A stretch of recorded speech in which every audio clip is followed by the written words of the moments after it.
It's here. It's big. And it's closer than you think. It's not a tournament. It's what you don't see on TV. The cash is real. The stakes are high. They bet big. They win big. They lose big. High stakes live action poker. Live at the bike. Watch it live on the web or play it if you dare at the Bicycle Casino right here in Los Angeles. And good evening, everybody. We are live at the bike, the Bicycle Casino in Bell Gardens, California. My name's Denny Williams, along with Bart Hansen. How you doing tonight, Denny? Just fine, Bart. How's it going? Good. This is a no-limit live action game. It's a $200 buy-in, and that's the minimum you can buy in and the maximum. It's a set amount, $200 to get started. This game has been going for a while, so you'll see a little more than $200 in some of the seats. And Denny, the blinds in this game are $5, and the small blind is $3, I believe. Right, 3 and 5 are the blinds. Yep. I know, because I just played. In fact, we got a seat open. Anybody want to come down to the bike? Simple to do. Bring your money, put your name on the board, and we'll get you right in. We'll be here till 10 o'clock tonight, broadcasting live. Nice pickup. And we're going to talk about the seat numbers all night long. We're talking about looking at, from this perspective, to the right of the dealer or to the dealer's left, starting in clockwise order with seat 1 and going around in a clockwise manner until you reach seat 9. And we're going to introduce the players right now. Here we go. In seat number 1, we have Jaime Delgado. Seat number 1, Jaime, welcome. Walt Schaefer's in seat number 2. He's got his head down. He doesn't... Oh, he's stacking his chips.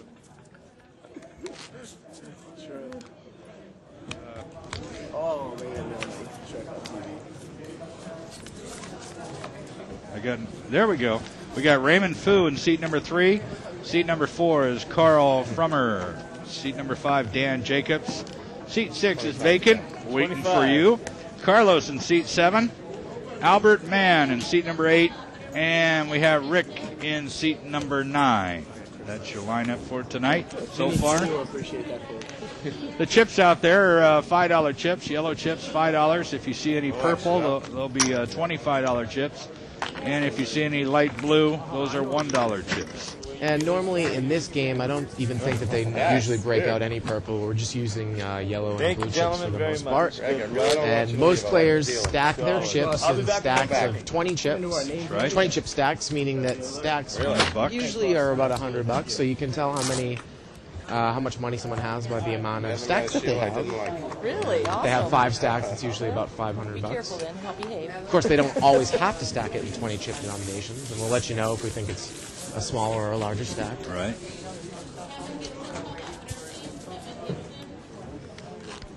We are live at the bike. The Bicycle Casino is located in Bell Gardens. It's 15 minutes southeast of Los Angeles. It's on the 710 freeway at Florence Avenue. We're open 24 hours a day, 7 days a week. And tonight's Saturday night, big holiday weekend, so we're going to be busy all weekend long. Come on down and play some poker. And this place is packed already, Denny. I got here at 4:30. I know. Most of the tables are already going. 35. Absolutely crazy. When Go ahead. When we finished last night at 10 o'clock, I walked out of the casino. Every table in the joint was going. And right when I walked in here, there was a jackpot hit on a low table, 3-6. Everyone was going crazy. Oh, speaking of which, we have a jackpot in this game here. This is a $200 buy-in, no-limit game. The jackpot is now $93,000 or $94,000. And this hand, we got Dan in seat 5 and Carlos in seat 7. Both have the same hand with ace-queen offsuit. And both of them flop top pair. 2 8s flop on the board. Let's see how this hand's going to go down. Looks like Dan's going to lead with his ace-queen. $25. Let's see if Carlos possibly comes over the top here. It looks like he is going to raise. Coming over the top is when you're raising the other player who bet in front of you. Now he's going all in. Now this put Dan in an interesting predicament. Dan has ace-queen. He has the top pair with the best kicker, but he doesn't have an 8. So it could be a little bit difficult for him to call here, but it is only $99, Demi. And Dan has quite a chip stack in front of him. It's not like going all in for $10,000 like we saw last night. Right. Little does Dan know they both have the same hand, but we talked about this before, that sometimes when you have the same hand and you're the raiser, you can sometimes squeeze out the person that is going to chop the pot with you. Right.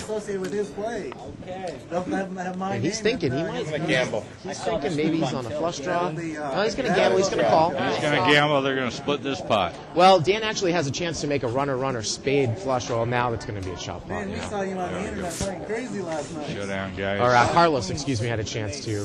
Me too, buddy. To made the Me the too, buddy, runner he spade says. Okay, flush. go ahead and take your money back there. Good They'll hand. take their bets back. Dealer will chop the rest of the pot, and we'll move on to the next Oh, I hand. get this back? You get to keep all of it. Oh, we got a player in seat number 6 finally. I want to welcome Louie to the table. I got another 50 left. I'm with you. Louie. Trying to get you to bet more. Remember that song? Get you to pull. So you're your small blind, Make you think about it. and he Louie's a big guy. Something Big, nice though. buffed up guy.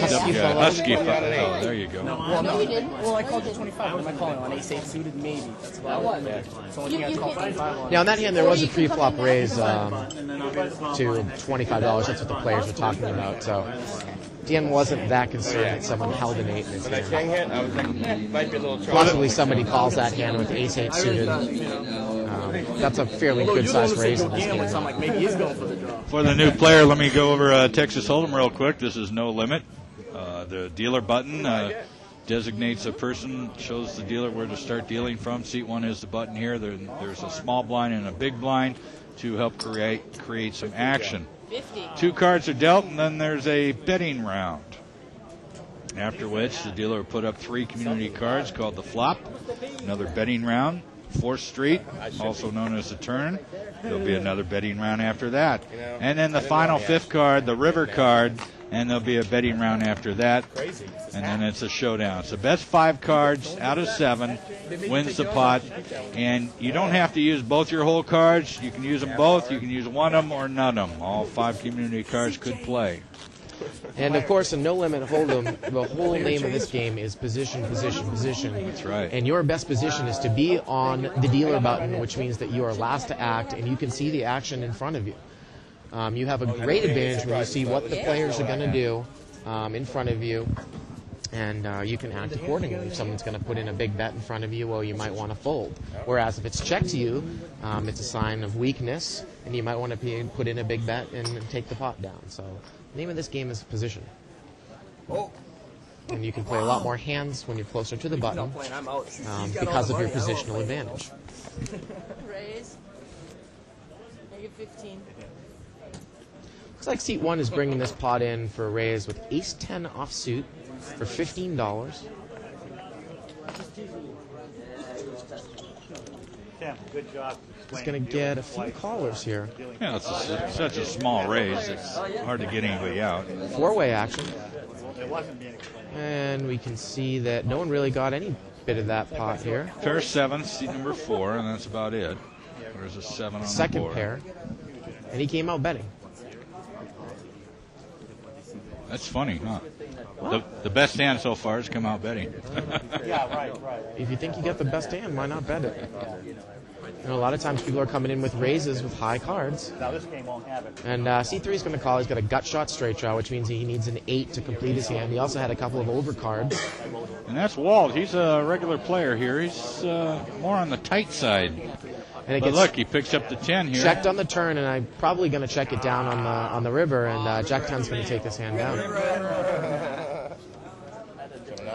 And if seat 3 thinks that seat 4 only has a 7, particularly if he has a 7 and doesn't have overcards to the flop, then calling that bet with Jack 10 isn't a bad call, because you have any Jack, any 10, or any 8 to make your hand, and you're not that big of an underdog for that type of pot. The bet wasn't that big on the flop, and he ended up taking the pot down. If you just joined us, we're live at the Bicycle Casino. This is a live action game. No limit hold'em, $200 buy-in. I'm Denny Williams along with Nate Hansen. They have a camera for the board, and they have somebody typing it in. And then it shows up as, on the side of the screen.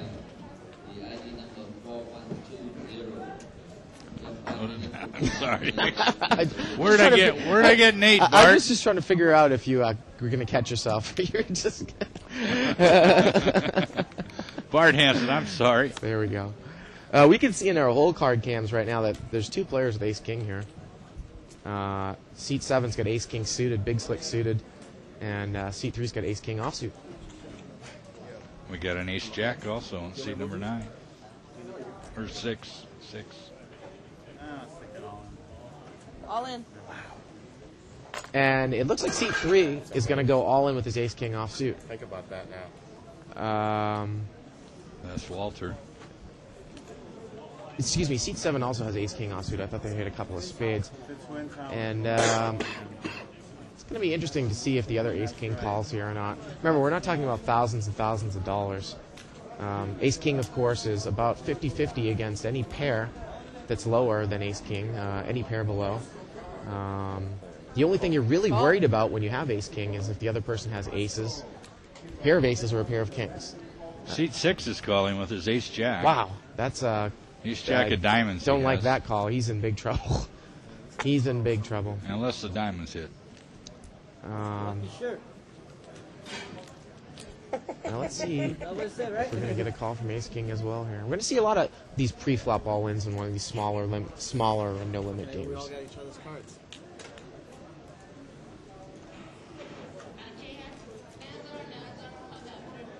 Well, then just take your money and four-way chop. Seat 7 probably is concerned about the fact that one of these guys has a pair and that the other one who called the all-in has his cards. So if we were looking at Ace King versus, say, pocket 10s or pocket jacks, pocket 10s or pocket jacks is going to be a bigger favorite because those other Ace Kings are shared and there's less overcards to come in the deck. There's only 4 instead of trying to hit 6 here. But little does he know that he's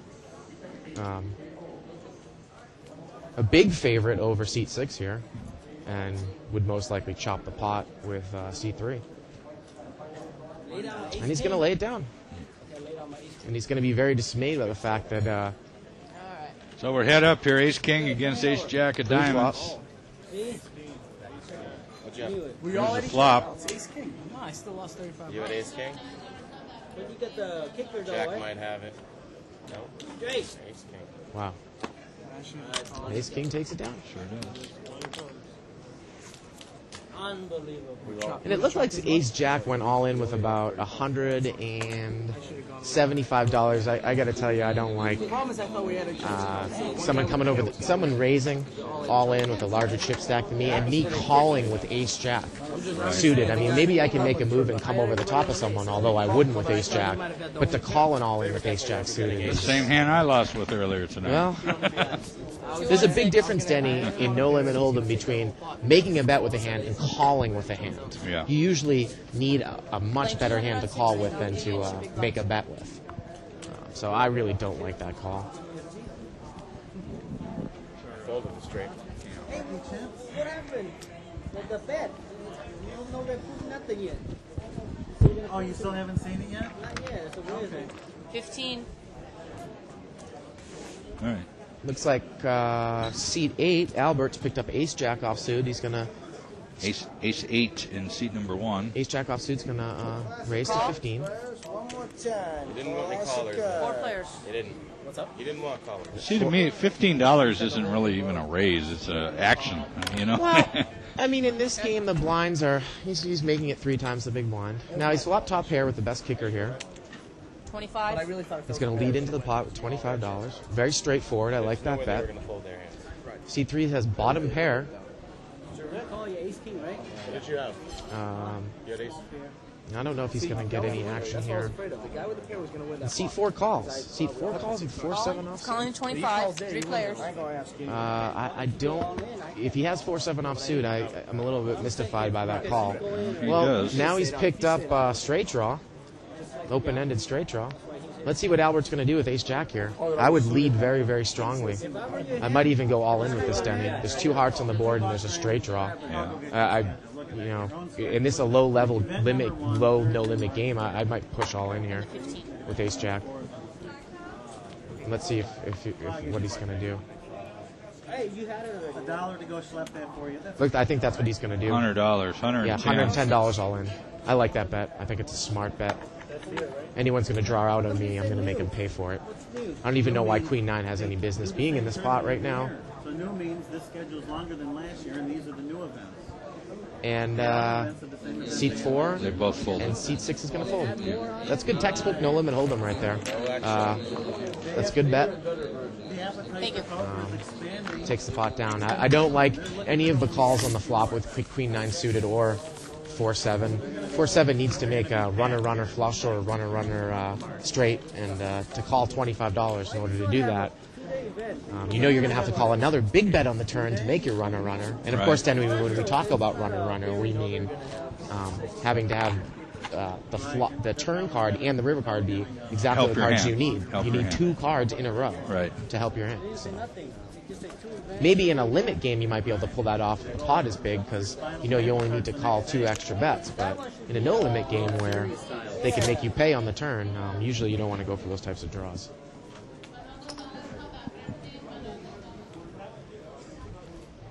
$45. I see an ace 8 of diamonds for seat 2. Ace 8 offsuit for seat This year 6. the action's going to be crazier than ever during March. 5-6 suited in seat number 1. Sorry, I'm not going in order here. The fields on no limit are just huge nowadays. And seat 6 folds. 7's going to fold. Nobody. Seat 2. Looked like C2 raised gotta that walk. about $15. So $15 usually in this 200 game is a bet just to kind of maybe get money in the pot. Not necessarily a bet that's going to jam everybody out of the pot. Like you said, it's not a big raise. Right. I remember bringing in ace-jack offsuit in this game last week for $15 because it's not really worth any more than that type of raise. That's I'm just trying to buy the pot. Usually if someone has a very legitimate hand, the raise is a good $20, $25 with these blinds.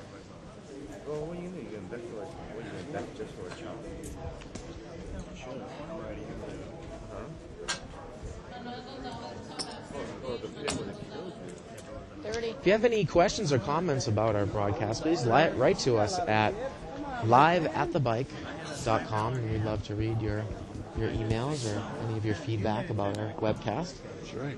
Seat 2 picks up King Queen offsuit. I don't think anybody's going to call him either. It's another walk for him. Picks up the blinds.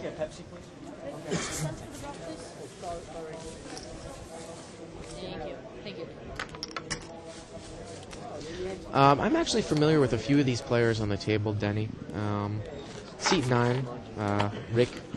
I can never pronounce his name. Nablayo? Now you threw me off. Nebbiolo. He's a very, very solid player, very tight. I've been playing with CD8 for years, Albert Mann. He's a pretty straightforward, solid player too, as well as Carlos in seat 7. I'm pretty familiar with both of their games. Seat 1 picking up a big slick ace king suited.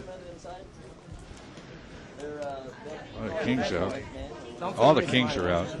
Seat 2 has a king. Seat 8 and 9 both have king. Fat boy in seat All the kings are out, but makes the ace pretty strong. Oh, I someone's guess. got pocket 10s there too. 20, yes. Yeah, I think the very first Now, seat 1 brought this hand in for 20, and seat 2 cold called the raise with king 9 offsuit. I don't like that call at all. Actually, that was the... Seat 7's got pocket 10s. that was really the second one. Yeah. Like one person calls me. Seat 6 comes in with a queen jack Never offsuit. tested. That was We're going to have 4-way action on the flop here. Seat 1, 2, 6, and 7. And look at that. Ace 8, 5. Ace 8, 5, ace spades. kings hit his little top boy, and pair. it was along the cylinder, and it was just all they No one did really was has a they- spade draw here. And he's going to push ace king. I like this bet. Pot's pretty big right now, Denny. We had 3 or 4 callers, so it's about an $80 pot. Looks like he bet the pot, and he wins the pot. Down 2. And that's what I continue to say about winning poker principles. Straightforward. He's got ace king. He flops top pair. He's in first position. He knows he most likely has the best hand unless somebody flopped 2 pair or a set, but that's unlikely with that type of raise pre-flop. So why let somebody draw out with a spade draw? bet the pot, bet more than the Down pot. tube and then And I don't want someone to make a flush on the turn. Right. Pot's decent size now. I'm going to bet out. You're watching live at the bike. By the way, you can play free poker on our site and win real money. Just click on the free poker tab on your computer. Download our software and you'll be all set. 45. It's pretty much as simple as that. Not a lot left here, Yes, boys. we can hear you. $45 was bet by Ace 10 offsuit, seat number 4. Nothing but nice names you're gonna call the dealer, right? See? We'll see who stays in this We already hand. hit on this deal earlier. As soon as she sat down. Oh, yeah. I was on to it. Take it. Usually Nobody's it calling on my thick. Seat 4 is going to get the This is walk. boring. Let's go back to the plutonium discussion again. When somebody brings a raise, I couldn't quite tell what that raise was, if it was $15 or $20. And you look down at Ace 10 offsuit, I mark that hand in a second. It's not even a question. It's just really not a strong hand. I see a lot of people get caught up in that hand. Even in limit poker, I don't even call that raise for one bet, even from behind. Ace 10 offsuit is just a hand that's not worth really much of anything. 1 on 6. It's not suited. You're not going to make a flush. Yeah. If your ace hits, you get kicker problems. Just throw it in the muck.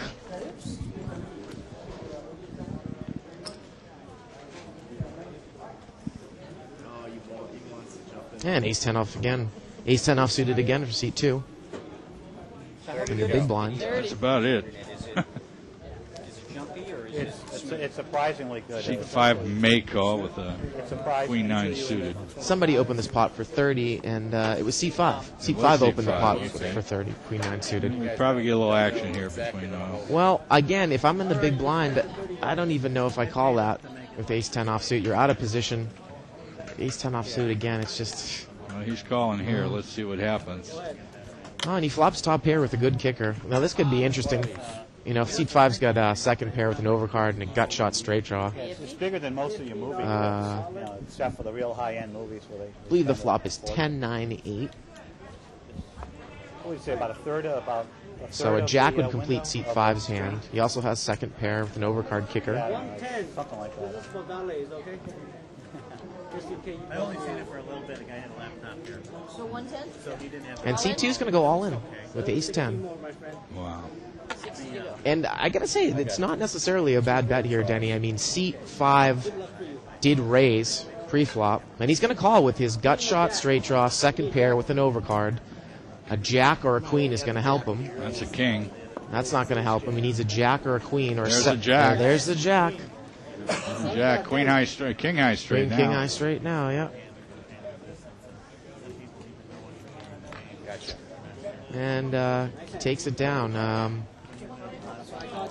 When we talk about outs, we talk about the amount of cards that can help you. Seat 5, Why'd you do it? Why I do it? of course, pretty committed. could have had a queen or a jack there You were just feeling it? to make his hand. Feeling it? He had 6 outs twice, so Right. C2 was about at least 75% favorite, because if C2 had also had a redraw with an ace, if he caught an ace, he was going to beat seat 5's queen. So I don't necessarily agree with that call. If seat 5 knew what seat 2 had that hand, I'm sure he probably wouldn't have made the call, but maybe he thought that he had the best hand at the time with the best draw. And he takes down all the chips. See if anybody has a big hand here. Doesn't look like it. Ace queen off suit for seat 4. And an ace 9 offsuit for seat 2. And I'm not sure if seat 4, seat 4 brought this hand in for, looks like a raise of about $15.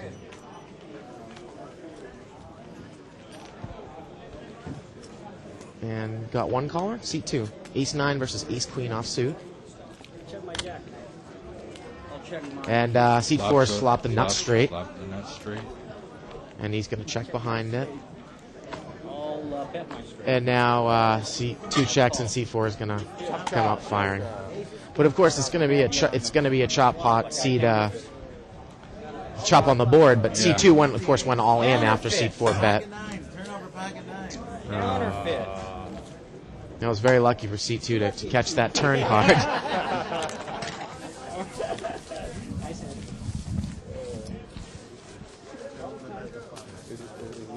Tell him if he wants to flop. Yeah, I got greedy. Now, Denny, I talk about, especially in this game, in the 200 game, fast playing cards, getting money into the bot when you have the best hand. I'm not going to necessarily say that I wouldn't have checked the nut straight if I was that guy. But look, he checked the nut straight, he lost his action, and he ended up chopping the pot, whereas if he had bet it, he would have won the pot.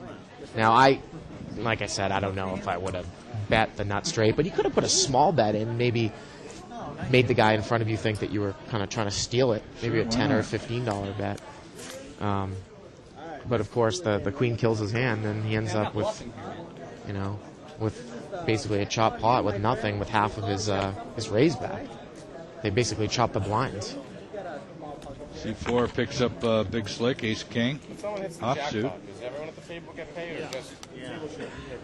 Ace 8 for seat number 2 there. That'd be pretty cool on TV. Yeah. Seat 4 is going to check, and let's see if seat 8 takes a stab at this pot. Seat 8's on the button. It's checked around. Excuse me, seat 2. Seat 2 is on the button. Horrible beat, and we're all screaming in on the line. Check around, check around. And this is also going to be a chop pot, Denny. Yep. Jacks and 2s with an ace. 2 pairs on the board and an ace kicker in each of their hand. You guys are. Now, that pot wasn't that big. If that pot had been a little bit bigger, C2 might have wanted to take advantage of his positional, his spot on the button there. And when it's checked to him, put a bet in, even though he has nothing. I mean, that's a lot of times you take advantage of your position and no limit hold them. Sense weakness from before and take that pot down. But pot really wasn't that big, and you didn't want to get caught up in it. So. All right, let me take a minute to welcome everybody to Live at the Bike. We're at the Bicycle Casino in Bell Gardens, California, just 15 minutes southeast of Los Angeles. This is a live-action, no-limit hold'em game. It's a $200 buy-in. There's a $93,000 jackpot associated with this game. What do you want to do? Seat 1 has ace 7 of diamonds. You think those are harder than the plate? Again, when we're talking about the seat numbers, from the perspective of head-ons with the dealer, we're talking about to the dealer's right, going around in a clockwise order. Seat 1 is the gentleman with the blue jacket, to the dealer's right, going around there from clockwise. And C2's picked up a gut shot straight draw, and he's going to raise with it. Gut shot straight draw means you need a middle card to complete your hand. And seat 1 needs a 3. Seat 1 needs as a 3. does seat 2.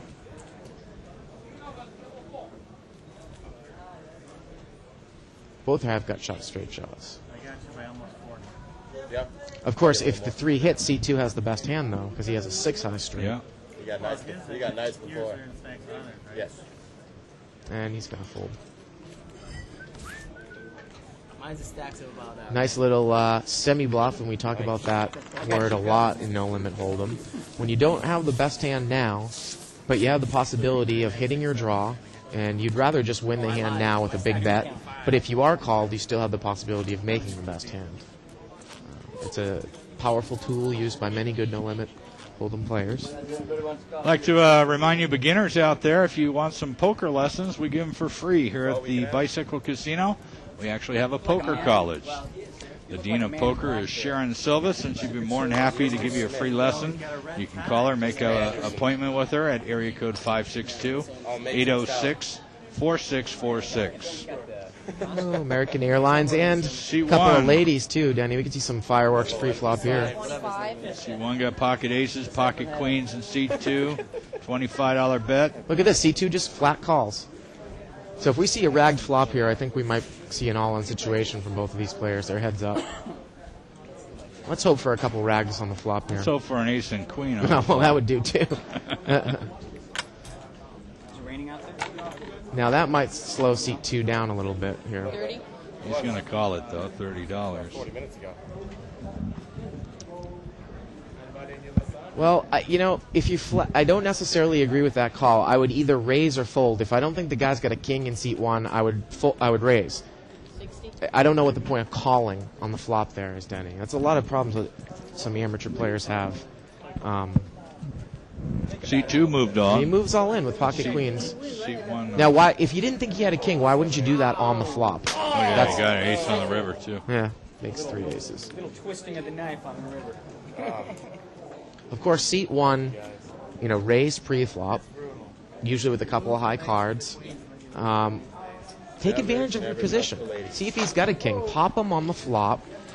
If he comes over the top of you, then you have a decision to make if you think he has a king or not. But flat calling on the flop, unless he's trying to give the impression that he's going to trap him, maybe that he flopped a set of kings or ace king. But even if I had ace king, I wouldn't trap the guy. I would raise. So I don't agree with that flat call on the flop there. This is the only streamed live game on the internet. Nobody else has ever done this before. Something brand new. And we're getting more and more viewers all the time, thanks to you telling your friends about Live at the Bike. We do this Wednesday through Saturday from 6 till 10. And this is the only filmed cash game as well, Denny. All the other things that people see poker on television have to do with tournaments. And right. This is real cash. You go broke, you can go back into your pocket, but all chips have real cash value. All right, seat 2's got a king-queen offsuit. Got 9-8 in seat 6. A queen-jack in seat 7, and an ace-king in seat 8. All unsuited cards. Looks like Albert in seat 8 is going to come over the top here with his ace-king. 70 more? And I like that, because let's see if he can Raise a 70? possibly buy this pot. But looks like seat 2's going all in. And I don't know if he probably can't cover that raise. I don't have anything to root for. He's got 60. Yeah, he can't cover the raise, so he calls. Means there's going to be a side I don't have pot. anything to root for. See, even though you run out of money, I don't know what I all the money that you're entitled to win from each player will go into a main pot. Anything left over will be put in a side pot for the other players to battle out for. Now, we still do have heads-up action here. Seat 6 has got 8-9 offsuit. It really doesn't have any business being in this hand versus ace-king, although he's picked up an open-ended straight draw. All in? And Albert's going all in with ace-king, overcards, and a gut shot. And seat 6 calls with 8-9 offsuit. Absolutely amazing. And no, he doesn't. He's got 8-9 offsuit. And ace king's going to take down the entire pot. Ace high. Unbelievable. Hey, you got him. 8-9 offsuit to call that bet, and then to call an all in, Denny. If you think the guy has ace king, if the queen comes, you lose anyways. You make your straight, and ace king makes a higher straight. That's true. Just I actually thought I don't like that call. I thought the guy in seat 6 went all in. No, seat 6 checked. Ace king went all in, but an 8-9 offsuit called. I just it's amazing. But getting back to what you were saying about side pots is an interesting point that a lot of people might not be familiar with. It wouldn't really be fair, especially in a no-limit game where there, not this game, but where there is an unlimited buy-in, to be able to bet somebody out of the pot. Because someone could just come in with unlimited funds. But in the old days, they used to do that. Apparently. You watch the old Western shows and stuff, they'd pull out watches and... I think it was called Western Rules or something like that. I don't, where you could bet someone out of the flop, out of the pot. I'm just a... So here, if somebody goes all in and they have $100 and you only have $50, you can call them, but of course, only the pot, you're only going to be able to put in $50 of your own. You only can win $50 from that person. Right. You got it. Can we need chips, please? 2 spots. All right, we got a head-up action here. We got Jack 10 2 players. offsuit against Queen 6 of clubs. 7-6 deuce. And seat 4 announced all in. Seat 4 took it just down. went all in. Thank you. Yeah. I don't know exactly how many chips seat 4 has in front of him. Got a couple hundred. Really? Wow. Well, about $1.50, 150 maybe. luckily, that other guy didn't have anything to call him with. No. Everyone's got that lingering cough. And we're going to look at seat 6 here. He is doing a rebuy for $300. When you go broke in this game, in this particular game, the rules are that you can buy back for 300. When you are down to 100, you don't necessarily have to be down to 0. You can always rebuy. If you have $100, you can make it 300, or if you go broke, you can make it 300. Right. Coming back in the game, and he's bought 300 back. And that's the particular rules in this game. I believe in the 100 game you can go up to 150, right, Denny? And the 100 max buying game. No, they changed. Look at this, seat 1's flop to flush. Yes, sirree. Seat 8 has a straight draw, gut shot. Let's see what Needs seat a 1 jack. does here. 20. He's going to bet it $20 right out. bet. That's not too bad. Not too Probably bad. get a call. Look, seat Seat 6 is in with 8-6 of diamonds. No, he's got 9-10. It's not up there yet. Oh, okay. It's coming. It's coming. He's got 9-10. So he's got a pair of 10s. 9 of diamonds. Now he just made a. Now he we made got a 3 flush. flushes, 4 flushes up there now. Whoops! Wait a minute. Seat 8 actually has the best hand with the queen of diamonds. I believe seat 9 is folded. And seat 6 is leading with his 9 of diamonds. And Albert's going to flat call. This kid must. And seat 1's disgusted because he knows that he flopped the flush and he probably doesn't have the best hand right now with his jack.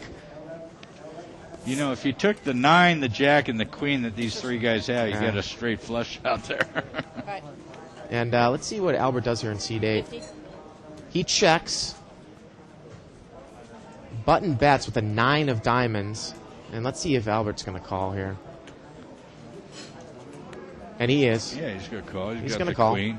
He knows. And He knows the And ace seat is the 1, only card that's going to beat him. Seat 1 smartly folded his jack.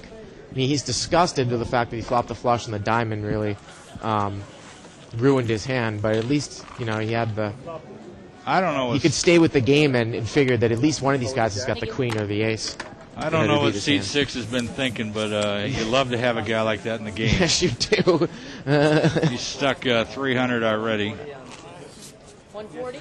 I mean, if he's going to be making bets with the 9 of diamonds with a 4 diamond board, it's really something. Maybe he's just setting them up, you know? Or maybe. He bets, I raise the guy with the ace of spades calls. He re-raises the 200, I push all in to 450, the ace of spades calls. He calls. So, 3 of us all in, there's only 5 spades left in the deck, I got a straight. If there were all very, very solid players in the game would run pretty slow and no one would ever make any money. So you need to have some live action players in this game. And a guy like seat 6 is great for the game. He's like, yeah, I'm watching you cry. And guess what? He's limped in again. He's got a queen 10. I mean, offsuit Queen even. 10 offsuit. 4 players. Well, from up back, I sometimes will limp with that hand too. It really doesn't have much value. And look at this. We see another hearts. 3 suited board. No one really has a heart in their hand though, so probably gonna slow a lot of people down here. Looks like 2-9 has the best hand. Albert and seat 8. Another heart. That'll slow everything down. No one has a heart. Good time to make a steal, maybe. Well, I don't know about necessarily making a steal into this type of flop if you don't have any hearts, but There's an ace. seat 7's going to have 2 pairs. Aces up. 10. $10 in case someone has a heart. He doesn't want to lose too much money. I have 2. Nobody calls him. He'll take it down. That's the best hand, Carlos. We're at the Bicycle Casino. This is live at the bike. We're right off the 710 freeway at Florence Avenue. Open 24 hours a day, 7 days a week. Come on down. It's Saturday night. We got a lot more poker action than just this game. We have games as low as a $1 and $2 bets, all the way up to probably $300 and $600 right now. This is our biggest game in the club. Texas Hold'em, 7-card stud, Omaha, high-low, blackjack. Crazy pineapple. We got them all. If it's a card game, we probably have it. Looks like seat 4 is going to bring in the pot with a king-jack offsuit. Raises to 25. 5 yellow chips again, any $5 denominations. 5 times 5, 25. Very good. Albert's going to call with 3 players. from seat 8. Looks like with pocket sixes. Looks like seat 5's in with jack queen offsuit. another 3-suited board. Now Albert's got the best hand here. He's got a spade in his hand. He has pocket sixes. 50. And C4 is going to lead with no spade. It's going to be tough for seat 5 here to call with no spades. And it's even going to be tough for Albert to call, even though he's got the best hand from up back here. Because even if seat 4's got a couple of overcards, if any of them are a spade, he's got a big draw. That's right. Ace or a king of spades. And seat 4's got aggressive play and takes down the pot. Now, in that case, he's using an early position advantage. He was the pre-flop raiser, and he's going to bet right out, and going to make people behind him more difficult to call. So sometimes it's advantageous to play first, and not necessarily always from behind.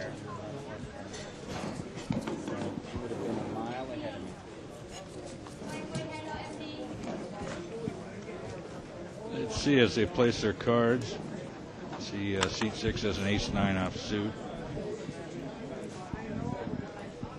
King 10 in seat 4, and not a whole heck of a lot more.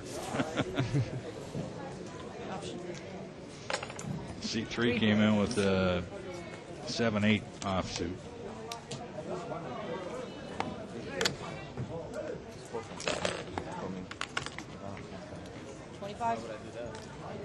Isn't that a waste? No, I'm saying it's not a waste of money. Seat 4 is betting his top pair. He's flopped top pair. King 10. 10 with a good kicker. I get carpet tunnel. You work out? I get carpet tunnel. Doesn't look like he's going to get any action. King 2 is the good one. Oh, there. That's a good hand. Good hand. And again, I would bet that right out. Most likely have the best hand. And why not pick up the pot right there? You know, some nights we have real exciting card action on the table, and some nights we don't. And this is starting out a little slow. Last night we had some incredible hands, Danny. Some people caught some incredible river cards. We had a situation last night, a couple of hands where we ran the river down 3 times. Of course, splitting the pot up 3 times. And when you run the river 3 times, you're making 3 different pots, and each card's going to determine the winning hand and chop it up in that manner. It was a little bit confusing for us last night. But saw a $15,000 pot. 25. Basically a set of 4s were flopped over pocket queens, and it was a 3-hearted board, and the guy had the queen of hearts, so it was very, very exciting.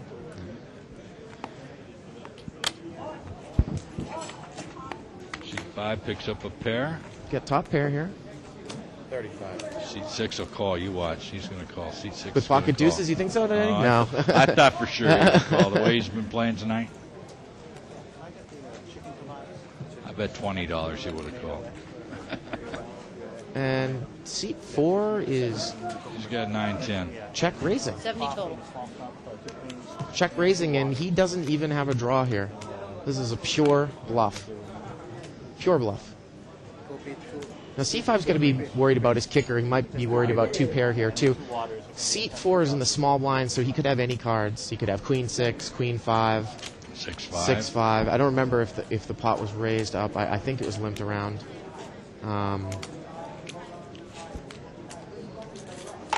Sometimes you can represent a lot of hands out of the blinds that you don't necessarily have, especially if the pot wasn't raised, because you can hold any 2 cards. Ace. An ace comes. And look at this. Seat 4 quickly moves all in. Stone cold bluff. Stone cold bluff is right.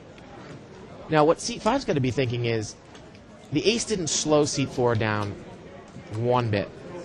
So he's definitely representing a set, 2 pairs. You're ahead of me. I call. And look at this. What a call. Wow. You got me. What a call. C5's got queen 10, and he's going to take it down. With 2 pairs, queens and 5s. Maybe he's got some sort of tell on 4. I did something like that earlier tonight. I had it was a small blind, I think. I had 8-10. Okay. Yeah. I flopped top go small, pair. big. 8 came on the flop. Players. I had top pair all the way down, but there was a flush, three spades on the board at the river. Bet on the turn, gave him And that's it. I don't mean to interrupt you, Denny, but this is exactly what seat 5 is saying, and I was going to say the same thing, is that strong bet on the turn, is either an indication that he already had a made hand or that it's a total bluff. Because sometimes people act very, very strong when they're weak. And when that ace came out, the fact that he didn't hesitate at all possibly is a tell that he was bluffing and then he had nothing. Well, that's the same feeling I had when I was playing. Yeah. And I called the guy with my pair of eights. And I won a big pot. Only to lose it a few hands later, the whole pot. You know, you can see a board like that sometimes, and if you're purely bluffing into a board like that, and then an overcard hits on the turn, and you push very, very quickly, again, that can be a tell that you're on a total bluff.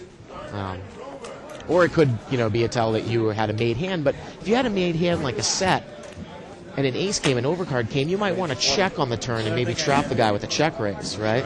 Maybe slow down with the ace.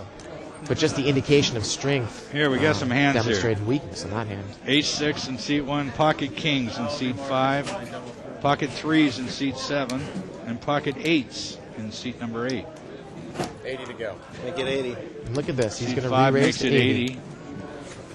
And I think it's going to be difficult for Albert to call here with pocket 8s. Hey, we got all night. You don't have to take all the money in the first 5 hands. You see a lot of people who are kind of not the best poker players move all in with these middle pairs, but I think the right move for Albert here is to fold. You don't want to call, because if you call, you have to hit Albert your is set. seat what? Seat 8. And he's going to fold. And seat 1's going to fold, and that's the right play. When you get in you want to limp in with these mid pocket pairs, and if someone comes over the top of you, it's very, very difficult to call. You might make a move and go over the top of them, but you definitely don't want them to call. And the worst thing you can do is flat call. Seat 5's doing pretty good. He looks like he's got about 700-800 in front. I was pissed. How'd you beat? Yeah? You got more than that. About $1,000. Guys, we're seeing like an ace would have hit the board. No, he didn't have Security changing the drop boxes there. Must be getting full. No, they come around once a shift.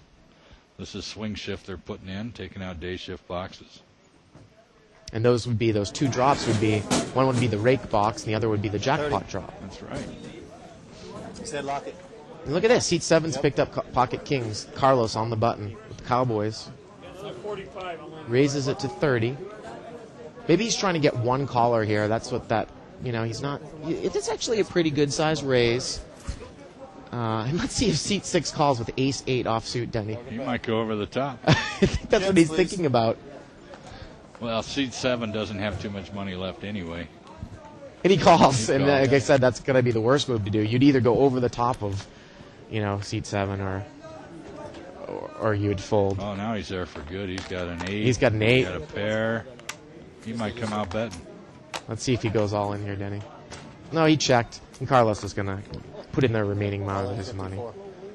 And I think you correctly predicted what seat 6 was going to do. He's going to call with second pair and an overcard kicker, which is just a very, very weak call. No draw. He doesn't have a diamond draw. No. And that's what Carlos is thinking now. Oh, man, I hope he didn't hit his flush. But he's going to be happy to see that all he had was ace-8 when he turns over his hand. Pair of 8s with an ace. Pocket Cowboys. Kings. You got him.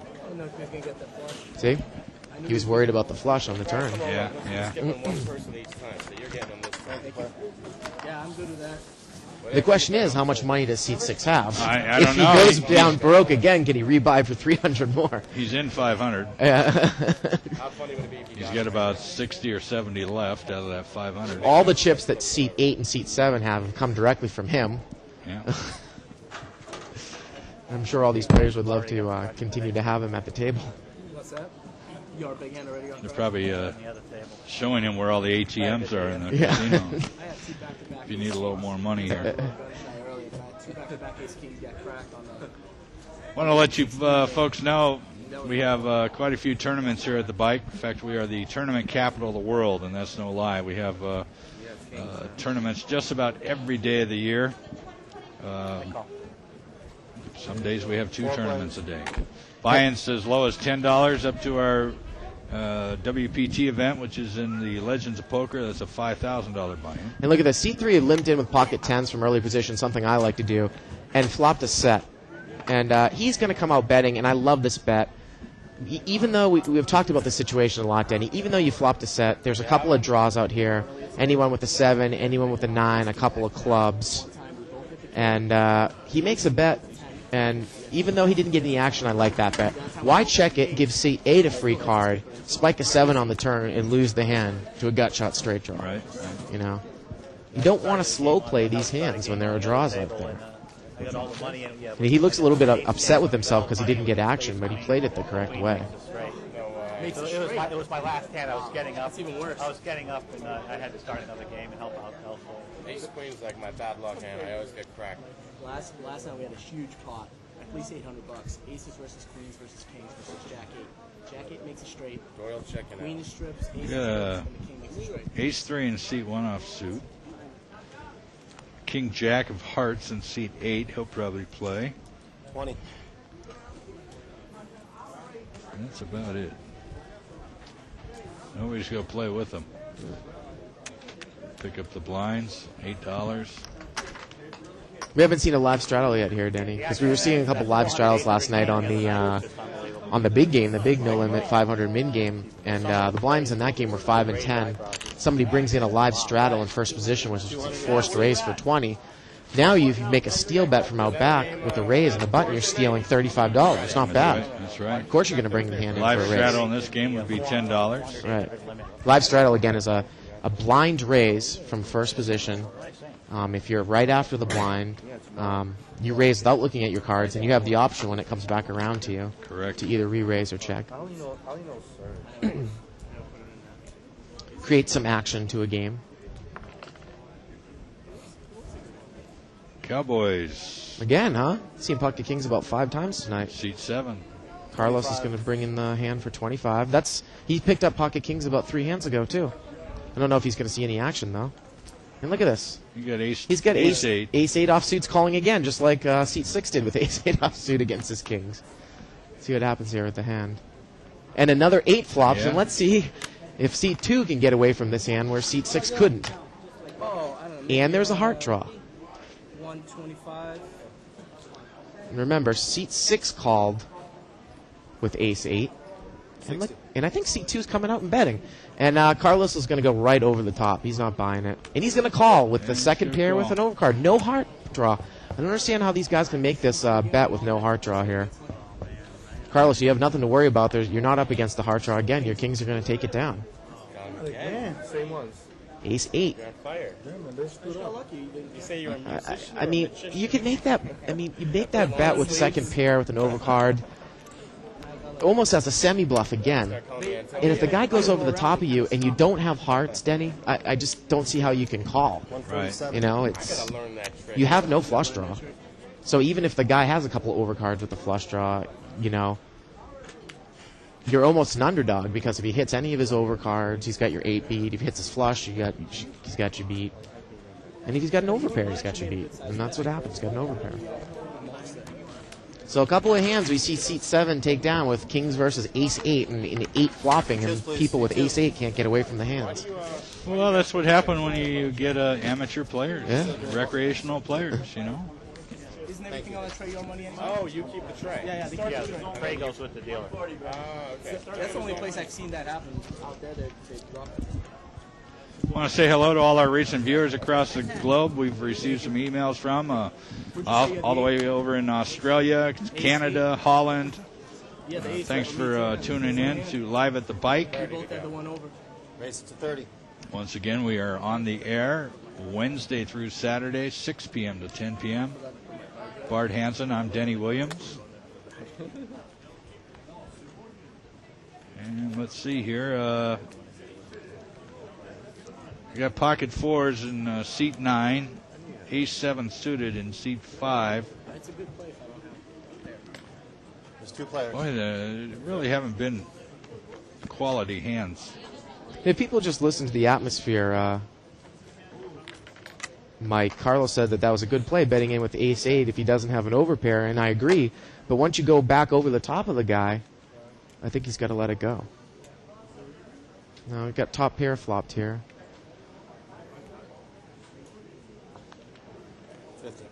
50. And look at this. We haven't seen Rick play a hand. This is the first hand he's played, and he's gonna. What did he say? I didn't hear what he said. He's gonna check raise. He check raises Rick. Rick bet 50 with pocket fours, and C5's check raised him with top pair.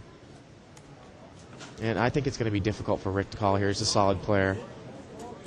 Check raise might not necessarily indicate an ace. He could be on a diamond draw. Could be a check raise semi-bluff. But pocket fours, so many things that can beat pocket fours from the next two cards. You know, I just... He throws it Rick's so away. solid a player, there's no way that he can call that.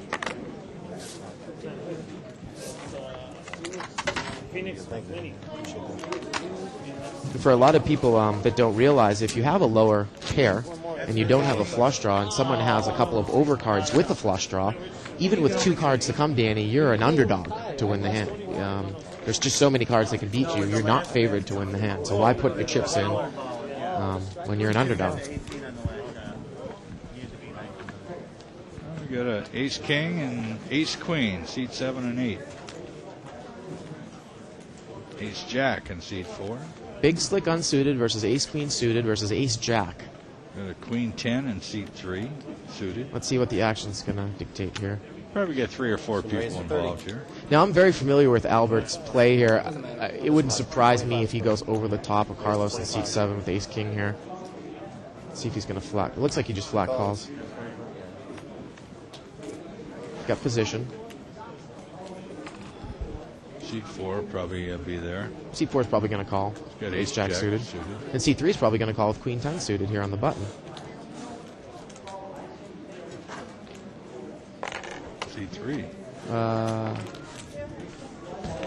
4 players. All right, 4, 6, 7, and 8. That's who's in here. Okay, that's who's in the hand here. Now, this flop didn't hit anybody. No, it's a rainbow flop. That means all 3 different suits. Yeah. I said he's. And seat 4 is going to take a stab at it. Remember, he had bluffed into seat 5 before. Yeah. Isn't necessarily a bad bet here if he thinks that seat 7 and 8 have a couple of high cards. It's going to be difficult to call with a couple of overcards. Carlos says he thinks he's laying down the best hand. He's actually beat by seat 8, Albert. And Albert's going to lay down his ace-king too. Again, that's when you can take advantage of the fact that you're acting first. When you think that the flop hasn't hit anybody, you bet out right away. Right. And as opposed to checking and showing weakness, and picked up a nice little pot there with the worst hand.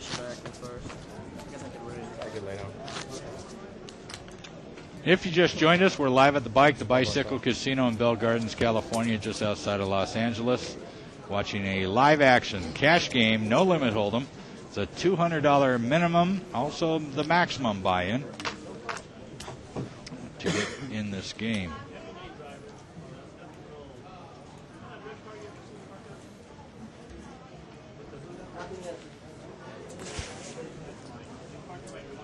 I don't see any quality hands here. Looks like C4 is going to bring this one in with ace-9 offsuit from the button. Seat 6 calls with a 10-7 of clubs. And seat 6 has the best hand. 10-7 of clubs versus ace-9 offsuit. 15. Seat 4 is going to bet with a couple of overcards. 2 players. And seat 6 is going to call with his pair of 7s.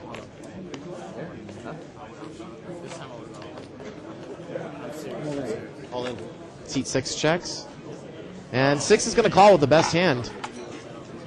Seat 4 still can make his hand. It's got a couple of overcards, but... 3-6. Oh, excuse me. It looked like seat 6 moved all in, and 6, so yeah, and, he bet all in. and seat 4 folded. I heard somebody say all in, Danny. Sometimes it's difficult for us to figure out who was. We're going to tell them to raise their hand. Yeah. It's been a long day. That's for sure. It's going to be a long day with hands like these. Well, at least we got some, we got some action players at the table, though. Yeah, C4, that's he's true. bluffed into a few pots, and he's gotten picked off a couple of times. Going to title this show Garbage Poker. Garbage hands. He's got picked off a couple of times here. Winning with garbage hands. Garbage hands for dummies. Pocket Jackson, seat 8 here from that's Albert in the big blind. Yeah. Oh, I thought you called and you raised. Seat 6 will be there. He's got an ace. Ace 7 offsuit. I think this bicycle hat will be my new lucky hat. Yeah, you Seat never 5 know commenting. We gave him a bicycle casino hat. He said it's my new lucky hat. And this Sure is. He's combination, got about I think there's something magical going on here. over $1,000 in front of him. Now let's see if no, seat 6 is checked, and Albert's going to bet in with his pocket jacks here, taking $30. advantage of the position. And seat 7 folds, and seat 6 folds. Thank you. A couple of guys here from the East Coast in seat 7, seat 8 from the Boston area. Let me talk to you before I leave. What's up? Let me talk to you before you leave. East Coast players sometimes have a different way of playing than some California players do. Yeah. Might be soon. What's up? It might be soon. Oh, Chima, yeah. I have very about- popular. I have it Writing about on 4 right now? times a week. Yeah, Boy recommended me once. I said, okay, I'll try it. They sold out. Yeah, everyone always gets Almost it. time I'm to, gonna have to do that nap. later. Oh, you don't want to be. Maybe you don't want to write on that much. Hey, if you're a college student or alumni, come join our college challenge for charity event. It's going to be March 5th. Oh, that's the first raise I was getting. It'll be March 5th, and we'll be streaming the final table live at the bike. Look at that, Denny. That's my favorite dish at the bike, the chicken Nice. kebab. That's chicken kebab. One of our Lavish bread up there, some hummus, some yogurt. one of our Persian dishes. Yep. You can get food at the bike, tableside service. And if you have a membership card with some points, you can get a free meal. So did you. Look at that. Seat 6 picked up Pocket Jackson, bet on the button, and didn't get any action. So he's getting some more chips up there that he might be able Did to. he buy those chips, or did he win some back? Remember, he won some back because seat 4 was bluffing into him that hand. Yeah. Well, 6 did buy a few more, I'm being told. Did he? Yeah. Okay. All right, so he's in probably about 600 600 maybe. now. We're keeping track of him. His mother called and said, watch my boy. Got ace queen rather offsuit, seat number 1. Raised it up $20. And I've made my personal opinion known on this hand from early position, ace queen offsuit. I might limp in with it. I don't usually raise because you're at a positional disadvantage, and it's really not necessarily that strong of a hand. But he does flop top pair, and seat 4 might be able to have to get involved here with second pair. And he's going to call. Again, though, he doesn't... Looks like... There's a 9 giving him two pair now. Pairs. Seat 4's got 2 pair. See, now seat 1 bets, and now seat 4 is most likely going to go over the top, and then what does seat 1 do? That's why I don't like to get involved with these hands from first position, Denny.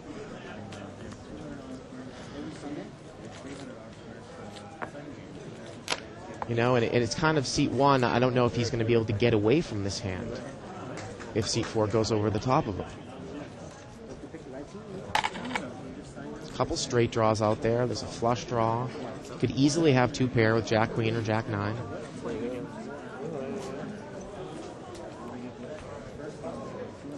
Well, I think he's thinking about either just flat calling or raising. I definitely wouldn't agree with flat calling here. Way too many draws out here. Definitely going to raise it up. Obviously, he didn't listen to you. Well, well, he gets lucky that a blank comes. Yeah, but what happens if a 10 comes on the river? It's going to be a bet and a call here too. Yeah. 2 pair. Well, I think that maybe the call on the turn was more of a call because he thought maybe he was beat with Queen Jack. Yeah, I think he did. But I mean, what, are you going to put the guy on Queen Jack? I mean, just specifically on Queen Jack? I mean, if he's got aces, you're ahead of him with 9 Jack, Yeah. He could be ahead with Jacks, Queens, or Queen Jack, most likely. So, again, I don't necessarily agree with the flat call there on the turn. You got to think that you're Gonna ahead. Put him on king 10 for the straight, or Yeah, yeah, that's right. King 10 also. remember they're amateurs. Good recruiting job.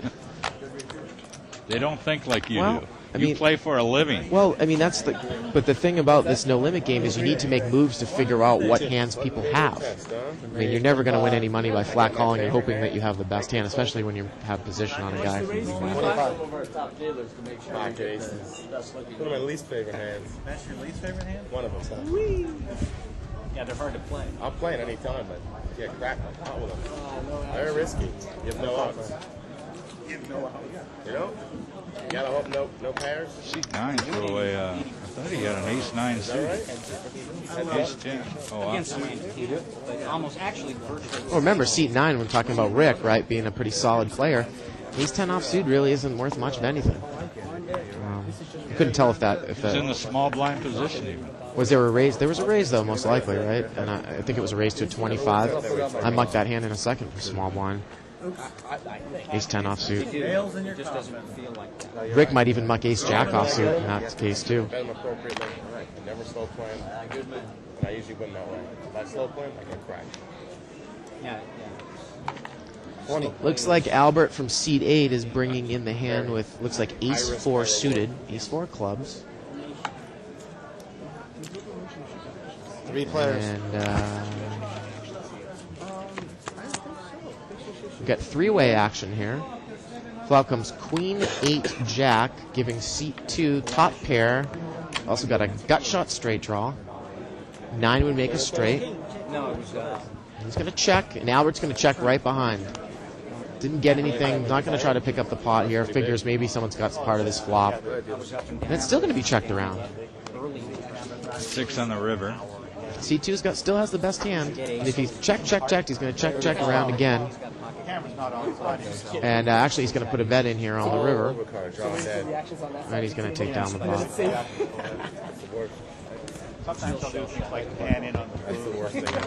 Look at what he's getting. Hey, that's good advertising. What's up, 30? Even if you could afford the loss, You know you get not have to win when you played it right. I like making these little mini sandwiches. And a lot of times people will say that, that necessarily wasn't a good play by Albert, checking from behind with position when everyone checked to you, but he had ace 4.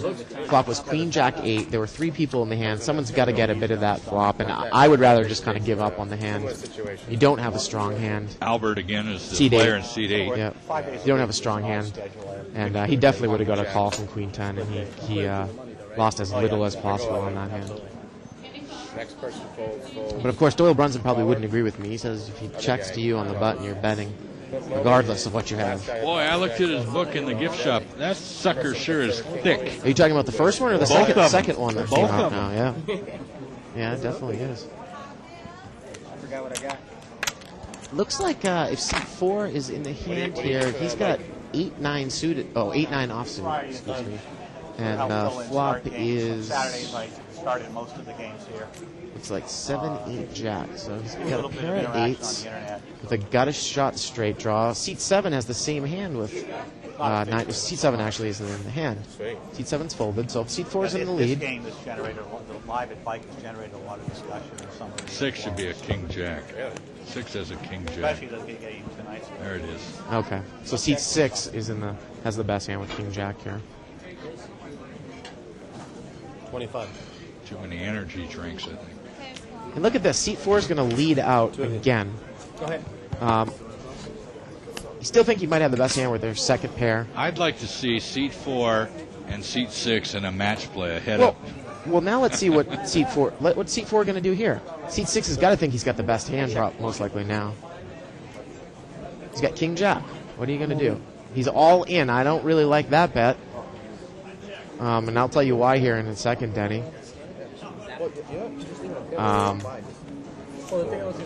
If you bet out and overbet that pot like that, the only chance that you're going to be called is if you're going to lose. You're only going to be called by a winning hand, so there really is no equity. Right. We talked about that yesterday. Because there was a straight out there. You can't necessarily put seat 4 in a straight. I mean, it was pretty obvious he didn't have a straight, but betting all in. If he had put in only maybe $10 or $15, he might have got a call from seat 4 with a pair of 8s there. And like a $100 buy-in. 1-2. All right, seat 1 has an ace deuce, king, queen. In seat 2, queen 10 suited. In seat 3, My lucky hat now. 8-3 offsuit. Seat 4, seat 5 is gone. 9-10 suited in seat 6. Pocket 4 is seat 7. Lots of pokers all along. And seat 9 showing ace jack offsuit. Thank you, now.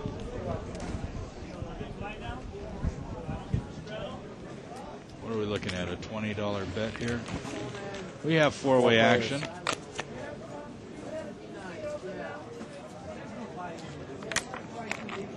Two, 6, 7, and 9. King, jack, and a 7 on the Let's flop. see if Rick takes a stab at this with the second pair with an overcard kicker. He's in seat 9. He's got ace jack.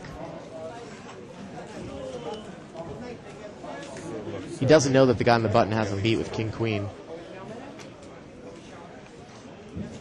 Seat 6 is a gut shot, straight draw. Median a queen. And is Rick betting here? Look, Rick's going all in with his second pair with an ace jack. In seat 2, He's liable to he's call. got a king queen the way here. He's been playing. Like about 180. You know, he's got to be scared about ace king. He's got to be scared about king jack. Those are the two hands. He also could be looking at a set of 7s. Rick isn't going to be limping in with jacks and kings pre-flop. He's too good of a player. So you got to be scared about those 3 hands. Set of 7s, ace king, or king jack. Those are the hands that Call him. that Rick Call might have. him. You got him beat. And I like this. I like this bet by Rick. He doesn't know that the guy in seat 2's got king queen, but if anyone had king with a weak kicker, they most likely would fold to Rick in this situation. And he's gonna lay down king queen. Again, I think I might call here because those he are shows his card seat 3, trying to get a read on seat 3. Well, What do Denny, I do? I know. I know Rick is such a solid player that I'm really not scared of ace king. I'm not scared of a set of kings. I'm not scared of a set of jacks. The only thing that's going to beat me specifically is king jack or 3 7s. And if he's got it, he's got it. I got one of the other kings in my hand with king queen, so that means that there's less of a chance that he has king jack. So What I can do is if he had the best hand, he's got a set of 7s, and I think I might call him that situation. I really do. Like I said, if he's lucky enough to have king jack, then fine. If he's lucky to have a set of 7s. The thing I didn't like is Rick put all his money in, and then he turned around and 8. Didn't even give seat 2 a chance to get a tell on it. You know? So seat 2 laid down the winning hand. He was outplayed. And that's a big part of this game, playing your opponents. Doesn't matter what your cards are. Again, now, if seat 2 had had king 9 or king 8 and Rick makes that bet into me, I fold in a second. But I'm holding king queen. I don't really think that Rick limps in with ace king. I don't think he limps in with pocket jacks, and I don't think he limps in with pocket kings. And he definitely usually doesn't limp in with pocket aces. So I'm worried about king jack or a set of 7s. And I already have one of the kings in my hand. So that's what you have to think sometimes in poker, Denny, thinking back to what happened in previous action. Right. Good for somebody. Let's see, seat 1 picks up a ace jack. raise to 20. King 10. You never have a king. Seat 5 also has an ace jack offsuit. Ace 9 in seat 7. Can raise to 20. Seat 1 raised it up to 20. You got 5 in there. We good to go? I know. Wait for a minute. I know. Just put a 5 on there. There you go.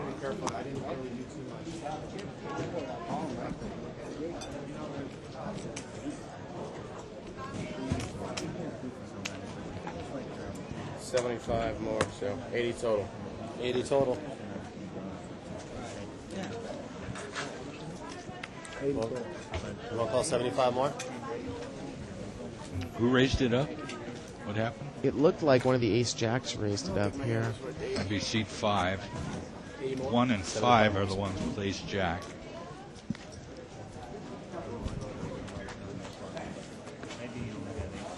Seat 7's going to fold his ace 9 offsuit. I think Danny Boy's down. He says, let's play. I haven't played with you yet.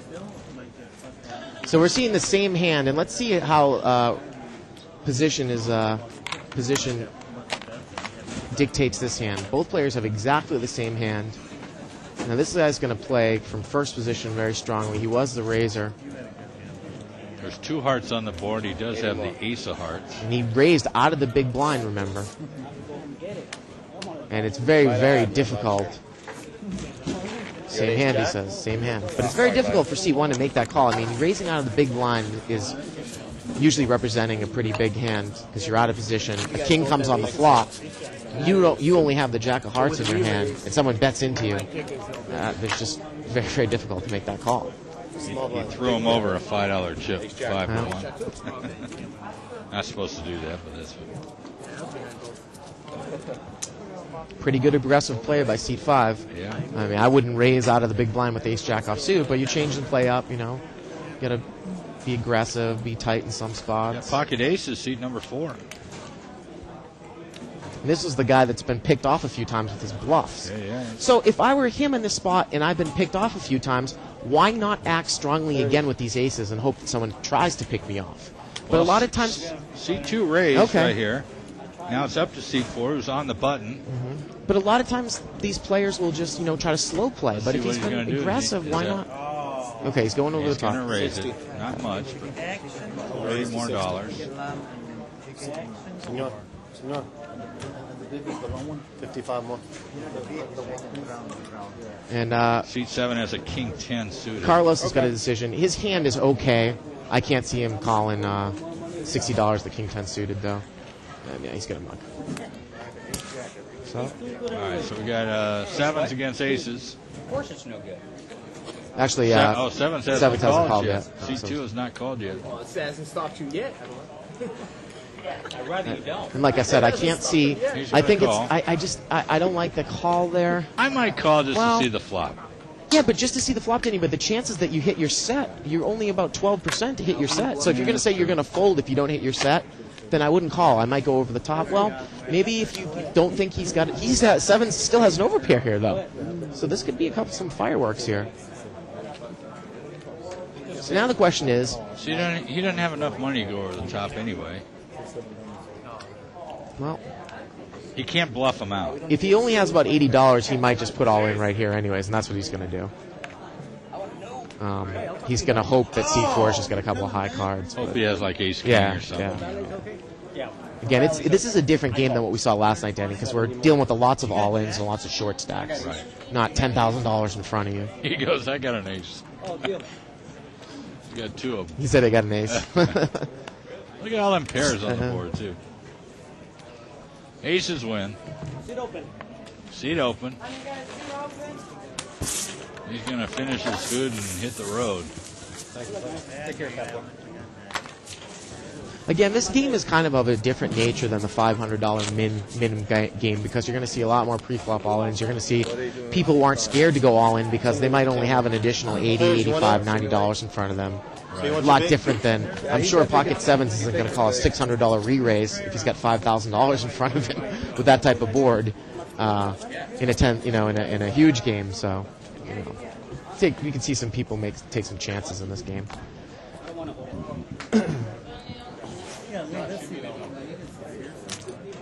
20.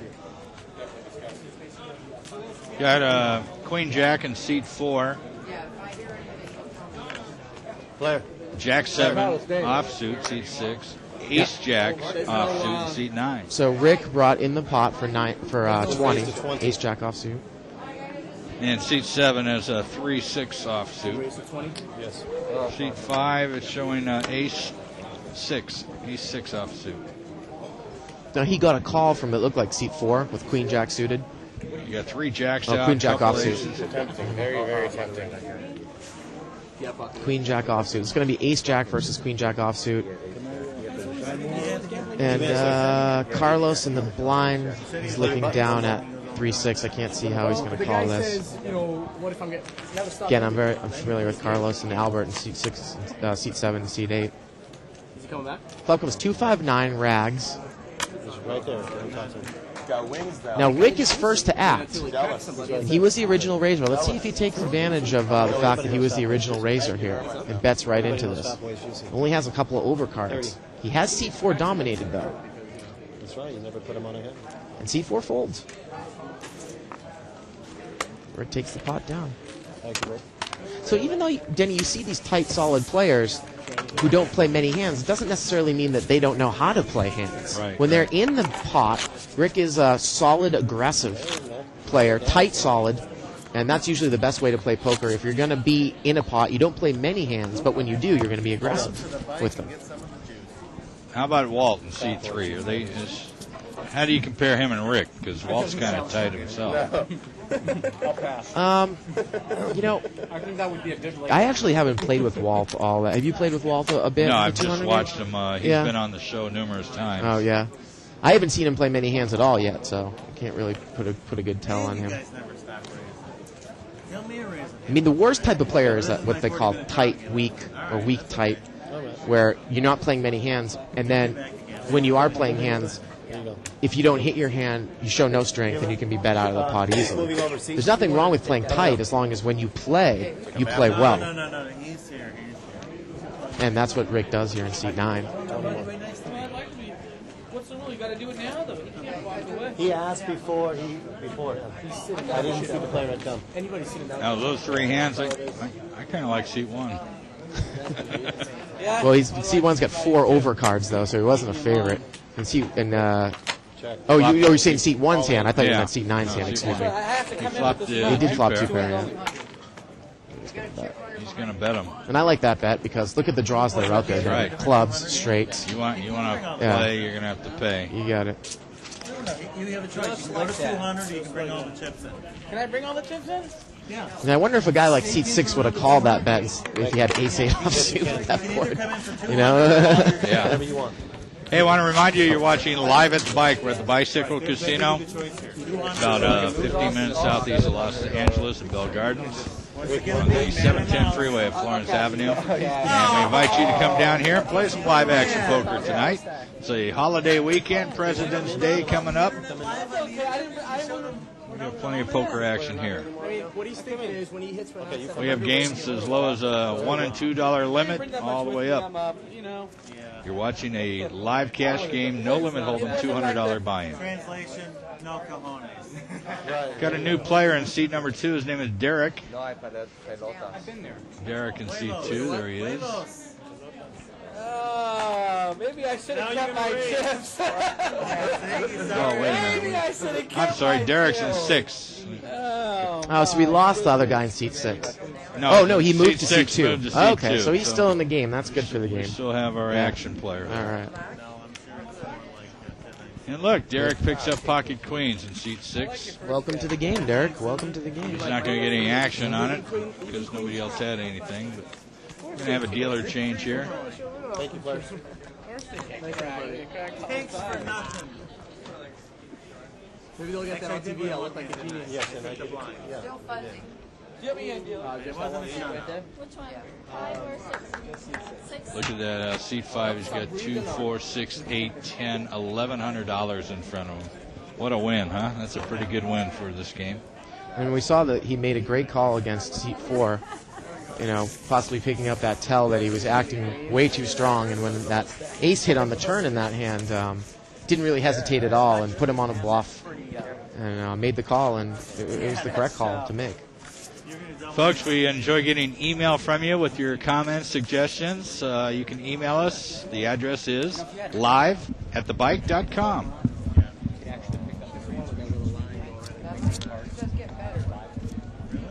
I mean, if you had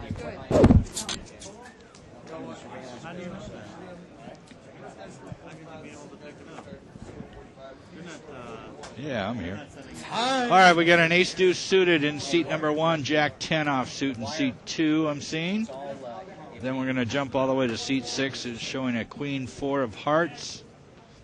Seat 7, I can't see a Jack. There it is, Jack 7. 9-7 in seat 8, and an ace 10 offsuit in seat number 9. 30? the government has admitted to this. Even showed the center and everything when they do this. But it's worldwide. They pick up every single transmission, every phone conversation, every cellular call. The only thing they can't pick up is fiber optics. You've heard about the So it looks like seat think we're going to have four-way action here. Yeah. Yeah. Seat 1, 2, 6, and 8. Now, seat 1's got the best hand here so far, pre-flop, but isn't a huge favorite. Flop comes 3 deuce 9, 2 hearts. Seat 6 picks up a flush draw. Flush draw. Seat 8 has top pair on the button.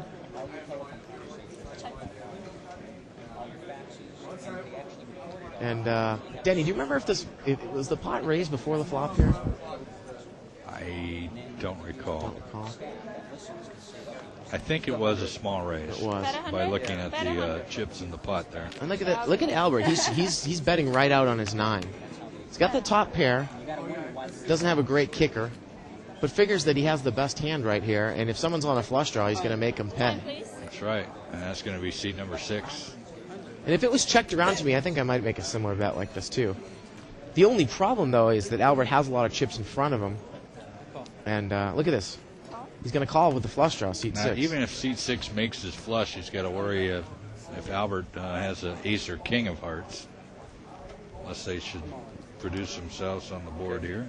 One of them. And seat 6 went all in with queen 4 of hearts. Still just on a draw. He's got a gut shot straight draw now, too. He needs a 5 or a heart to make his hand, and Albert quickly calls. He's got the best hand. And Albert's going to take the pot down with a pair of 9s. No flush, and that's usually what happens. I mean, I've seen it time and time again. You flop a 4 flush, and you never get there. The odds, when you flop a 4 flush, Denny, the odds of you making your flush are only about 35% with the 2 cards to come.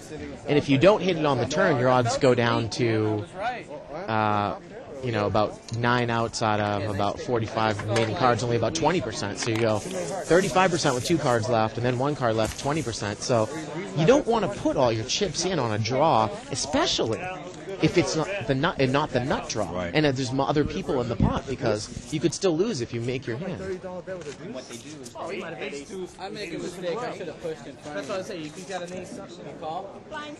So seat 6 continues buying chips tonight. That seat hasn't been doing too well. I had a feeling my queen was good. I don't necessarily, I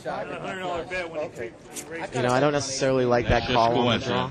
Yeah, I don't necessarily like that call on the flop there by seat 6, just with the flush draw. I mean, he had an overcard. He could have hit his queen, and that could have been good. After the turn, he really had a lot of outs. He could have hit a 5. He could have hit a hearts. He could have had a queen, but nothing came. 1 overcard. Seat 6 picks up pocket 10s here. King Jack suited in seat number 7. It's never the dealer. You're not steaming all you. I'm up like $700 tonight. It's true. I didn't like losing 2 bills there, but I gambled. I went for it. I'll make it. Seat 9's going to muck his hand, most likely.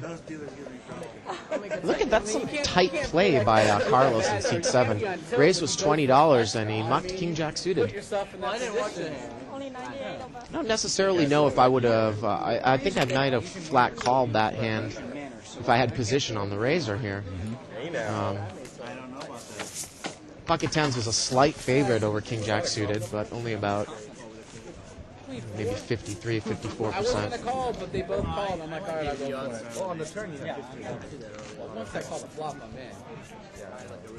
I was just hoping you had nothing, and then maybe you respect it. And sometimes you want to take those types of chances when you're a slight underdog. If you have a couple of overcards, I mean, obviously he didn't know that he had pocket 10s, but if you have position on the guy, you're a slight underdog. It's a race situation, but you have position, so you can really take a chance. Well, you can also, captain the hand, and you can dictate the way that hands play because you're playing last. Again, this game is about position, so you can play some hands from when you have position on a player that you might not necessarily play from up front. King Jack suited, I might limp in with that hand from up front, but that's a raising hand when you're close to the button. C2 picks up pocket deuces. You got 3 queens, 3 5s, 3 queens, and 9 A hearts. couple guys had aces with middle kickers off suit. Laid them down. Pocket deuces raises just a little bit. And I wasn't sure that you even. Let's see what seat 8's going to do. I would have thought if my Queen Jack my off fourth suit. number. He's going to give it a try. Well, he said. he's going to call. He's got overcards, and he has position, remember. Now, remember, we saw Carlos muck King Jack suited last time in that type of situation. Flop comes Jack. deuce, deuce, Excuse me, 3-3 Jack. Now Albert thinks he's probably most likely has the best hand, and let's see how he's going to play this. The deuces come out betting. He's worried about possibly Ace Jack, King Jack, or an overpair. Small blind. If he raised out of the small blind, he could have an overpair. And Albert's thinking he may be beat, but he definitely has a very good chance that he has the best hand here. And he does.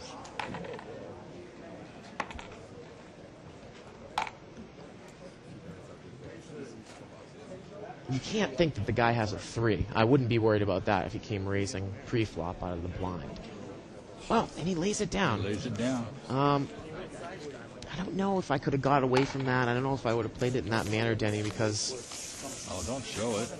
I mean, if you're going to call with Queen Jack offsuit, that bet, and you flop a Jack, and you're not going to play it, what's the point of even calling? Yeah. You know? And that's the kind of flop that you want. If you think the guy has an overpair, why did you call with Queen Jack offsuit on the pre-flop? If you're scared of that, if you're scared of an overpair, it's, you know. I guess we all have some gut feelings and instincts. Maybe Albert felt that he was beat when he saw the guy act on the flop. Yeah, he could have.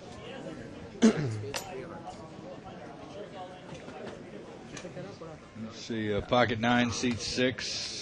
Pocket queen, seat 7. Carlos has picked up pocket queens, and again, Carlos is a pretty solid player. He's going to bring this hand in for a raise, probably 20, 25, maybe $30. Probably going to end up being a hit up between 6 and 7 here. Rick in C9 has an ace tray. He's bringing this raise in for about 45. I really like that size of the raise. He might necessarily not get action, but, you know, you don't really want to, you know, mess around with queens. A couple overcards are going to hurt you. You might still get a call here. $45, seat 9, he might call. I know I would. You would, huh? I don't know. And then I don't know if it's the right play, but I would. It didn't hurt that you said that, so. What's that? I'll tell you exactly how I'd play the hand, because you're wondering how bad I do play. Okay. I call Yep. with the pocket 9s. If I flop a set, Yep. I move all in. Okay, yeah, but okay, I understand that. Now that's an easy way to play it, Denny. The problem occurs is that if you call and let's say the flop is 3-3 deuce, now what are you going to do? Are you going to check and fold? I don't know. That's what the problem is with those mid-level pairs. If rags flop, are you going to get away from that Actually, hand? I'm probably going to bet like $25, $30. Okay, and now you're beat because the guy has an overpair. Right. So he's going to come over the top of you, and then what are you going to do? I muck. So if he comes over the top, you muck, huh? I think Well, so. and he could be coming over the top of you with ace king, too. So Could be. you know, And that's where my gut would have to come into play. okay. But that's why I think At that point of the game, that's where my gut would have to come into play. I'd have to sense a feeling: am I beat or am I not beat? Well, that's why I don't like to call big raises when I limp in with mid-level pocket pairs from up front, because it's trouble. Even pocket tens, you know, it can be trouble. Okay, now you all know how bad I play. Why don't you come on down here, and we want to watch you play. Looks like pocket five's got pocket tens, and he's going to bring it in for 40. That's going to raise almost every hand. Yeah, people be coming from all over saying, yeah, I want to play, but where's Denny? I want him in the game. Listen, I already lost 200 tonight, okay? Well, you know, the other thing that limping in with pocket nines or even a pocket tens or pocket eights and calling a big raise is that, let's say the guy does have ace queen or ace king, and let's say the flop comes 7 deuce king, and let's say he has ace queen and the flop comes 7 deuce king. You check and he bets. You're going to fold with the best hand, right? Because you get caught up in that situation. You're out of position. And it's just a hand that you don't like to necessarily get involved with. You're right. I just won't play anymore. I'm going to keep on. Well, it's just my opinion and my perspective. You're watching live at the bike. We're at the Bicycle Casino in Bell Gardens, California. Where the heck is that, you're asking? Well, we're only about 15 minutes southeast of Los Angeles. We're on the 710 freeway at Florence Avenue. Can't miss our big sign right on the freeway there. Easy on, easy off freeway access. No, just plain regular road. Unless there's a traffic jam. Let's play. And don't mind the guy on the off ramp with the "We'll work for food" sign. Now take a look at this flop with these hands that these people have. See if somebody tries to throw in a steal bet here. That would be amazing. Seriously, somebody would take the worst bad beat in the world. Yeah. C5's got the best hand here with 4. 4, aces up. Aces up, that means 2 pair. Aces and 4s. Now this pot isn't really that big, so. Now seat 6 is the best hand.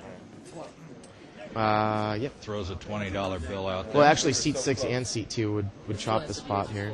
Oh, yeah, I didn't see that. And he's going to call, too. You don't have to have a certain amount of people in the hand. I got 7. My day shift. Not this year. Aces and 7. Aces and 7. Chop, chop. Chop, chop pot, Danny. When we talk about a chop, chop pot, we're talking about a tie. Because, of course, you use the best 5 cards of any combination, the 2 in your hand and the 5 on the board, and you can sometimes use 1 in your hand, and you can sometimes tie with some people, and in that case, both players had a pair of 7s and a pair of aces and 7s, aces up with a queen kicker. Sometimes in a chop pot, there's an odd chip. And the way we award that is who's ever closest to the dealer button gets the odd chip. In this case, there were no odd chips. We have a new player in seat number 1. His name is Mike from Alhambra, California. I think that's him. Has he been here all night, this guy? Yeah, he has been here all night. Oh, okay. Well, he's going to be there. Now, Rick's going to bring this hand in for a raise. Rick's played pretty tight here. Rick's got a 9-8 suited. 8-9. Suited connectors in No Limit Hold'em are more valuable than they are in Limit Hold'em, just because of the fact that if you hit your hand, you can make a lot of money on further streets. I did that earlier today on the internet. I had like a 6-7 suited, and there was like 4 or 5 other guys in, and I don't know, I hit a straight or something, and I got a lot of action. Now, Rick does not like the fact that 4 players called here. I'm a little bit surprised that Rick brought this hand in for a raise. Usually you want to limp in cheaply. Well, let's see what we have. We have an ace-7 spades. There they are on the screen now. Because now Rick, I mean, he raised pre-flop. There's 4 people here. Is he going to bet in here with 8-9? Well, he's going to play aggressively. He's got a gut shot straight draw, too. He needs a 7 for a straight. Let's see if he's going to play aggressively here. And people might respect that. You know, no one has any part of this flop. $50. I think that he could take this right down here. This was actually a great flop for Rick with 4 people in if they all had high cards. Yep. And he's going to take it down. Now, if someone had caught a king 10 or an ace 10 in their hands, you know, they most likely weren't going to get away from that. Rick was fortunate. Rick did not want to see 4 callers when he raised with 8-9 suited. Rick doesn't have a lot of chips in front of him, though. Like I said, I was a little bit surprised that he threw in a raise there with a suited connector. Usually you want to limp in with those hands from up front. Rick's struggling to get 300 there. I'd like to be seat 5. That's the guy I want to be. You know, all these monstrous chips in front of you. But that's a good flop for 8-9 suited if it's ragged. You're going to take a shot at it one time. What do you mean by ragged? Usually that means low cards, cards that wouldn't necessarily hit anybody's hand. Someone could have had a 10 in that spot. Luckily for Rick, they didn't. And it's going to be difficult for people with overcards to call that. A lot of aces out right now. I can see ace-7 of diamonds in seat 4, ace-queen offsuit in seat 6. I believe Rick had an ace in his hand also. He already mucked. So that's 3 wasted aces. Raise it to 35. Raised $35.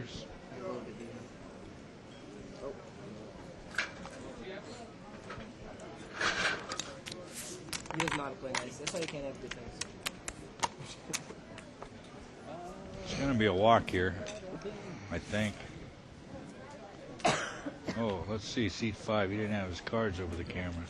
It's got 4-5 off. 4-5. I think this is a donation. Really? Wow, he's got a call. Down, the ladies No, he's not. Oh, okay. I was going to say. Sound like he was, huh? Folders, me and you together. Nobody want to play with me, man. Might be able to make 20 with all our cards added together. It's not a good sign. Getting monster hands. It's made like $20. They did. Dan 200 over here. Yeah, I've not had a good day. At this table. I got rocked. The 9 at least a 20.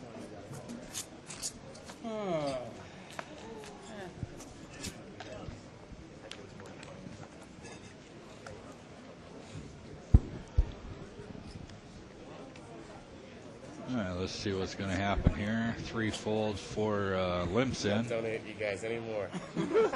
5 throws away. Says, I ain't donating to you guys anymore. I'm throwing my hand away.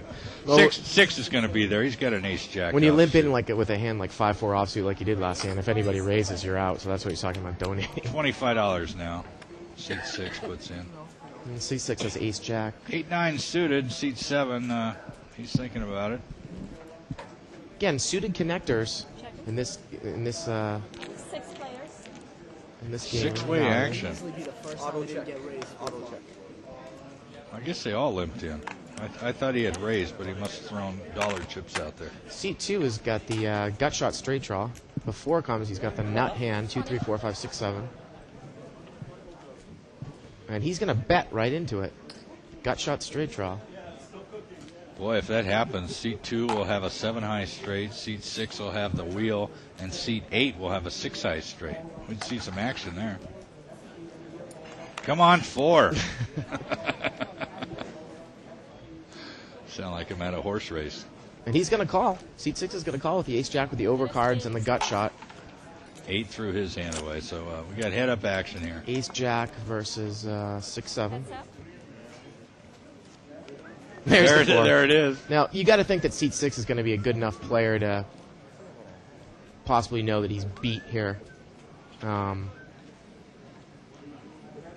C2's been playing like a maniac all night long. And seat 8 is probably thinking, boy, I could have had a piece of this pot. And he calls. Now, if seat 2 is a good player, he's going to put in a very nice sized bet on the river here. I'd say go all in. I know the full house might scare you, but I would go all in right now if I was seat 2. It's going to be tough for seat 6. He's going to check? You check. Oh. No. That's weak play, Denny, there. I think that's a perfect time for seat. The 5 messes up the hand a little bit there. But I think if you have the nut hand 6-7 and you think you're up against an ace. Wait. I thought seat 2 had the 6-7. We must have had the hand up incorrectly then, Denny. I sure hope so. Oh, yes, we did have the hand up incorrectly. But anyways, we can discuss it as if that was the case, because if he had 6-7, I would go all in there, because you might get a call from an ace. It's going to be tough for the ace to lay down the hand. But you have the nut hand. But obviously he didn't have 6-7. I think we must have had the card in there. But that sometimes happens. Sometimes. No harm, no foul. Obviously, I feel a little better. I'm not sure if that really happened. I'm going to wait to see 5 minutes from now and see if... I gave Evelyn plenty of energy drinks. Hey, we got pocket 7, seat number 3. I actually want more power. God, there's not a lot to talk about here, Bart. Ace 3 offsuit in seat 6. You got King 10 suited in seat 9. Other than that, and there's 6 players. I mean, these other hands, you got a Queen 3, a 4-8 of spades. Look at that. We picked up a set of 7s here. Does anybody have an ace? Yeah, there's an ace. Seat 6 has an ace. Got ace 3. Seat 3 comes out betting with the 7s. Again, I like this bet because chances are that somebody has an ace when there's a lot of people in this pot, and it might be difficult to get away from an ace. Now, seat 6 is thinking, I got ace 3. I have the top pair, but remember, Hold'em's a kicker game. That's right. Seat 2 has a gut shot straight draw. I think. Okay, and he folds. He needs a 6. I think the worst thing for seat 6 to do in that position was to flat call. That could have been the worst move. You either raise or you fold. And he folded, which is good, because he was beat. C2 calls with the gut shot straight. 4-8. He needs a 6. Yeah, he's got a backdoor flush draw, too. There's a 9. Well, you can forget his flush draw. That would actually be more entertaining, I think. What's up? That would actually be more entertaining for I think the tournament would, because right now you do one get the Trying to hear what they're saying. Oh, they're talking about a one-table tournament. They're talking about satellites being more entertaining. You do 2 or 3 of them. Haven't gotten any cards. All right, Walter's going to come out betting here. What's that? 4 hours. $50. Pretty straightforward. Oh, don't tell me C2 is going to call this. Just with a gut shot. Oh, man. I hope he hits it. What a bad beat this is going to be if he catches a 6 on the river, and I'm going to try not to get too excited if it happens. Oh, no. I had you going for a second. So, Walter in C3 picks up a full house, 7's full. Maybe C2 will try and bluff at it. Come back over the top, yeah. You think it would actually end before the 2 hours? I think he might be thinking about maybe coming back over the top. Walter just about put them all in if he wanted to call here. I lay down an ace. What would have been the worst 2 Denny's if he had picked up a backdoor flush there, which was a possibility on the flop. Runner, spades. That's just I mean, again, we talk about the guy in C2. He hasn't been playing the best poker all night. That's a very, very bad call. When we were talking about odds, we're talking about he's got 4 outs to make a hand. He doesn't know the guy has a set, but he's even drawing, if the board pairs up, he's done anyways. But he only has 4 outs. He needs a 6. Right. And the pot size doesn't say about $120. Well, C3 betting in another $100. So, you need to call $100 for a $200 pot, and you have only about a 10% chance of hitting your hand, less than 10%. Right. So would you take a bet where I'm saying you're going to give me $100 for $200, and you only have a 1 in 10 chance of making it? That's where we talk about odds. It's look, C3 picks up another hand. He's got pocket kings this time. C5 showing an ace-queen offsuit. And of course, C3's played pretty tight tonight. C5 looks like he's going to flat call. C2 might call again with his Jack-10 offsuit. No, I think that... all right, we're going to see some fireworks here, Denny. C5 re-raise with ace-queen offsuit here. If I were C5 and I knew the way that C3's played in this spot, C3 is raising under the gun, I would muck ace-queen in a heartbeat. I would not. Well, I would definitely not call. Possibly a re-raise. Look at this. Jack-10 comes in offsuit. Calling. Now, I think C3 is going to push all in here. I think this is a perfect spot to push all in. Someone's probably going to have an ace. What's he got there? He's got about $500. Yeah, right? Looks like he has a pyramid of 4 and a stack on top. $500. Spectator. The only thing is you got to worry about C5 though, because C5's got a lot of chips and he's got them covered. So you'd like to stay away from a war with a guy that can make you go broke in this position. But in this spot, I would either put in a very large re-raise or go all in. And it looks like he's re-raising to about 260. And I can't see ace-queen off calling here. I think it would be a bad call. I really do. I mean, we're talking about a very tight player. He brought the hand in with a raise under the gun. You re-raise him, and then he comes back over the top of you. He's not going to do that with ace-king, most likely. He's got either kings, aces, or queens. And you have ace-queen, so you're an underdog. And if he has ace-king, you still get you dominated. There's no way you could be in the lead in this hand. I'm thinking Jack-10's going to call. It won't surprise me. But it's up to seat 5, and there's no way that seat 5 can call here. Because he knows he has to be beat. I just don't see how he can call with ace-queen offsuit. I mean, is seat 3 going to come over the top of him with jacks? And first, no. I mean, you know what I mean? It's just, he has ace-king, he has aces, he has kings or queens, and he most likely does not have ace-king. Queens, kings, or aces. I think this is a little bit of a Hollywood job.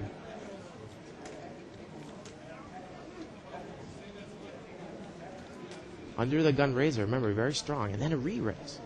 He's going to lay down. That's a good lay down. Good lay down. Lay it down. Yeah. Oh, yeah, don't show the cards. Now Jack-10's going to muck, I mean. Well, I don't know. It doesn't hurt his hand. Remember, you were behind. How was I behind?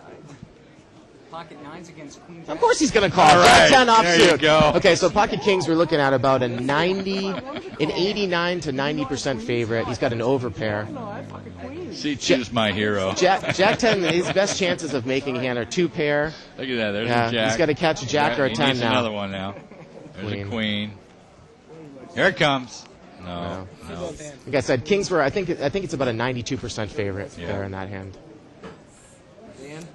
felt like you had it. Jack 10 offsuit. I really felt like you had it. But anyways, I think that was an interesting lesson in Hold'em there, too. I would have mucked ace-queen offsuit for the first raise with that guy who was playing so tight under the gun. Right. You re-raise him, now he's coming back over the top. There's no way you can call with ace-queen offsuit. No way. Well, C2 is going to call it a night. Yeah. Lost about $700. Remember, Hold'em, sometimes you have to think backwards. Think about what's happened in the previous rounds. What could this guy possibly have to re-raise me? The only chance that you have is if he has pocket jacks, and there's no way he's going to do that with pocket jacks. So it was a good laydown by C5. They got that new guy, Williams, goal for 4 qualifiers. They're on fire. All right, you might have to talk me into a bet on that one. Yeah, you look crazy, but I mean, you could have made it. You could have made they could have easily been the. Could have been the I got water in semifinal. my hand. Yeah, I played turn left and right. Two's gone. So C2 lost about $700 tonight. And Yeah. That called it a night. Yeah. That's, a pretty good chunk of change. Yeah. So probably a week's worth of pay after taxes and everything. No, he blocked the jack. Ace King suited for seed number 5 is going to pump it up a little bit. Looks like about $100, $80. And nobody else out there has a whole heck of a lot. But he'll probably end up getting a walk. Queen Jack in seat 4, maybe. Did C4 limp in? He limped in. I can't possibly see him calling this. He's a big blind. Yeah, he's not going to call a $100 bet with Jack Queen offsuit. Nice. You made a good fold. Ace King back. Well, if you just joined us, you're watching Live at the Bike. We're at the Bicycle Casino in Bell Gardens, California, which is located about 15 minutes southeast of Los Angeles. We're on the 710 freeway at Florence Avenue.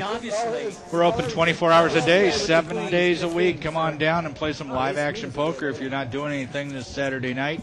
It's going to be a busy weekend. President's Day is on Monday, so we got a holiday, so good chance to come down, see the club if you've never seen it before. We have over 135 tables of action here. And that's Lincoln and Washington's birthday. Denny, I think, said it was Jefferson's birthday last broadcast. I threw that name in there, too. We used to get 2 holidays out of that in years past, didn't we? Yeah, and they told the government you're taking too many days off. Make them both one. Let's see. Lincoln was born on the 12th. Raise 10. Who's the other one? Washington? Washington. I don't know when he was born. No. What's his name? Carlos is bringing this in for like a little bit of a mini raise with Queen Jack suited. Just kind of almost a value raise. Not really going to knock anybody out of the pot, but his hand might be worth that. Just to pump the pot up a bit. Let you guys play this one. Take it 40. Now someone's coming back over the top with 40. Seat 6 with King, Queen, offsuit. The purpose of this re-raise is to knock everyone out. He doesn't want to see any callers here. King, Queen, offsuit is not a great hand. I asked him if he wanted to bet me. He can accept it. Raises are made for different purposes in some case. That raise was made to buy the pot. Did not want to see a flop.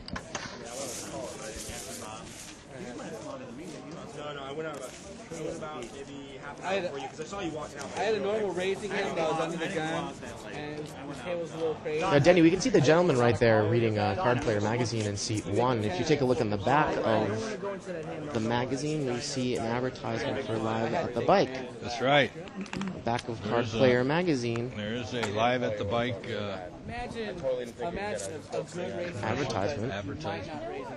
Advertisement. But I mean, like, Got a new player named Scott, seat number 2, I think. Unless we might have the same hand. Well, then you can bring it all in. I don't know. Every time this comes up, I get a different answer. Oh, I see. The last time I worked. I honestly didn't want to catch go. the rest. I think. It's not a table change. They treat it like a must move, so you can bring all your chips for 200. They treat it like a must move. Yes. If they treat it like a must move, I just ask for a roll. He came from another 200 game. He should be able to bring all his. Right, that's what the discussion is, then, Or anything exactly. between it all. He's not a new player. He's kind of doing a table change, so You can have more chips than the 200 if you accumulate more on another table. That should be a no-brainer. I don't know why they're even discussing. Top pair. I mean, you would have been nice, but you know. Well, I think the question though is not the money. It's not the question of how much money he can bring to the table. Is if he needed to post there on that hand. Oh, okay. And I don't think he needs to post. Because if they do treat it like a must move, he can wait to come behind the button, and he doesn't need to post a blind. I called. I didn't want to make. Okay. It's treated like a broken game. Like someone makes a 75, and I'm like, Steal it from him. am I drawing dead, or if I got him, they've got like 6 or 7. Yeah. What makes you happy? You make a 10 and get those callers. Looking like heads. No, we're not going to have heads up. Ace Jack off suit's going to take that pot down with a little bit of a raise. I don't think it's a raising hand, but an early 2x2. Of course, everyone can play for free if they go to our website and click on. I just heard they're ragging me on 2x2. Oh, they are? Talking about my gut and all sorts of stuff. Your gut. Come on, bring it down. Let's go. Let me read this here. Hold on. There's a bank of From Russ. Russ, you look like a hefty. You look like Big Denny. Max Shapiro's. Let's see. Here's what I'd do. I'd call the bet with pocket nines, and then I'd flop a set and go. Oh, I said that. And they say world class player. Well, you're damn right. I am a world class player. Don't you forget it. I must be the same guy I played with online earlier today because he called me a world-class tournament player, too. I put mostly purple chips on the table, so it's easier to tell. Yeah, I get lucky once in a while. That's about it. You know, I got some heat on 2+2. I was reading last night. I think some people misunderstood me about pocket aces against ace jack. I think I said that Mo had made a good laydown for that type of bet. I don't think you can call with pocket aces. He was ahead.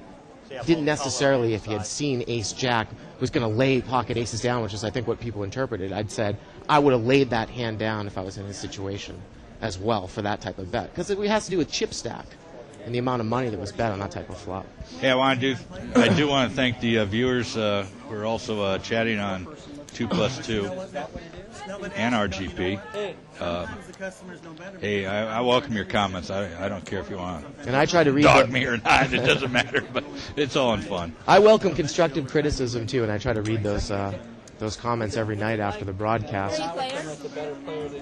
And I know we got a little bit of heat for the Triple River hand from yesterday, but we tried to get that straightened out, and I apologize. All right, we got three-way action here. Queen 10-3. 4 and 8 have a middle pair. Pair of 10.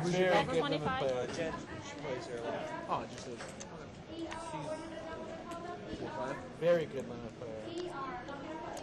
Yeah, it's rough. And the bad thing is I taught her how to play. So it's like she's far exceeding. Now Albert's going to lead with the second pair here with the overcard kicker. The way she controls her emotions and reads players. And seat 4 is going to call with the 10, second pair with the middle kicker. I don't really like this call either, Denny. There's a hard draw out there. Why would you call with 5, 10 of spades? You're just going to get yourself in trouble. Now what? Now if Albert leads again... No, he's going to check. Maybe he's afraid that seat 4 has a queen here.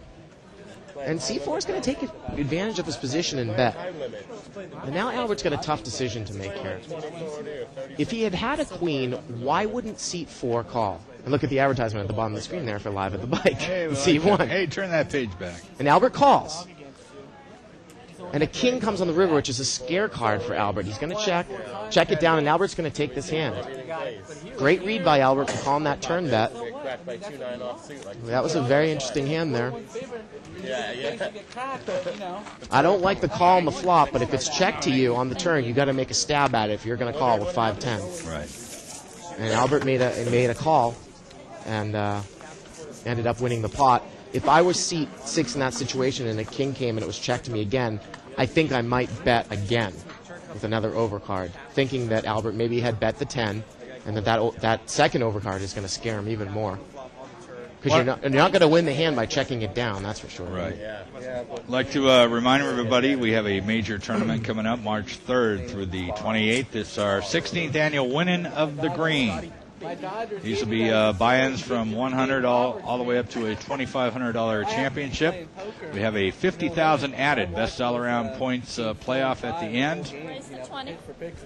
Satellites, they'll start on March 3rd. Super Satellites also, $50 Super Satellites for the $2,500 championship event.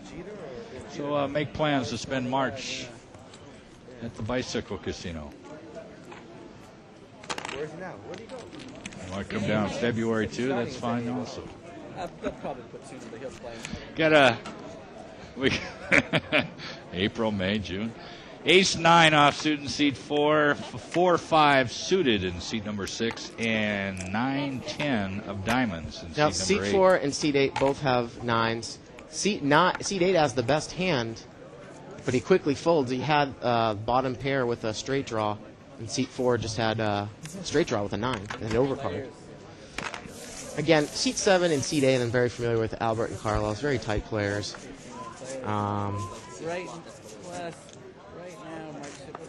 Sometimes you can bet tight players out of a pot, Denny, if you take advantage of position and bet into them. If they feel that you might have the best hand, they're going to release a hand that a bad player might call with.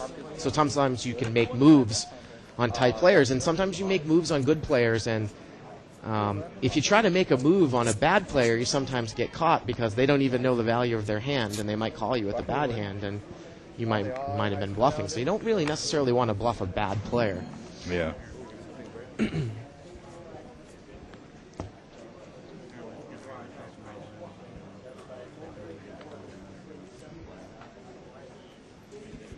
Hey, there's talk that Friendly game. sometime in the future we might stream a live head-up match play game. You mean like a two players tournament style or live a cash game? A cash game, heads up? 2 players, heads up. A no-limit game or maybe a limit game or something heads up? Yes. I think that would be pretty exciting. Heads up is a whole different world when it comes to full table poker. I mean, you're really playing the player there more than the cards. It's a totally different art. I've seen people who are great heads-up players who can't play on a full table, and people who are great full table players that can't play for anything heads up or short-handed. You know, it's a totally different game. If you have any ideas or comments, suggestions, want to let us know about them, you can email us. The address is live@thebike.com. Live@thebike.com. You're watching Live at the Bike. We're at the Bicycle Casino, Bell Gardens, California, just outside of Los Angeles. This is a live cash game, no limit hold'em, $200 buy-in, with a jackpot of $93,000 up for grabs. Your hand isn't going to improve. Get myself some blinds.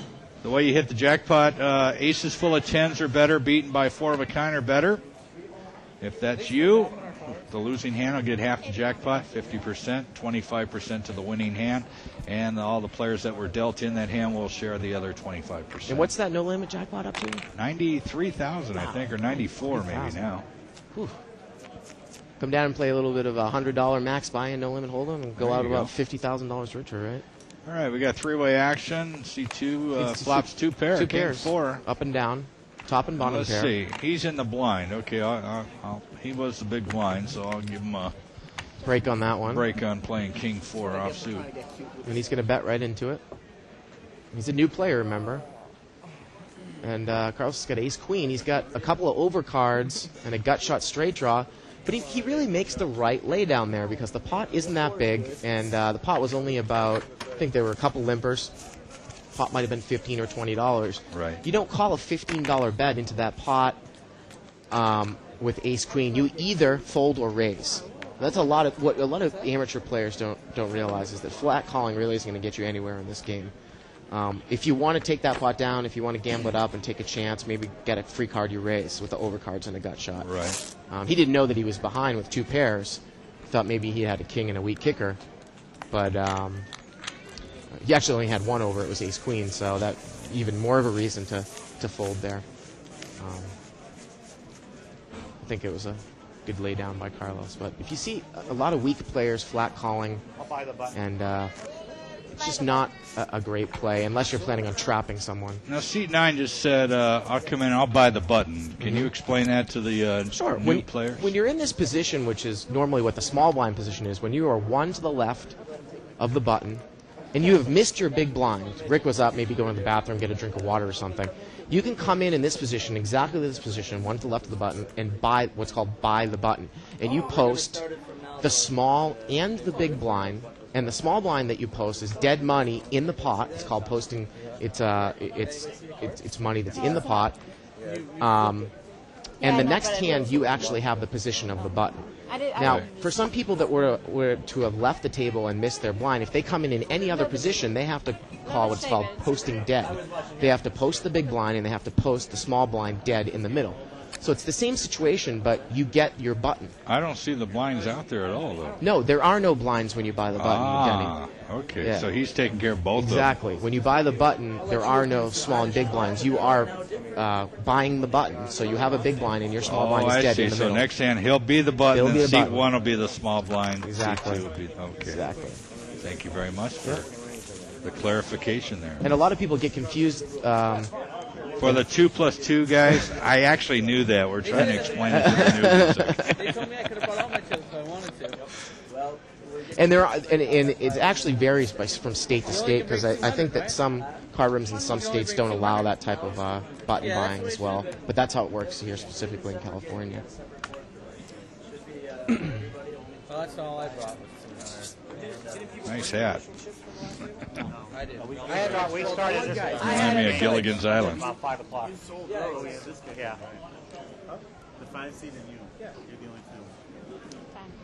All right, let's see. Anybody have anything worth talking about? Started the game like 5 o'clock and everybody bought it. Right. Yeah, pocket 9, seat number 9. Rick in seat 9 has pocket 9s. Except one of his 9s is being eaten up by seat 1, Jack 9 of spades. And then we got a Jack 10 offsuit in seat number 6. Now let's see what Rick does here with pocket 9s in the button. 6 deuce of hearts in seat number 2. He's going to flat call. And seat number 8 has a king 4 of hearts. Now Rick has position on the players. Albert, this is a loose raise with king 4 suited. Rick's going to have a hard time hitting his set here because, like you said, one of the 9s are already being eaten up. Ace 8 tray. And that doesn't help anyone. Oh, it really doesn't. No one has an ace. And if it's checked around to Rick, let's see if he takes advantage of his position and bet. I think he has. If he doesn't think anyone has an ace here, he has the top pair with 9s. So he probably thinks he has the best hand. He's going to do something. Unless someone might have been checking a weak ace from up front.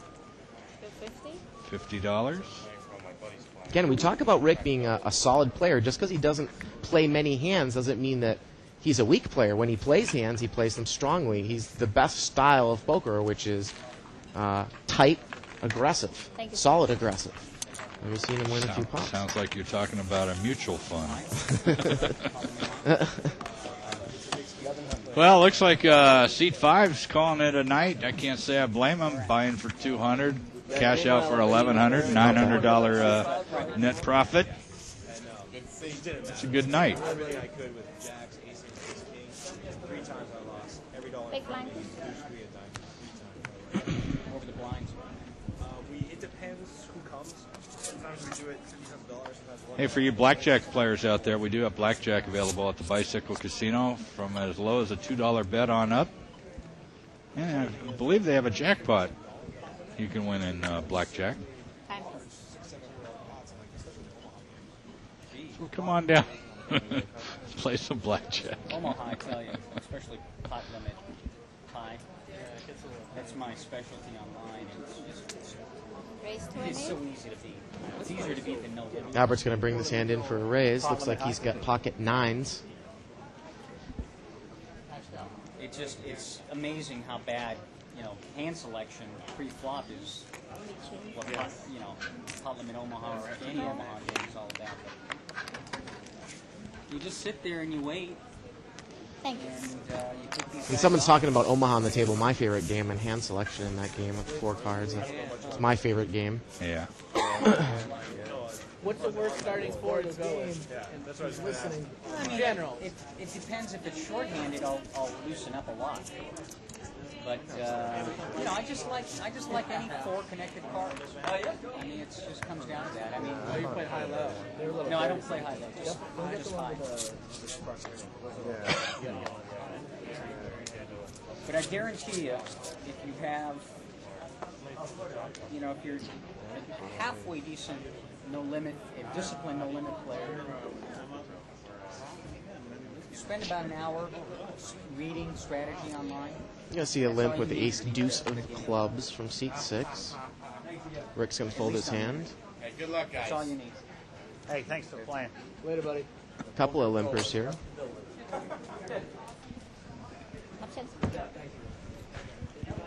me take a look at these rags one more time. All right, let's see a flop here.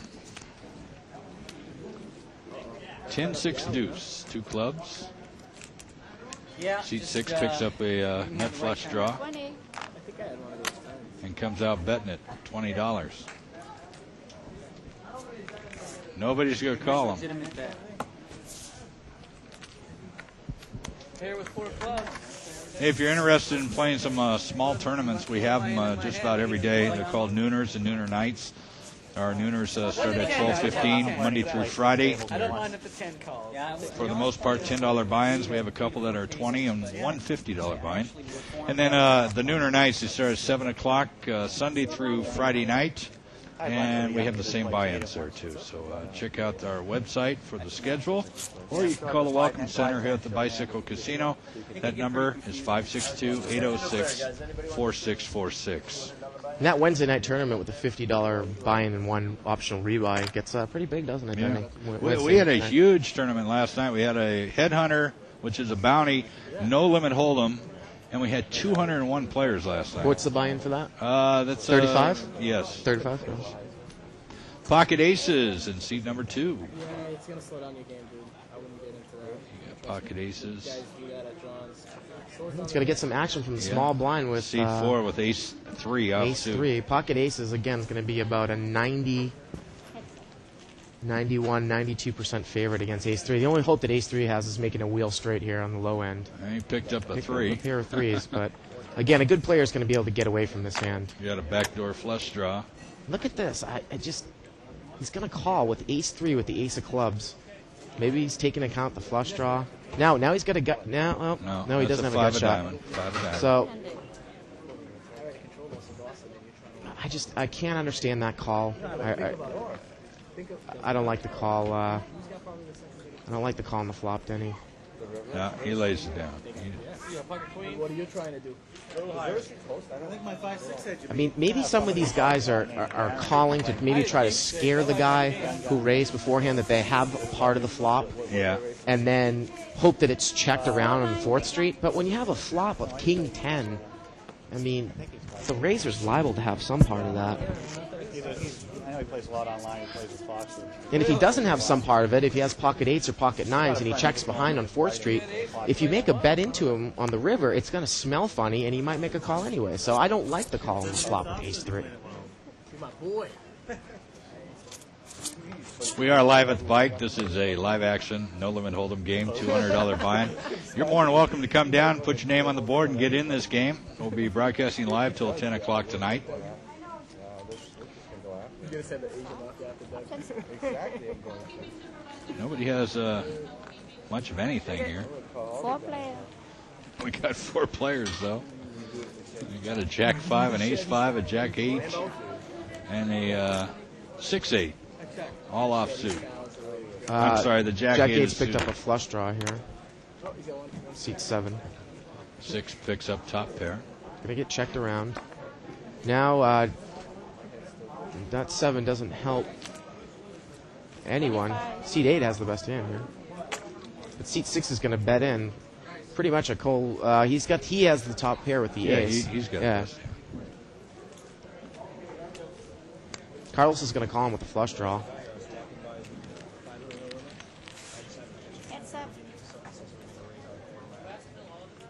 Doesn't make it. 5 on the river. Probably going to might get checked down here.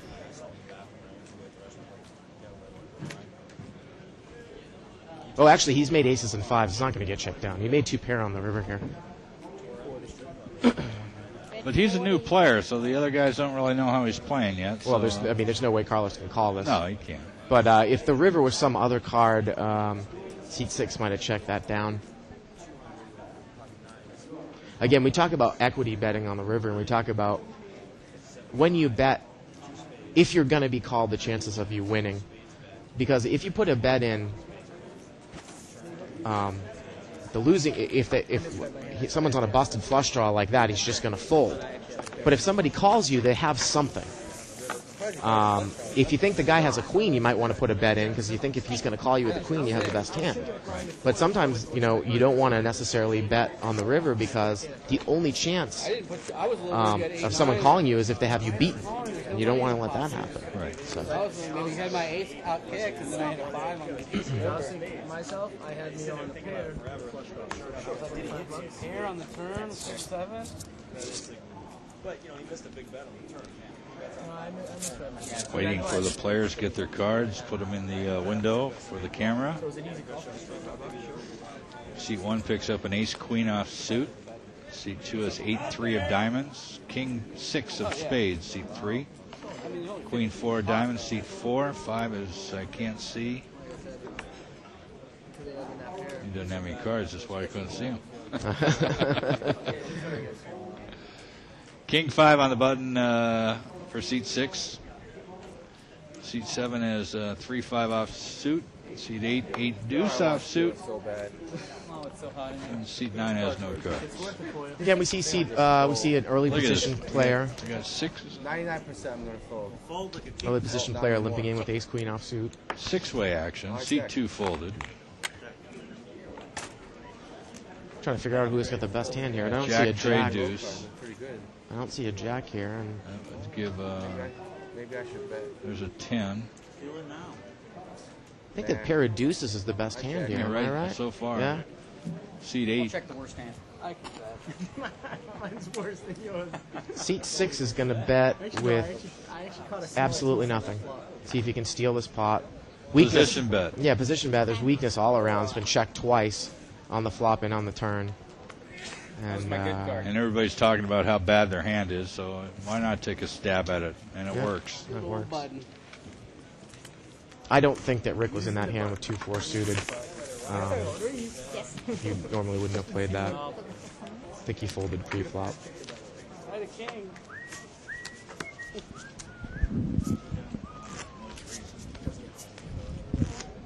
All right.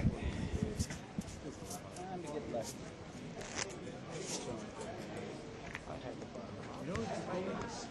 I had a deal with king. I had out straight. Just want to get a little feel of texture on the table. Sorry, we were just looking through some of the 2+2 threads. I don't understand what this means. Come on, Nenny, you've seen the Family Guy before. I guess I don't have a life because I haven't. Raise me out. I just want somebody else out. Isn't that Muck? No? No, not yet. You got to remember, I don't have a life. My life is here at the bike. I go home once in a while and say hi to my wife and my kid. And Like 25. no wonder I stay married, It's a perfect marriage. She never gets to see me. Customers to call with this saying, not full. We just came. As long as I keep buying her shoes, she's happy. I got it in. Looks like we got a new player coming It's an in old seat joke. 5. Thank you. See if we can get a name on that guy. Philip? Oh, he was at the table where I went broke earlier. Oh, really? Did he use the one that No, broke he's you? not the one that busted me. Yeah. But he was there. Look at this kid. He looks like he's 16 years old. Every time he moves to a table, they check his ID, make sure he's 21. You got to be 21 here. Bicycle Casino. And security does a very good job of checking IDs as young faces walk in the door. A lot of them now. Getting younger and younger, aren't they? Especially the no-limit games. They look younger and younger. Yeah, my buddy that didn't know much about poker, I folded 2 over. It was hard to get. It was really hard to $25 bet. It's just like that. And I hit my hand. Pushing it out there. I wish this is a limit game. Going to see some more limpers. But it was irresistible. They have a nice. They had a. C2's got 10 jack suited, At Thursday night, they had a nice. which is a nice multi-way hand. Can have a value in a multi-way pot. 400, 800, that's right. 10 jack valuable because it makes the nut straight on both ways, and it's suited. You get more action, but you don't have that big thrill of that all-in. And 6-way action here. that's a decent flop for 10 jack suited. Flop's top pair, got shot straight jaw. Well, It's going to come out betting. Every flop was 25. That third, of course, was right before the flop. 25. Did you see the deuce 9 hand? The Ted Forrest deuce 9 hand? Against Ted Forrest, he lost. No. Out during the Oh, shuffle. lying in the forest. No, Ted Forrest was one of the players. I'm full 9-10. How did Jerry Bush do? He was in the hand. What happened? Again, when we was, talk about playing... Ted Forrest raises under the gun +1. Let's listen to Rick I here for a was second. typing on the, I have two monitors. I was typing on the other screen answering people's questions. I think someone else told me the pre-flop action when Ted Forrest raised with deuce 9, a pair of aces in seat 2 made it through. Chad Brown. Jerry Buss called. Ted called. Flop comes king 4 deuce. Rainbow. Check to the aces who bet. Jerry Buss called. Ted called. He snags a deuce on the turn. Gets in a check raise. Chad Brown actually slow played. The aces go 3-bet all in. Yeah. And gets the call from 15. Jerry and value bet on the river. Chad Brown actually slow played on the flop, checked it on the flop, check called, then went to check raise Ted Forrest on the turn. Little did he know that Ted Forrest was playing 9 deuce offsuit. And we're talking about a trip. game. We're talking about a game that was a 400-800 limit hold'em game just the other night. My understanding, I didn't watch the pre-flop action. Now look at this. Pocket kings in seat 2 is the big blind. Let's see how much he pops this one for.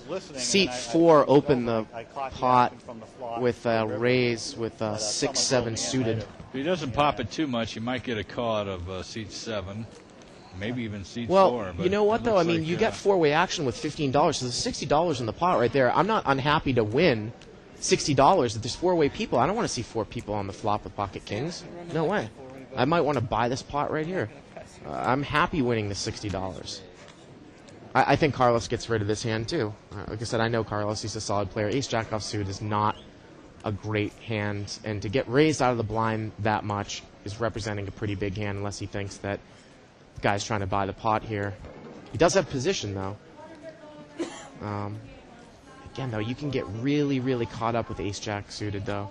And ace-jack on suit. I mean, if you flop an ace, you might be done. You might be lost. And he rightly lays it down. I like the play. Or he feels like he's going to lay it down. Yeah, he's going to lay it down. Define a man's character. Especially when all his boys are watching on TV. Reading 2+2 for him. Guy said, okay, who are the commentators? Guy answers him, Denny is the World Series of Poker 5-time champion and card player's leading money player of all time. The other guy is some non-script pro. Well, thank you for that honor. I wish it was true. Maybe I'll be the honorary 5-time champion. You guys got anything better to do on a Saturday night? I thought I needed to get a life. Oh, no. You thought it was bad now. Just kidding, just kidding.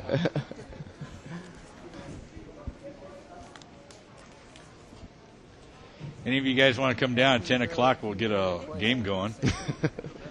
I'll sit down I'm with sure you. they'd We'll love play to play in it with you, Danny. Hey, come on. We'll play some poker. Let's go. Flop is King 8, Jack, Rainbow. C2's got top pair there. And C2 checks it, which is sometimes a standard move from first position to flop top pair with a weak kicker, just to see what happens in front of you. And now he's going to bet after it's been checked around. And he's going to take it down. I like to do that a lot too if I'm coming out of the blinds and flop top pair with a weak kicker. I sometimes like to check and see who's going to come in betting. If someone comes in betting from up back, possibly on the button, I might check raise them, thinking that they might just trying to be stealing the pot.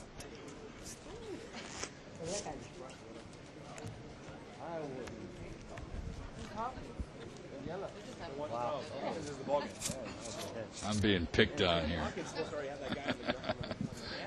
That's all right. Did you guys see the odds? Wait till you guys come play one of my tournaments. I'll give you a 20-minute penalty, huh? We Get 30. All right, somebody raised it up to 30 here. Let's see if we can follow the action Seat rather 6. than 2 by 2. 2 plus 2. 2 by 2. That's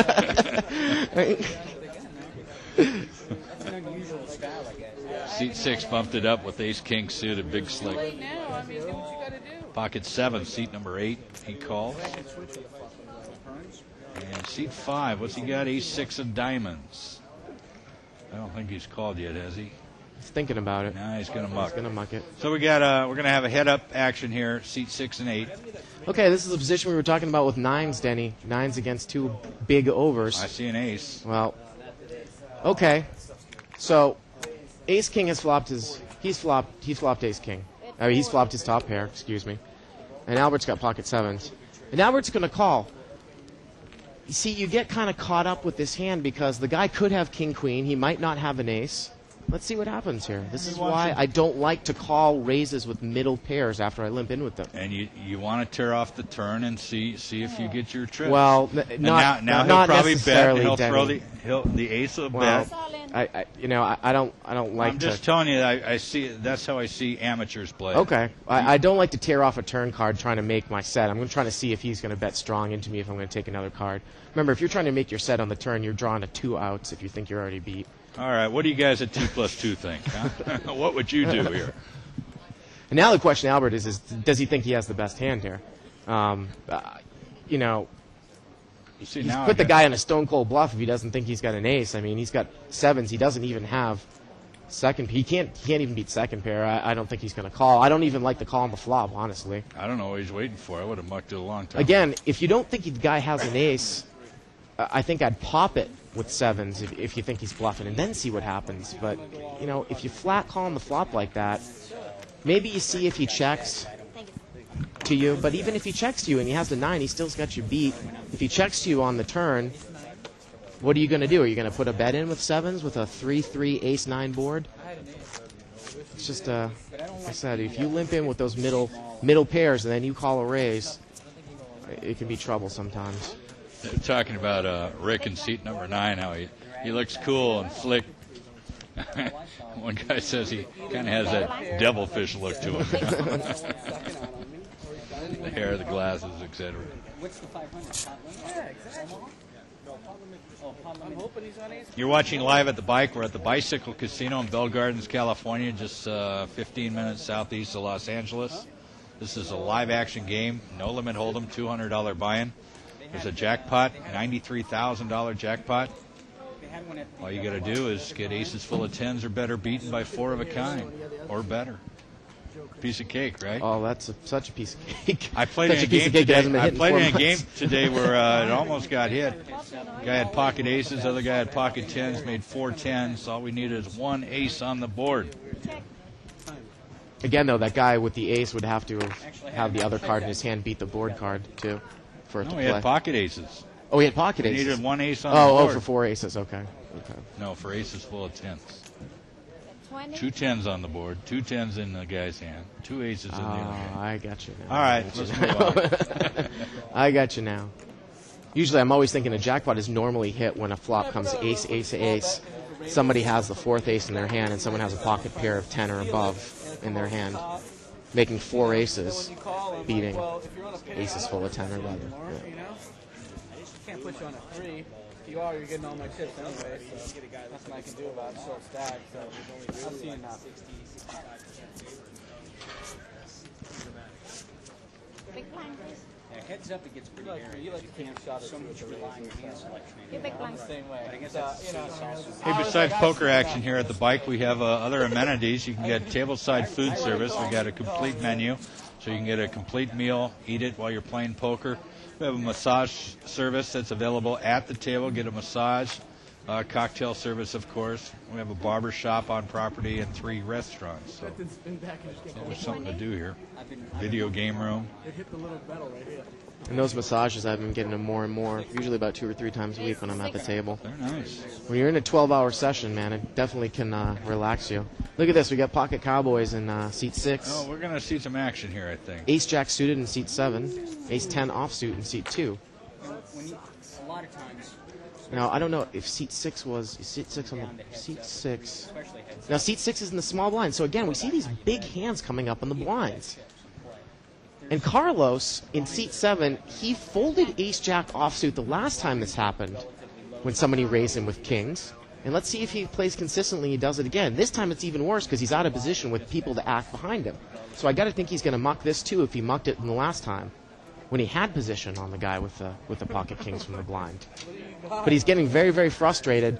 But lay it down, Carlos. I got to tell you, it's a good lay down.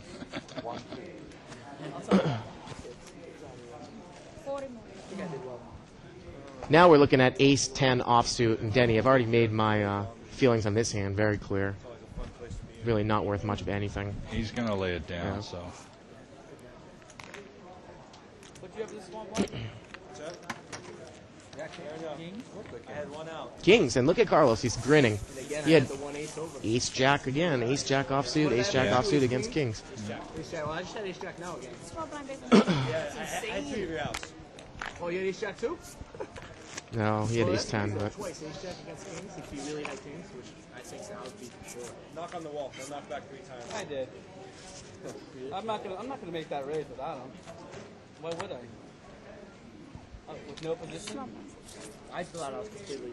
Seems like we have some players that know what they're doing talking on the table there. The table chatter is pretty interesting. Yeah. He said that, you know, why would you raise if you didn't have a high over? Wouldn't necessarily raise with ace-king. I don't even like to do that out of the blinds because you're out of position. If you don't hit your flop, you know, you can be in trouble. Got a lot of garbage hands coming up here. It's a junkyard table. 15? 15. Yeah, you'd like to make a little more money with it, but it's a tight Oh, we got a bite there, huh? No, I know. 10-8 for seat 4, a 6-3 for seat 8. The key was I didn't have the position. You Ace know, if I had king the button, 9. I might have gotten cute with it, but Go ahead. Yeah, or if you knew the flop was coming like that. Oh, God, that would have been nice. Me and you would be trying to figure out how to better jet. I don't even play cards like that. Well, some people like to play these. Well, these aren't even suited connectors. This is a connector with 2 gap or 3 gap suited connector, and you know, you might come in with this hand for 1 bet if 7 people in front of you come into the hand and you're on the button.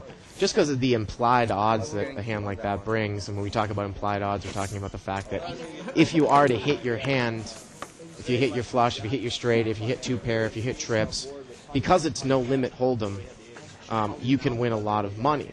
Each street is not capped by a limit bet. You know, you might want to take a gamble with a pocket pair against a big chip stack because if you hit your set, you know, you could win a lot of money. You could win a lot of his chips. Again, in limit hold'em, we don't have those types of implied odds because each betting round is capped by a specific limit.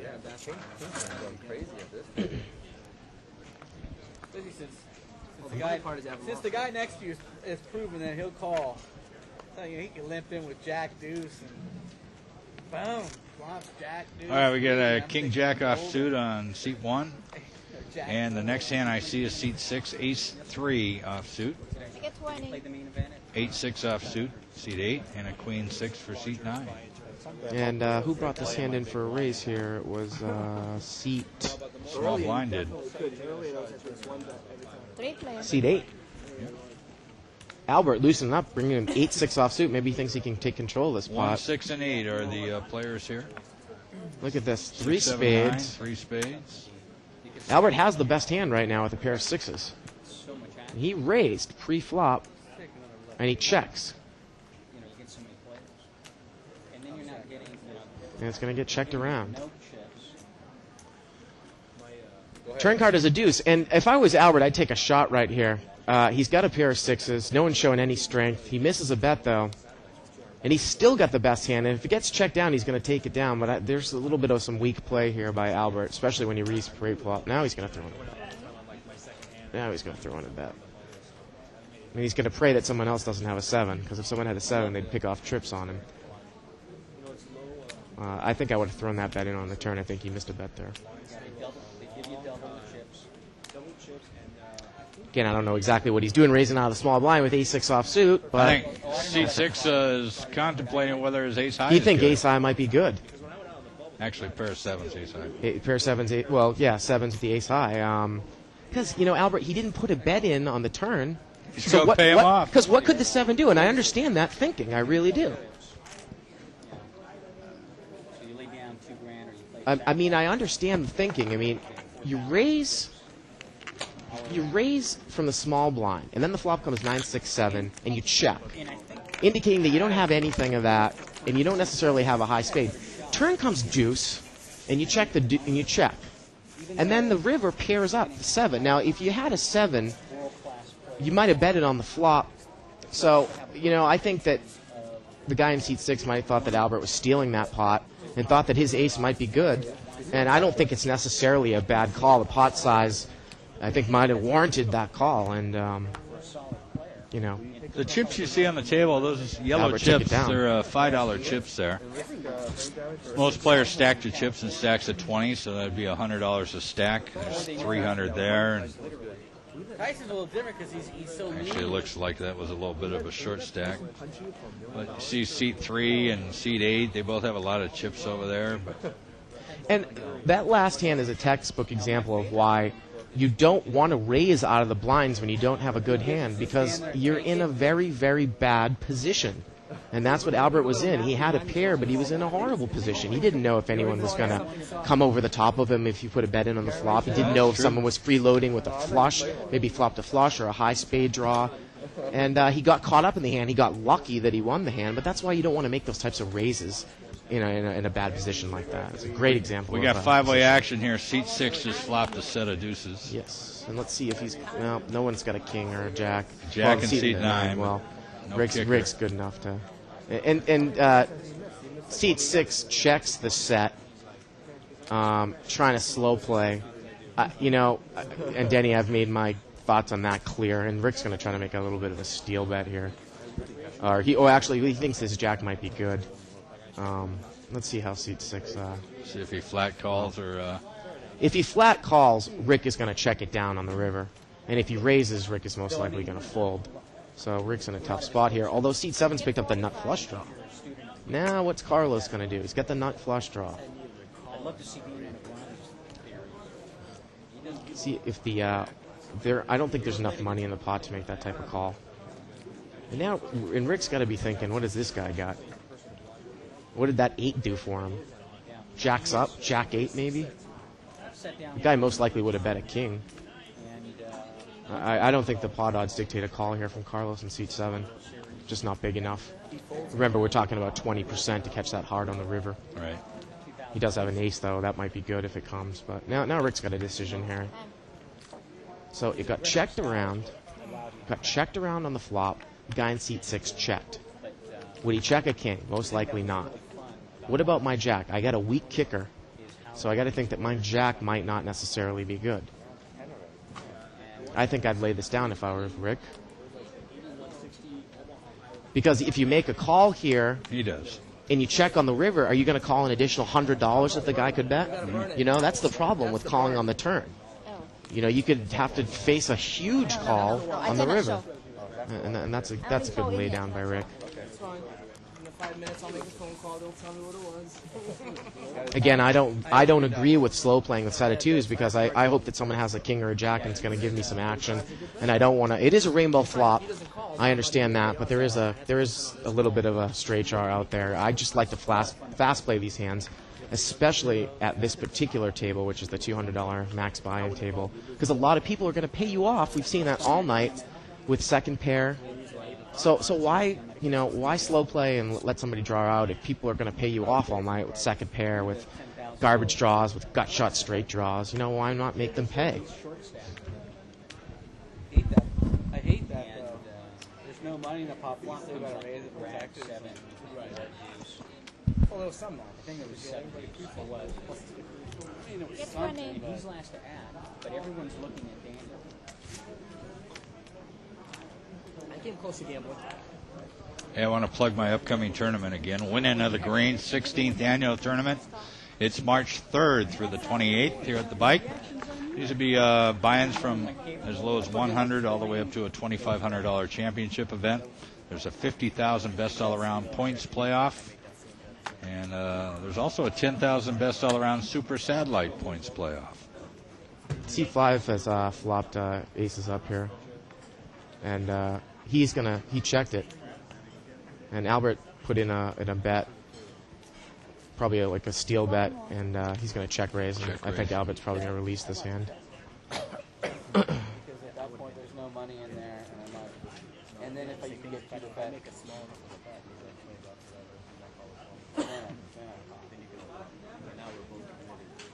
and he does. If you would come in for 20, he calls. Now that particular case isn't what I'm talking about, a slow play. He was totally intending to check raise there, indicating they didn't have an ace. And if Albert did have an ace on the button and he had bet it, he could be into some serious trouble. Because I flopped aces up, probably would get a call from Albert and extract some money. So I like that play by C5. And we've actually used the term gut shot straight draw a lot, Denny. When we talk about a gut shot straight draw, we're talking about kind of a middle straight, like if the need a middle card to make the straight. If a flop is 5, 6, 8, and 9. And the board is 5, 6, 8, 9, and you have or 5, 6, 8, 9, and you need a 7 to make the straight. Right, exactly, or that combination of 4 cards that you have. I'll bail you out. 4, 5, 6, 8. How about that? That's the board. There you go. And you got a 9 in your hand. Yes, you need and a blank. You need a 7 7 to make the straight. To make the straight, right.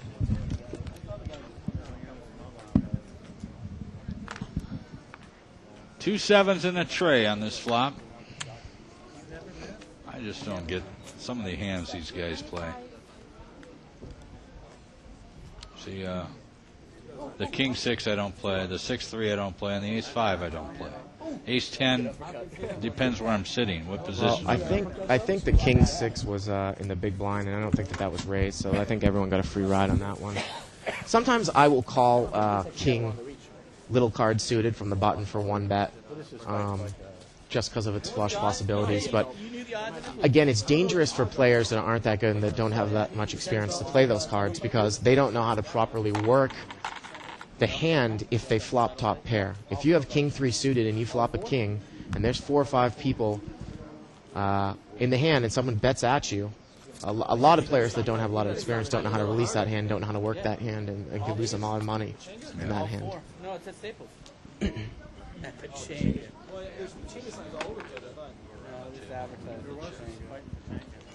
it's at Staples. That even seems weird to me. Your fights were always Well, the only halfway decent hand I see here would be King Jack of Spades, and that's Rick in seat number 9. I think that Rick's probably going to raise here a little bit. He's really tight all night, and he's going to bring it in for 20. $20, I think. Yeah.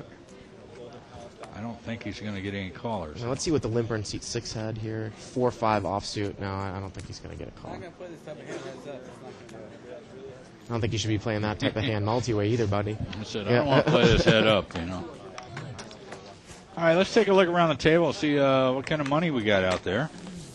Seat 1's got maybe $100. Remember, these stacks are about $100 stacks. Seat 2 looks like he has about $450. Mm-hmm. Seat number 3. 1, 2, 3, 4, 5, 6. Yeah, about $600. Seat 4's got about $350 there. Seat number 5. 5's hard to see because of the dealer's head. We got 2 dealers there. Oh, from looking at this, my other camera, he's got a little over 200. Seat 6, he's got a couple hundred. Seat 7's got a little over 100.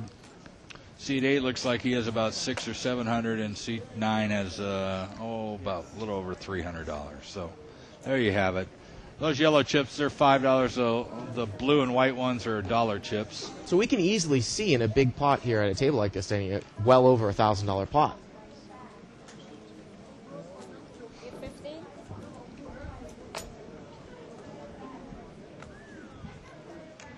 Now somebody raised to 15, excuse me.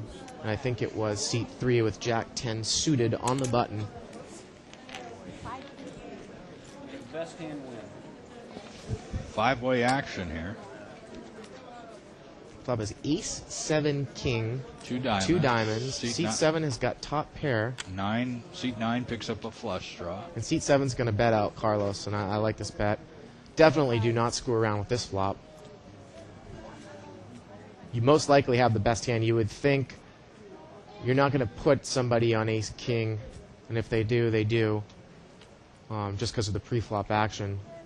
So, you know, you could be beat by a set of 7s, maybe an ace 7, but you can't worry about that type of thing because the odds of that happening there are slim if you hold an ace in your hand as well. Remember. So it looks like seat 9. Did he re-raise, or did he raise, or did he call? Can't quite. Can't tell from this angle. Heck of a hand, I'd say. Flashback, man. I had aces once.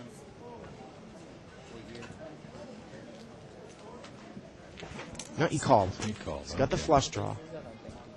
See how this hand goes. Nope, Turn is blank, and my advice to Carlos is to move forward. And he does. He goes all in. I love that bet. And it's going to be very, very difficult Yeah, for Rick to call here. I don't think Rick will call this. When we talk about Denny, I like straightforward play, especially at this table, is the best way to go about winning the most money. Taking unnecessary blows. The ones do play, right? Yeah.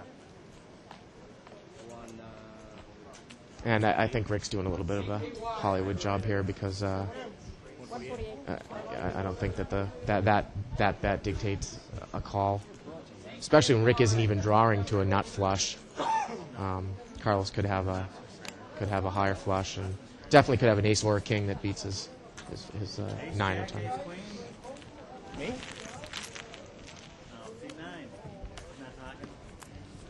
All right, you got to give your cards up, though. He's smiling, though. I think He's hanging on to that ace queen. He's pretty good about not wanting to tell anybody what he's got. And that's true. I don't even get to see Rick's cards, and I've been playing next to him in 2040 for about 5 or 6 months. He's like, Rick, what did you have that hand? And he just gives me this blank look. Never mind. Yeah. We got any more smut on here? 35, I made. If he's got ace, queen, or jack, I think he's got to bump it up on the flop and see where he's at. Yeah, and that's why he didn't. He's probably on the draw. Maybe. Reading, going back to the computer, looking at the 2+2 farm. We do appreciate your comments, guys. Thanks. I won't give you too hard of a time. That's the best you have is ace junk. I mentioned get a life, you guys. The guy said, Denny, by the way, I do have a life, just not tonight. I know what you mean, man. I don't. I have no desire to win the 7 deuce. That's honestly. All right, you got 9-10 suited, seat 1, 2 and 3. 2's gone. 3 is not showing his cards. King 4 in seat 4, 7-4 in seat 5, King 3 suited in seat 6, Ace Queen offsuit in seat 7, and Ace Jack offsuit. I'm sorry, Ace Jack suited in seat number 9.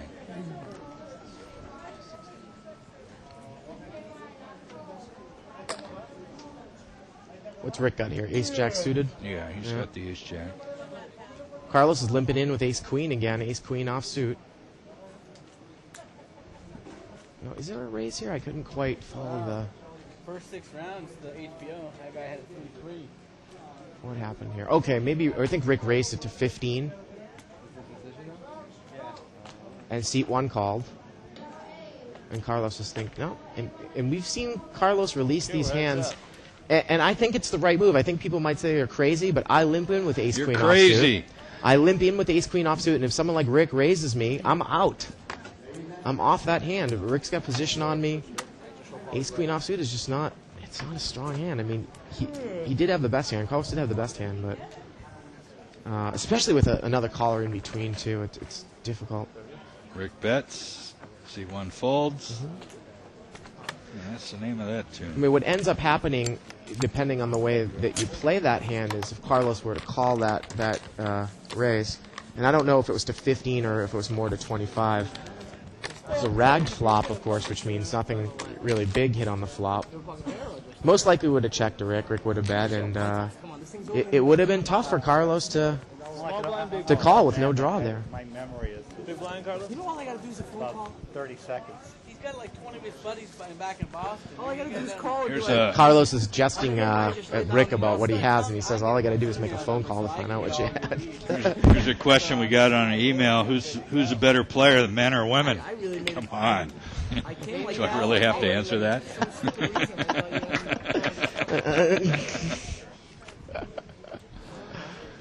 I left that open. 25. Oh, Denny, I think you're going to be in trouble after this. Are there any women on 2+2 I got to worry about? Hey, the Bicycle Casino is a charter member of the World Poker Tour, and we invite you to join us this August for our Legends of Poker. Who knows? You could be one of the final 6 at the final table. Play for over $1 million first place, I'm sure.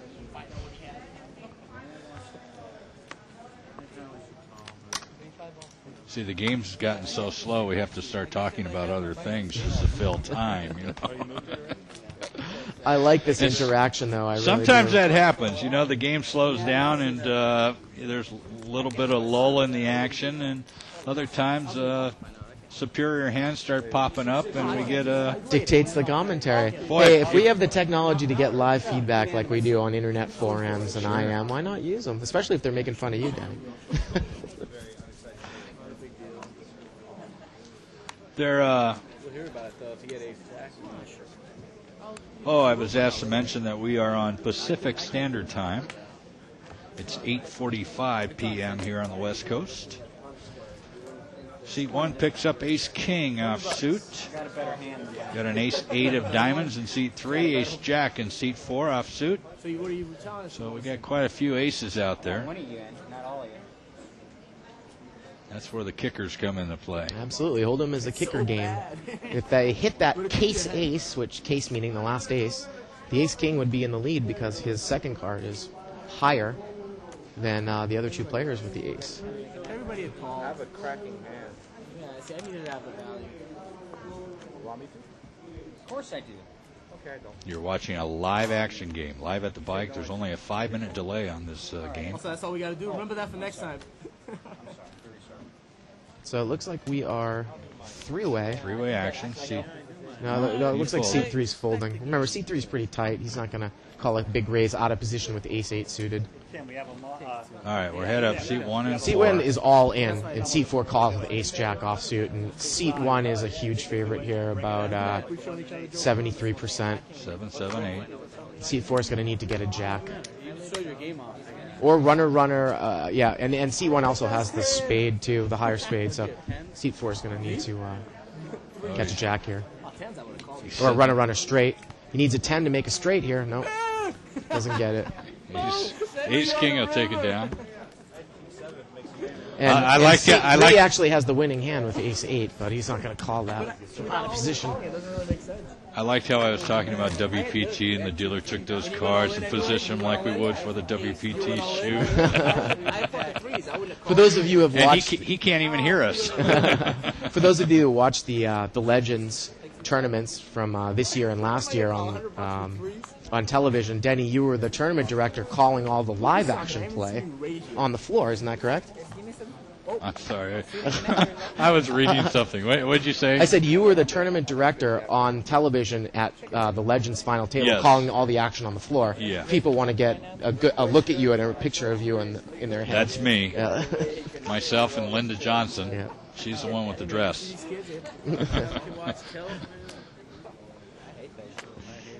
Linda's a great lady. I enjoy working with her so much. What a personality she has. So much. She's done so much for poker too, Linda Johnson. Now Carlos has picked up ace-jack offsuit, and he's just going to limp in on the button. And look at Albert coming in again from the small button. You think he would have learned his lesson from last hand. He got lucky and he won, just raising it up with queen 6 suited. But he's going to play some loose play, and now we've seen Carlos lay down ace-jack offsuit in this position, or in this situation, twice before. Once from back and once from up front. He's laid it down to a bet. Now he has a superior hand. Is he going to lay it down again to queen 6 suited? Remember, he had pocket kings were against him the other times. He's got some good instinct. He's going to give a call here. He's got superior position. And he has the other two players in a pretty good position here. And look at that, ace flops. All clubs, though. No one has a club. Now, if Albert Albert checks. And now Carlos knows that he's in the lead here. And he's going to bet. Went back, grab a couple more chips. And this is going to be $35. I'm pretty sure this is going to be a quick fold. You know, and again, the problem with Albert's play out of the small blind with that type of hand is, of course, you're out of position.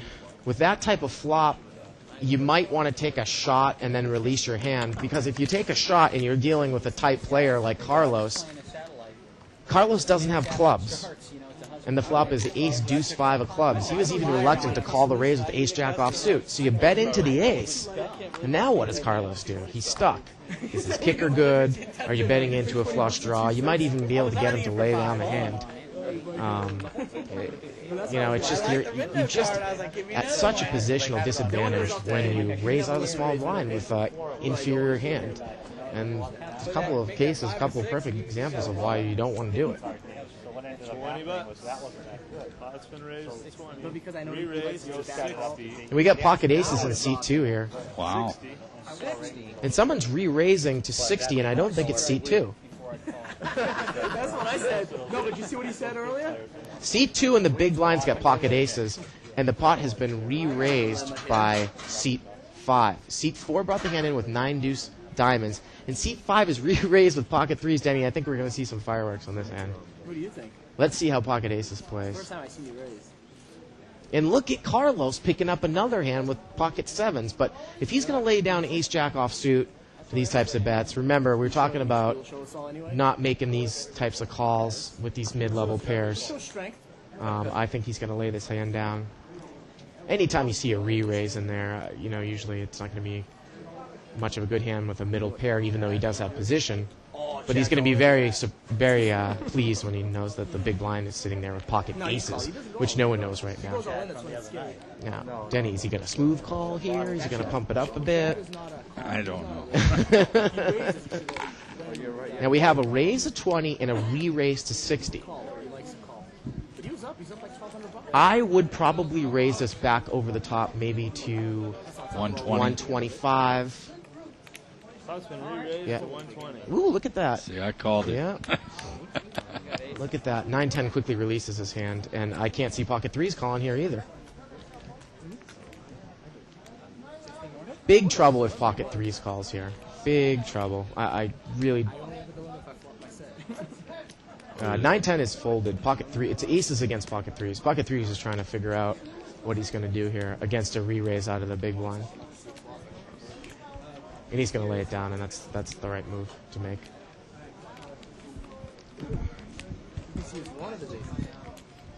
You haven't had a flop on it. But he's loving it. Was that completely ridiculous request? All right, time for a plug here. Hey, win your seat for the upcoming Legends of Poker No Limit Hold'em main event, August 28th. It's at the Bicycle Casino, of course. Play free games at thebike.com to win tournament points. Now, you use these points to get a discounted buy-in for this and other WPT satellite events hosted at PokerTropolis.com. Please visit PokerTropolis.com for a complete schedule of dates and times for all WPT satellite events.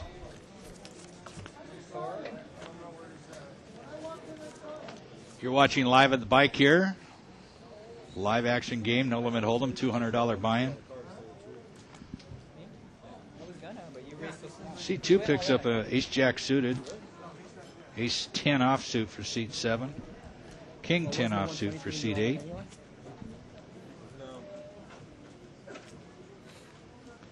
And let's see who's going to stay in. Seat 9 has a 10-5 offsuit. He'll fold. Seat 1 will probably fold. He has got Queen-7 offsuit. Raised to 20. Value. Why am I betting 40 for? 40's retarded. Doing $5. Sooner or later, you're going to have a hammer. I haven't been doing well with this hand at all this week. Always been outkicked. Seat 7, thinking about laying this down. He's laid some ace-jack offsuit down earlier, so I don't imagine him playing this one either. Everybody's gonna make fun of me for that one. Boy, I'm gonna remember this guy if I'm ever in a game with him. He's I gotta bring him a can of oil or something. He's pretty tight. Go ahead. All right, we're head up here. There's a king. Giving seat 8 the lead. That's such terrible luck. I like that. Not that I didn't beat, but I was worried about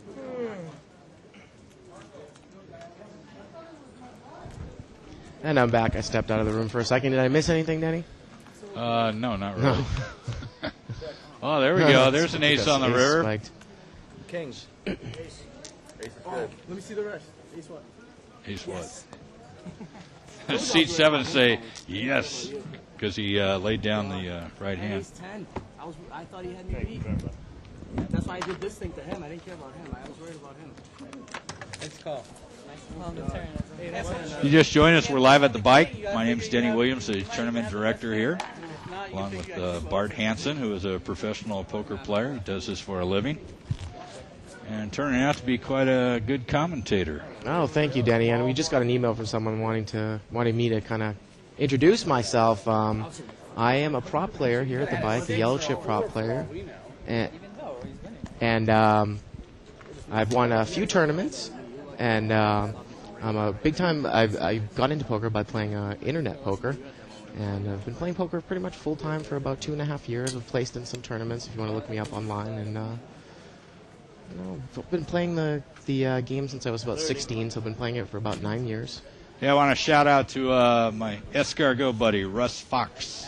He's probably home doing somebody's taxes right now, but hello, Russ. We got we had seat 1 had pocket queens. What are you talking about? There's some value to it. Not when you're low stack. Another question for you, the basics of playing Texas Hold'em. You want to explain that real quick? Sure. Texas Hold'em is a game where you get 2 down cards, and there is a betting round. A flop occurs, which is 3 community cards in the center, and that's called the flop. Another betting round. A 4th community card is turned, called the turn, and then another betting round, and then a 5th community card called the river is placed down, and then there is another betting round. The action is started to the left of that white disc called the dealer button by 2 force bets, which are called blinds. Which is in seat number 2 right Seat now. number 2, and seat number 2 is last to act. And those blinds start the action, and you have to call or fold or raise to those blinds. The big blind is equal to the minimum bet of the round. That's right. And when we talk about this game, the most important part of this type of game, especially no limit Texas Hold'em, is position. You want to be closest to that white button, and you have the best position. Behind it. Closest behind it. Closest behind it. On the button or to the right. Look at this, queens again. Yeah. Rick in seat 9 has queens. Seat number 5 has pocket 10s.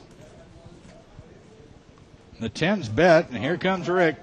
Right over the top with a strong raise. Oh, they're both all in. Okay. 5 went all in. Tens. I had 7. Yeah, 5 only had about, I think it was probably, looked like about $50, $55 left. It was a pretty easy call for Rick to make with pocket queens. 3 flop. There's an ace and another ace. So queens Rick up. wins with aces up, aces and queens. Just remember, it's the best 5 cards. The 2 aces, the 2 queens, and the 7 is the kicker. He's going to lose all his chips anyway. You guys are going in on that flop anyway. Did I say 2 5s or 2 aces? 2 aces and a 7, you're right. Okay. Aces up, aces and queens with the 7. You're absolutely right. I think I was Good thing you, I'm gonna for do him, it. you didn't have an ace king. Luck strike. So we see a pretty straightforward play here tonight, Danny. I gotta I'm impressed by some of these players. I was just thinking, it probably would be kind of fun to sit home and watch this while you're maybe playing another game or absolutely. playing on our Play for Free site. Playing on our have two screens in your window there. Surfing the web, maybe reading some news, playing on the internet, and having this streaming up on another window, listening to the commentary. Because then you can listen to us and see, if there's going to be an interesting hand happen, click over and watch the hand. Maybe you have a specific game you'd like to see us air. Give us your suggestions. We'll be more than happy to listen to them. The email address here is live@thebike.com. Live@thebike.com. This is a 200 buy and no limit hold'em game. Be on the air till 10 o'clock. Got about 1 more hour. King Jack against Jack 10. Head up action. Ace 7-4, a couple clubs. Now let's say if someone takes advantage of their position here, and the original raiser who was in first position C6 bet out. Bets it right out. He got it. C1 threw it away. That's a type of situation where if you're first to act, it can be to your advantage if you're the original raiser. Sometimes it is advantageous, yes. Right. Whereas if he had checked, the person closest to the button might have bet and taken that pot down. So again, this game is about position. Not necessarily always playing your cards, but playing your position, playing off of what other players do.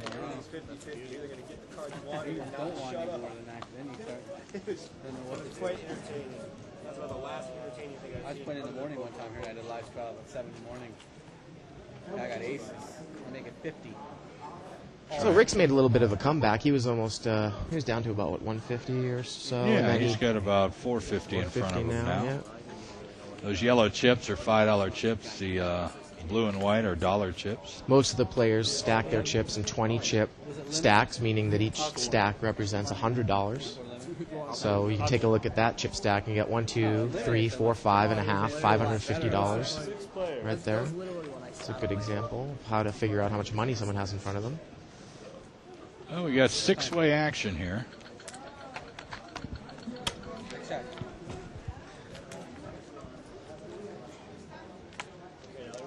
Doesn't look like anybody has a jack here. Flop was jack, deuce, 9. We got an ace deuce in C2. Oh, we got a 3 deuces. Seat 7 flopped a set, Carlos. And again, straightforward play, as I've been saying all night long, is going to win you the most amount of money in this game, and he's going to bet it out. He's in seat 7. How much did he bet? 22. $22. Now, no one's on a diamond draw here, but seat 5 is going to call with a gut shot straight draw, 1 overcard, and a backdoor flush draw. Of course, we talk about gut shot. He needs to catch a queen to complete his hand. When we say backdoor flush, if he caught 2 running diamonds, he would have a flush.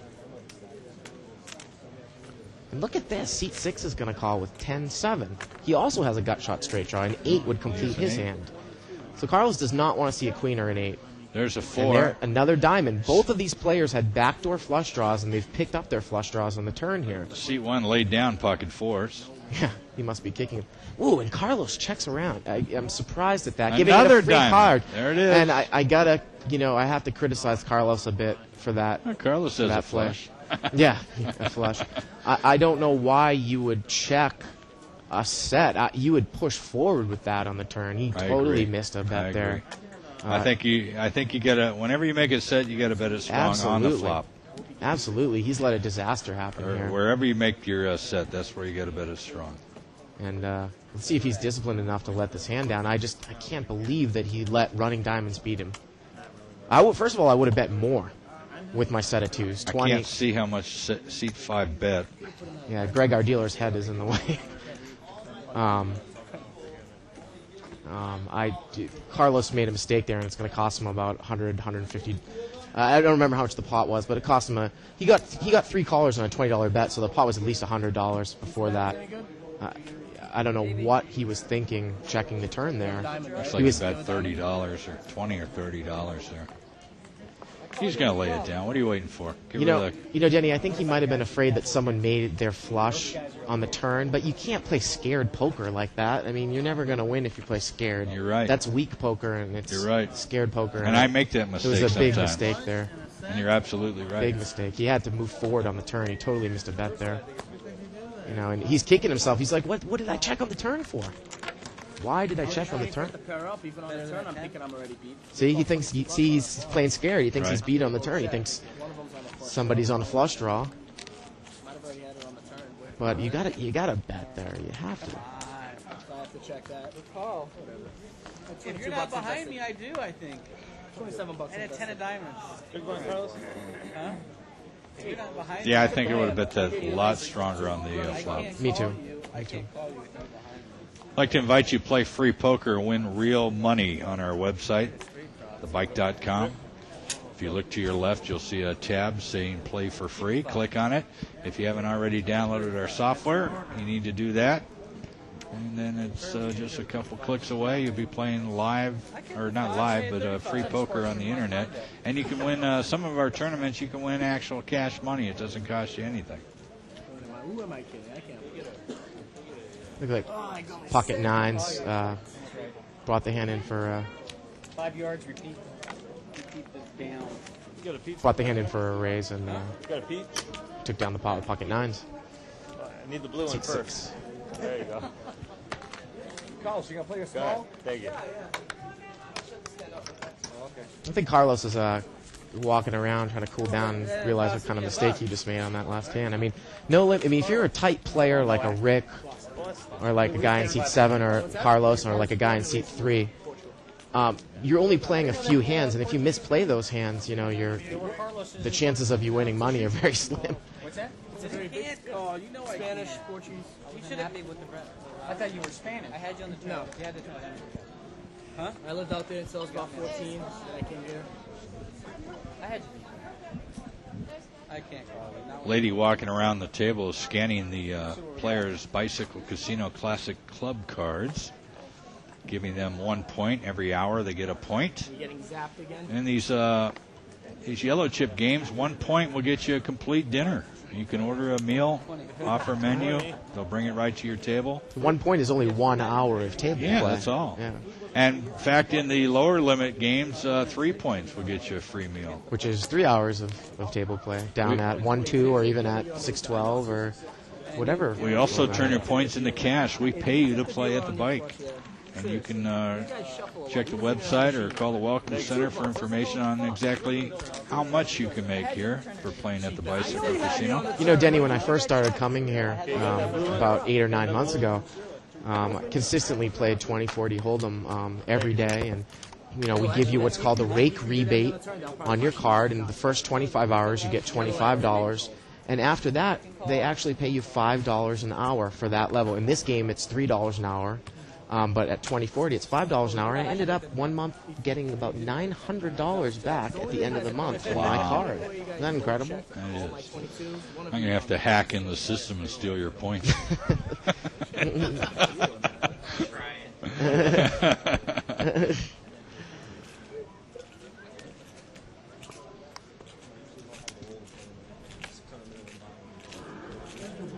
All right, what do we got going on here? Looks like King 8 offsuit, Ace 4 offsuit. Not much going on. 9-10 offsuit, King Queen offsuit. That's Rick. He's got King Queen offsuit, seat 9, and he's gonna just check. No, Rick laid it down. He's There was a raise. Okay. Rick's out of the hand. He laid King Queen offsuit down from the big blind. 4, 6, and 8. He knows he's out of position. A lot of people would call that. I don't remember what the raise was. I think it was about $20. 45. Seat 4 comes out betting with nothing. Remember, I think seat 4 brought this hand in for a raise with King 8 offsuit. And the ace is going to call, 6 45. is going to flat call. And he might think he's in kicker trouble. He's going to flat call and see what happens on the turn. If it gets checked to him, we're probably going to see him bet. But now he's made aces up, so he's in good shape now. He'll come over the top here. Yeah. But, if that card was another card and seat 4 bet really strong, it would be tough. He moves all in. Yeah. And seat 4 quickly folds. But when we talk about playing ace little card, Denny, we talk about the type of trouble you can get in. Seat 4 was the original razor, and I believe the action was seat 6 cold called. Now, an ace comes on the flop. Seat 4 bets, seat 6 calls. Now the turn card is a blank. Now seat 4 bets $100. You're sitting there looking at ace 4. what are you going to do? You're in trouble. Yeah. You know what I mean? You're in right. big trouble. So that's why, those hands can lose you a lot of money over the long term. And the only time I ever play those hands is they're suited for their flush combinations. I'm looking at our play for free side here. Is there a sit and go tournament I could get into right now? We could play while we watch this. It's going to be very hard for me. Oh, you want me to announce the winners of tonight? Very hard for me to call. This was a sit and go $500 free roll tournament we had this evening. Congratulations to R. Mound of Toronto, won $100. Kashi of Torrance and also Anib of Torrance, both won $40 each. Congratulations to the top three winners. Now, Albert brought this hand on the button with 10-6 offsuit against ace-queen suited in first position. First position has ace-queen suited. Let's see what's going to happen here. He called the bet. Is he going to come out betting or is he going to check? And Albert's going to come out betting. He's got second He's got 6-10 pair, and he goes all in. And the thing about this is that depending on how much money seat 1 has, see how much left seat 1 has. This is what, I mean, Albert's a good friend of mine. I have to criticize his play a little bit tonight because he's been bringing some hands in with bad cards, and then he's been getting outplayed on the flop and hasn't been playing those bad cards correctly. Remember, we saw Queen 6 suited coming out of the small blind earlier. Didn't take a shot at the flop with an all-club flop. He might have been able to pick the pot up if no one had a club or an ace, and he checked it. It was checked to him in this case. He bet, and someone came right over the top of him, and he folded. If he's a friend of yours, you should go out there and slap him upside the head, Hey, back to this free roll tournament we had online tonight. We paid 19 spots. Bottom spot got $15. See? You can actually you can play. They're free sit and goes, and you win cash money. Where's the money come from? Is that out of the bike? The bike puts up the money. As long as it's not out of my paycheck. Not yet. Coming soon. Bike, we try and be pretty generous with our money around here. Doing free rolls. Our major tournaments, we add, like winning of the green, we have 50,000 added for the points playoff. Legends of Poker, we'll probably give away a Cadillac. We usually give away a car. Some of the super satellites that go on during the tournaments, that money that you get for overall points won is all added money. Yeah, too, right? we do overall points for a super satellite as well as regular tournaments. So we like to give some of the money back to you players. Ooh, look at this flop. King, Jack, Ace. Seat 9's picked up second pair with the Queen. Seat 4's picked up Ace, Queen. And Seat 4 checks it. Seat 8 picked up a flush draw and made the flush. And made the flush draw. And Seat 9 has made a straight with a royal flush draw. And Seat 4 has made a straight as well. Seat 9, who folded? 9 is folded. Oh, we 9 is folded, okay. He's probably kicking himself in the rear right now. And Seat 4 has moved all in, but Seat 8 has the flush, and Albert, I believe Seat 4 is all in. I don't know what Albert's waiting for here. He thinks maybe he's against the higher flush. My chips would be in there in a second. Oh, he said he called. Okay. He said he called. Just took a second to call. I don't know. If he had thrown that away, I was going to get up and go slap him upside the head. But anyways, we had thought that one of the players had King Queen King Queen with a Queen of Hearts, which really would have been a hand. Right. Picking up the nut flush draw, a royal flush draw, and having a straight. Albert still would have been in the lead with that hand.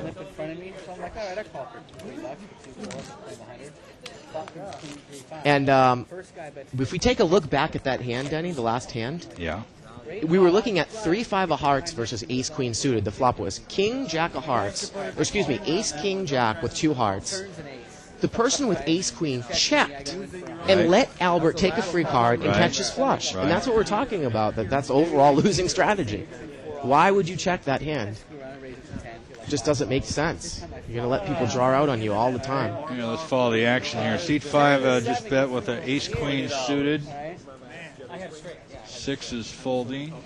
I almost feel like 7 is got Jack 3 of diamonds. Seat 8's got 8, 9 of clubs. Seat 9's got King 7 of spades. And seat 1 has Ace 5 offsuit and King Queen for seat 2 offsuit. That's an excellent for business. This guy goes all in.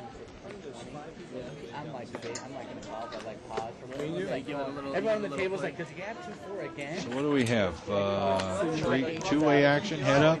I think it 5 and 8. Yes, 5 and 8. And Albert's in big trouble because he's drawing the lower clubs.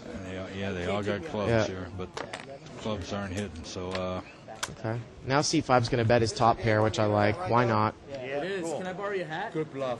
Good bluff. Wow. Good bluff. Good bluff. Well, we saw last hand that C8 got lucky when Ace Queen flopped the queen and checked it, and C8 took the free card and caught his flush on the turn. So, you know, just.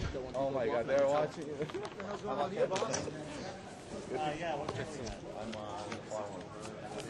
If I can teach you one thing, Denny, it's to bet top pair in this game.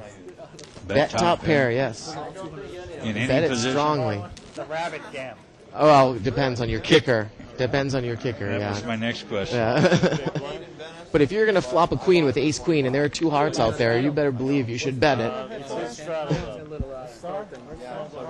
Yeah, we should do a promotion where they can play me head up at thebike.com, and the winner gets like a free Nooner entry or something. Yeah, live, we'll stream it.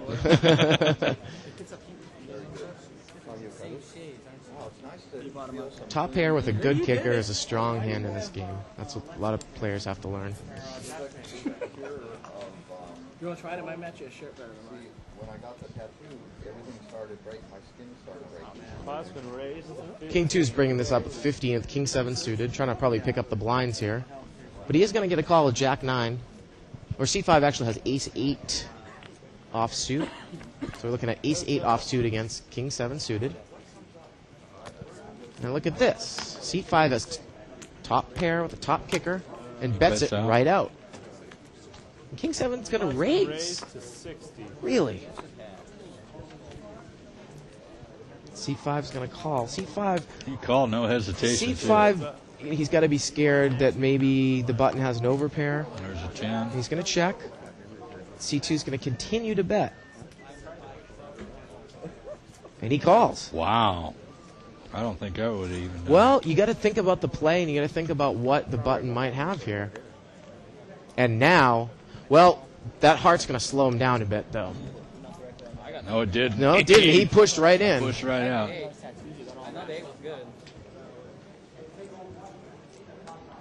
Actually, you know what happened there, Denny? I'm pretty sure that C5 checked, and the button went all in.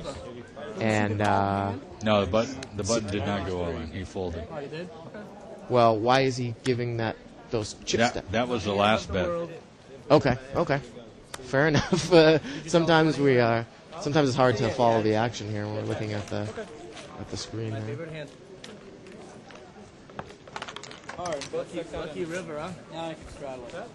We both sucked out on each other. We are live at the bike. We're at the Bicycle Casino.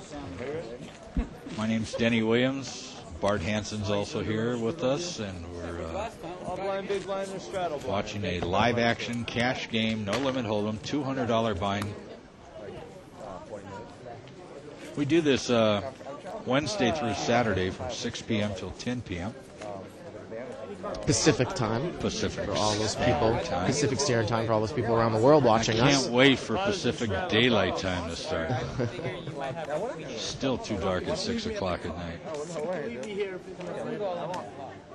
I got that 6-12 table I go play with.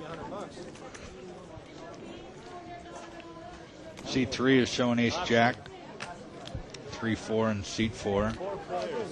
King 9 in seat 6.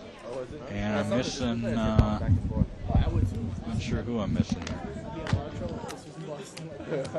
Hold on,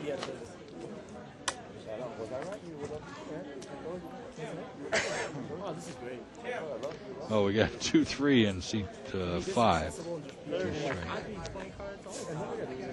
Nice bet with your pocket 7. Well played. Textbook. Show me. Right, pocket sevens, I show you. Thank you all. That was in the neighborhood, wasn't I? Check it out at some point before we play out. Gentlemen, thank you very much. Good I was, luck to when you all called, of you. What's up?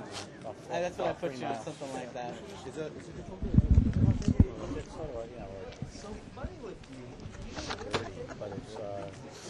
Hey, we got a dealer change. Now, this is Sheila Hansen, the dealer. Any relation? No relation, but what a nice lady. One of my favorite dealers. So She is. She's a very good dealer. Feel Very like good. I'm going to win when she comes to the table. She also helps me out in the tournaments. That's right. I see one of her my registration sometimes when I girls. go and buy in, and she's the one that I buy in with. That's right. Yeah. My teacher, take that money.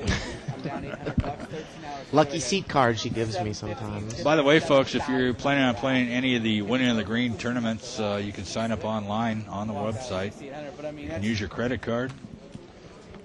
There is a small service charge fee, but Sometimes with those, especially with no limit hold'em tournaments, Denny, the ones that are mid-level buy-ins, like $100 and $200 buy-ins, boy, that the line can get long. So why not just register on the internet and not have to worry about it? Walk right by the line, go up to the exactly table. right. Yeah. Good point. If you pre-register, you bypass the line, come right to the front of it.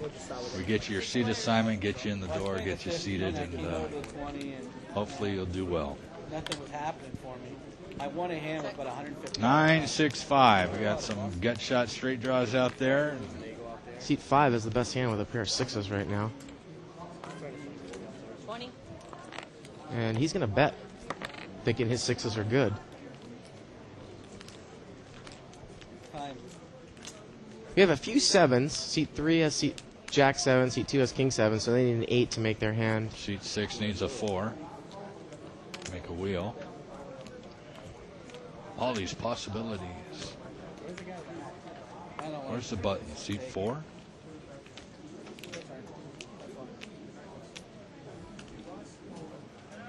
And seat 2 is going to get a loose call with a gut shot straight draw. And he picks it up. Unbelievable. There's an 8. Ooh. And now seat 5 has 2 pairs also. He's got 2 pair. And, well, he's got to think, what was seat 2 drawing for? The only thing he could have been drawing for was a straight. And that 8 would have made it if he had a 7 in his hand. He came out betting $100. Yeah, so, you know. Here, I'll send him a subliminal message. It Fold. looks like he's going to lay it down. It's a good lay down. See, it worked. Good lay down. Like I said, you just got to think back to the previous streets, previous betting rounds. What could C2 possibly be calling? Oh, with that's so much on that work, draw. Well, you know, what a lucky catch. That was a bad call in the turn. He didn't have odds to call that. We talk about how much money there is in a pot, and if you make a bet and you're trying to draw for 4 outs, you know, your chances are about 8 or 9% to make that hand. And if the pot isn't laying you correct odds, you shouldn't make the call. The guy bet $20 into a pot of $40. You don't have 10-to-1 odds to make that call. You know, so overall, it's a call that's going to lose you money. Especially when a scare card comes on the river and you can't make any more money on the river, because that 8's going to slow anybody down. Seat 2 shows Jack 9, King Jack in seat 3, Queen Deuce suited in seat number 5, Ace 9 offsuit. I'm sorry, Ace 8 offsuit in seat number 6, King Jack in seat 7, and a Jack 10 in seat 8. 5, 6, 6. Seat 4's got a pair of 5s with those 6s. Seat 5 has a flush draw. Joker. Checked around. What'd you say, Joker? There's a 7, 5, 6, 7. Now Seat 6 picks up an open-end straight draw. Remember that Joker well? And seat 2 has a gut shot straight draw. Oh, there it is. I made my straight. 3 of diamonds. Go ahead. And if I'm looking at this hand correctly, it looks I got like a flush draw. Ace High is going to take it down. I got Ace High. Seat 6. Yeah. Ace High wins. Wow. You got the King? Yeah. Oh, that would have been bad if I got it. Ace high. You don't usually see that hand take down a pot with with that many 5 people people in the pot, but I like my hand on the turn, but I don't have position, so I'm like, Kind of a weird board. He could easily have gotten a raise there. that's why I did. For me? Yeah, you. I know. I would have called. many people. And whoever's hit that is. and he said he would have called the bet, and we did see him call a bet earlier about an hour ago from seat 8, who put in a bet when he had a pair, and the guy called him down with ace high and lost. So he's not necessarily telling a lie. He said he would have called with ace high. Thought his hand was good, and it was the best hand. I want to give the viewers a chance to participate in the show. I'm looking for a tagline to close my show. If you have any ideas, like they do on the World Poker Tour, I forget what Mike Sexton says, but something creative, something that, might be fun. Go ahead and send your suggestion to us via email. We're at live@thebike.com. Because you don't abuse it. Live@thebike.com. Send those suggestions in. We'll read them over, and maybe we'll share a few with you over the air Wednesday night when we come back. Seat 6 has brought this hand in for a raise of 35 with ace-jack offsuit. Now, seat 1 has ace-queen, and he limped in. He's got ace-queen suited, which makes it a little bit more valuable than ace-queen offsuit. And I tell you that I would muck ace-queen offsuit in that position. Now, Carlos in seat 7 is going to call with... Oh, seat 7 has ace-queen suited, I'm sorry. Seat 1 had 7s. And Carlos flat calls. What do we got?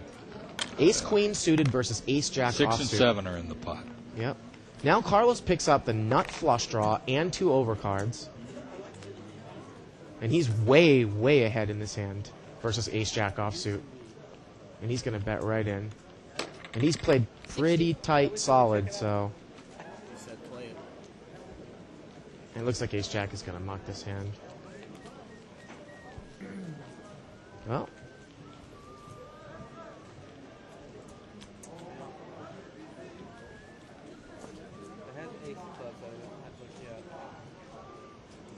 Said if he had the ace of clubs, he might call. Well, Carlos has got ace-queen of clubs, so pretty good laydown. You can't have it. Yeah. Now, we have a rule here. Show one, you got to show both. So if he really wanted to see, and he did show it. We used to get, when I was a floorman, we used to get called over all the time. People saying, hey, he showed one card. Don't I get to see them both? And we finally just made it a rule. Yeah, you show one, you got to show them both. I'm sure you get calls sometimes, too, when somebody flashes somebody a card and the rest of the table has the right to see it as well, right? If you show one person a card. Because it's an unfair advantage, supposedly. I would have checked. I mean, play it. Yeah, you got to keep the integrity of the game. And you had informed me last week, Denny, that the Bicycle Casino was the first card room to institute card overrule in an all-in situation in a tournament play. Is that correct? Yeah, we're to prevent collusion. In tournament play, if you're all in, you must turn over. All players must turn over their full cards to prevent someone dumping off chips to somebody else. Right. I think it's a good rule. I've heard some discussion about the rule before, though. Oh, there's been... See, one's flop trips here. You always got some people that don't like it. Time, we're here. Now look at this. See if we can figure out what Rick has here in seat 9. Rick's got a Jack 9. Jack 9. And he's going to bet right into his open-ended straight draw. Now, I saw the fact that seat 1 didn't know that he thought Rick checked, and he was going to check his trip 10s. And he's going to flat call Rick here. I think I would still pump it up here. Like I said, I do not like the slow play. Fast playing is great. And look, and Rick picks up Rick picks up a pair. I'm sorry, I thought he had completed his straight. I was excited there for a second. Got a flush draw now for seat 1. So it's pair of 10s against pair of 9s right this moment. And I'm going to assume with that chip stack, he's going to push all in here, maybe? Or is he going to just flat call? Nice. Just call. Well, he does have the flush draw also. Yeah. But he could get sucked out here on the river. There's the flush. Oh, there's the flush. And Rick's not going to like that. No. I don't think Rick's going to bet. No, I think Rick's going to check and fold here. I got a call. I still don't like the flat call on the flop. Ace king suited, I would. Because there's so many people from behind Denny, he doesn't know what other people have. There And it he's gonna is. push all in. And Rick's thinking, is my 9 good right now? What was the action? He flat called. Count it down for me, please. 74, something like that. And we had initially thought that the flop was trips, but it wasn't trips. Seat 1 had flop top pair, even more of a reason to raise. I don't understand a flat call there. Rick's betting in with an open-ended straight draw. You have 3 people behind you to act. Why would you call the flop there? Why would you flat call the flop? Now Rick's thinking, is my 9 good here? I don't think he'll call. I'd be surprised. Nope, he does is. call. He does call. He does call. Okay. Doesn't believe the flush draw. He had a 10 with the flush draw. And now Rick's like, why wouldn't he raise the 10 on the flop? You know, it's. Well, maybe if he had, he wouldn't have made as much money. Well, you know. Yeah. He wouldn't have made as much money. I mean, it turns out that way. It turns out that way, but there are 3 or 4 people that act behind you. You have, like I said, if you have top pair with a high kicker, you raise. You don't flat call and let people draw out on you. Someone else could have had Jack 9, from behind, and then if an 8 comes, or a 7 or a. So he played it bad, but he won the chips. Don't agree with the way he played, but he won the chips. Yeah. He got the job done. Yep. And I apologize. I thought that we had flop trips on the flop, but he had just flop top pair. Even more of a reason to raise on the flop. Any of you newbies out there, new players, you want some poker lessons, we give them here at the bike. Not me personally, because he'd be broke. But we have Sharon Silvas. She does a poker college here. She's been doing it for years. It's absolutely free. She'll teach you how to play the basics of poker. And you can call Sharon at area code 562-806-4646 and ask for the Welcome Center. Sharon's here Monday through Friday, and she's usually here, about 9 or 10 in the morning. I look them up and you guys don't even call. So take advantage of some free poker lessons. Little one-on-one action, right up your alley. King 10-8. Nobody has anything. They checked it down. I thought they checked it down. Yes, yeah, they did. Okay. Seat 4's got the superior hand, and now he catches the top pair. Although seat 6 has got this, and he checks. Interesting. I think I might have bet I wouldn't have necessarily put someone on a spade draw if they didn't bet from behind. So he checks, and seat 6 can pick up a flush with his 6 of spades, but he's going to take the free card. He's afraid of the king, the 10, and the queen. And look at this, a spade. He got drawn out again, It's Denny. funny. Seat 6 made a motion check, and he looks up at the camera. What are you guys talking about? What are you thinking? Yeah, he does. And seat 4 lets him get a free card and loses the hand. Not a big pot, but again, in my opinion, the hand was played wrong. And we've seen this time and time and again tonight, Danny, where people are drawing out on each other because they're missing bets. They're missing bets. You are watching live at the bike. We're at the Bicycle Casino in Bell Gardens, California, 15 minutes from Los Angeles. We're at the 710 Freeway, Florence Avenue exit. This is a live action game, cash game, $200 buy-in, no limit hold'em. The chips you see on the table, the yellow ones are $5 chips, and the blue and white ones, those are $1 chips. I'm not interested in stealing this money. Seat 1 picks up an ace-9 off suit. Well, obviously King 6 off suit in seat number 3. Ace-5 suited in seat number 5. Ace-tray off suit in seat number 6. Seat number 8 shows Queen 5 of spades and an ace-10 in seat number 9. Let's see who's going to be left here. It looks like we got seat 5, 6, and 8. So we got a couple aces going to play here and suited cards. Oh, 5 muck too. Okay. You threw me off with your $5 extra. Nobody's going to play. Albert brought the hand in with Queen 5 suited and won the pot. Albert's play, he mixes it up a bit because sometimes you see him play real tight and he's bringing in pots with strange hand sometimes, and it's kind of burned him a few times because if you bring in a strange hand from a bad position, you know, you're at a huge disadvantage because your hand isn't that strong and your position is bad. Right. So you get the worst of both worlds. So. Yes. When it comes right down to it, I kind of like that 5-6. And that guy's still kicking himself because he definitely missed a bet there on the turn with ace queen. I mean, if the guy behind him had a king, he definitely would have bet on the flop. So 25.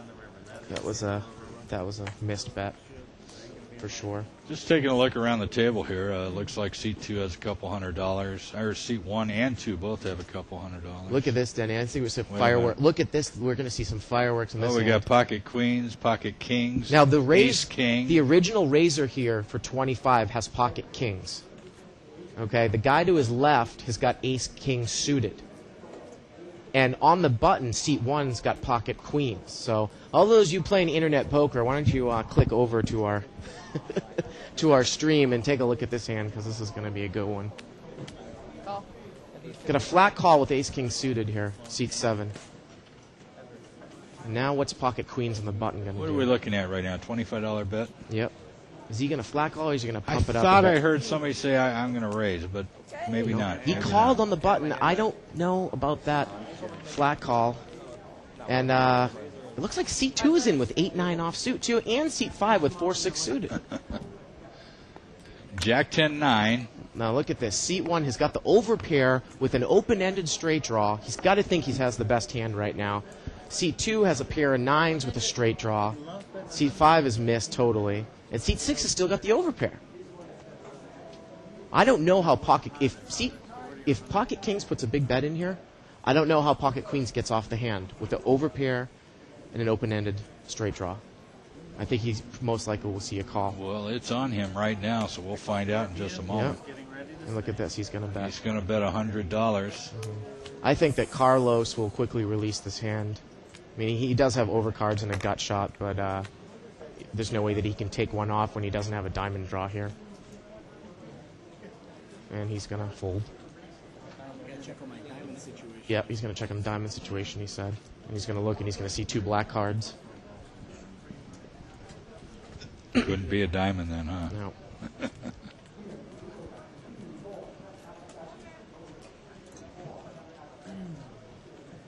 All right, Carlos, come on. We're waiting for you. Do something. Put a clock on this guy. Oh, I would be really disappointed in him if he calls here.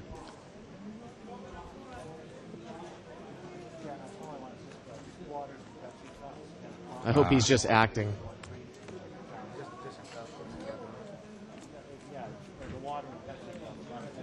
Do some of that ESP, Denny. Jeez, fold or do something. We go off the air in 25 minutes here.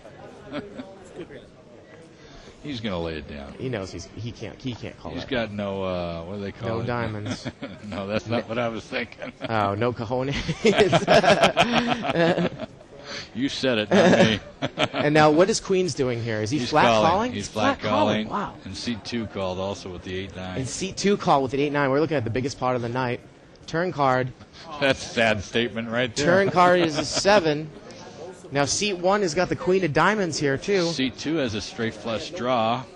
And look at this. 200. Seat 2 moves quickly all in with 8-9. He's actually made his straight though. He's caught his straight on the turn here. Yes, he has. He's caught his straight on the turn. So he does have the best. At the hand bottom right now. end. And pocket kings, he's got to be thinking, what's happened here? That's a good move by seat 2. Absolutely. That the pot's diamonds, big enough. Yep. Move them all in. You guys want to draw? It's going to cost you a couple $100. Now, kings without a diamond here, I can't see. He's probably going to let this one go. It would be right to let it go. Pocket queens with the open-ended straight draw and the flush draw and an overpair, you might get a call.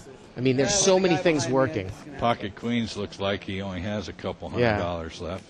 He's got one tall stack there. That's what he's thinking. Calculate the odds out in your head. He doesn't even have 200 there. A king is going to help me. An 8 is going to help me. Any diamond is going to help me.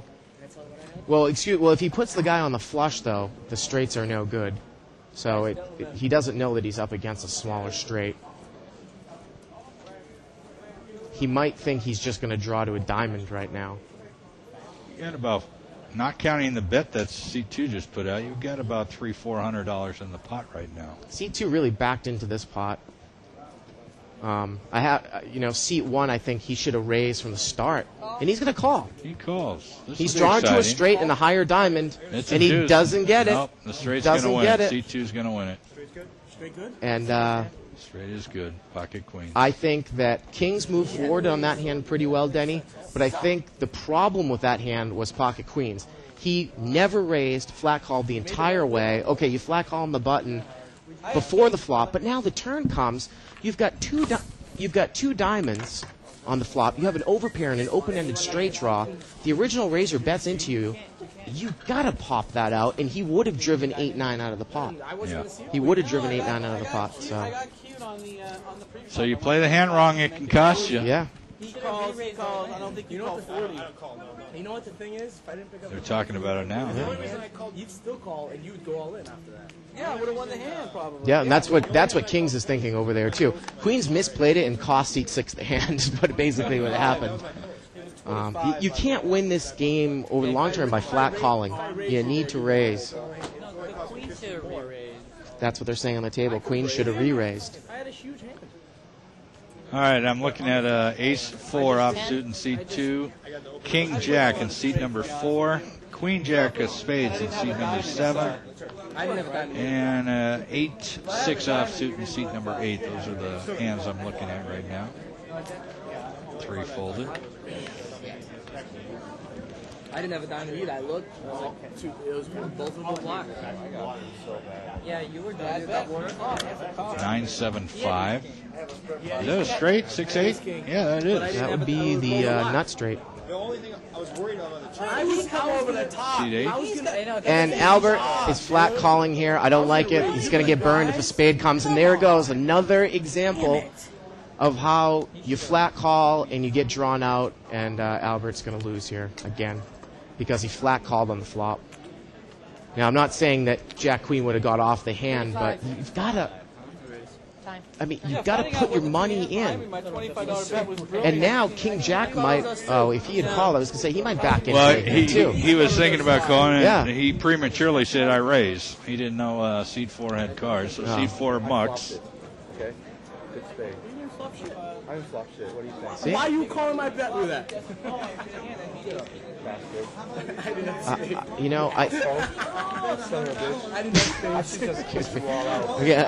Can you say that on the internet? Son of a gun. I don't know. I'm way ahead. I honestly thought it was just assumed. Again, he's way ahead. He flops the nut straight, and he doesn't raise to get the flush draws out. I'd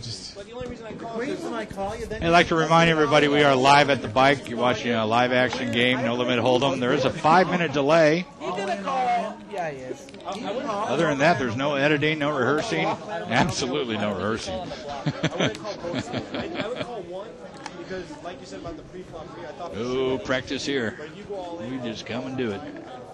You know, some people have watched tonight's streaming versus last night's streaming, where at a higher limit you see some players that play a little bit better, obviously. Right. You've seen a lot of times here, on a lot of hands, people trying to slow play hands where they have the goods, but they can be beaten on future cards, and they're getting outdrawn. Yeah. Because they think they want to win more money in the end, and they're trying to get tricky with their hands. It's a losing style of play. You might have less people to worry. No, I hear you. But if I had a diamond, I would have. But I had nothing going. All right, let's quit crying over there and get on with the next hand. Ace King 10. 40. $40 bet by seat 6. Top pair. Top pair. And he's not going to get any action. All right, looking at the table here, looks like C2's got like $800 in front of him. I can't quite see C3. He's probably got $500 or $600 in front of him. I thought somebody flopped this straight. C4. I thought somebody flopped this straight. 2-300. Oh, there we go. Thank you for that shot. Let's go over to seat number 5. I didn't get you on that. That's the one where you have problems seeing, but he's got about 500 in chips. My mistake was the 400 for seat number 6. Couple hundred for seat number That's where I 7. screwed it up. If I make it 35 or 40, I get And the same seat number action 8's from these got two guys, but I get 6, the 9, 10 out. a little over 6, begrudgingly folds it. and a little under 3 for seat And I win number the 9. hand. And a big Remember, pot. the yellow chips are Because $5, goes the off blue to and the white rollback. ones are $1 chips. I hate this under the gun. I mean, 20. you gotta get the guy that does the cards and the guy that just does the Plus, he cards. bet into me. He didn't wait for me to bet and come over the top. I mean, I can't hear right, what he you're just saying. tested me. It's 5-minute delay. You can work it in there. By the All time right. it comes out, he just hit the beat. Seat 8 has an ace-queen suited. What's seat 6 have there? 10-8 offsuit.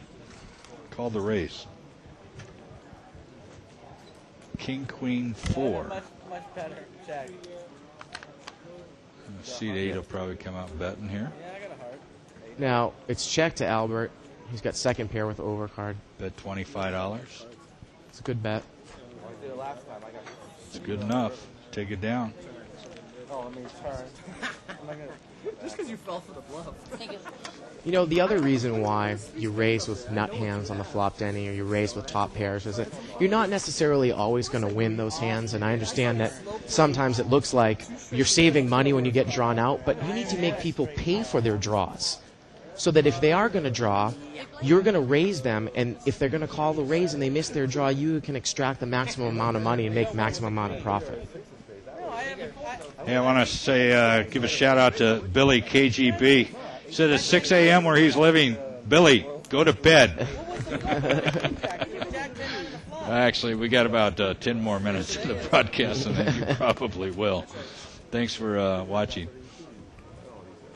6 a.m., that would put him about 9 hours ahead of us, probably somewhere in France or something like that. Literally in Europe, 1 hour ahead of England there. France, Germany, Holland, something like that.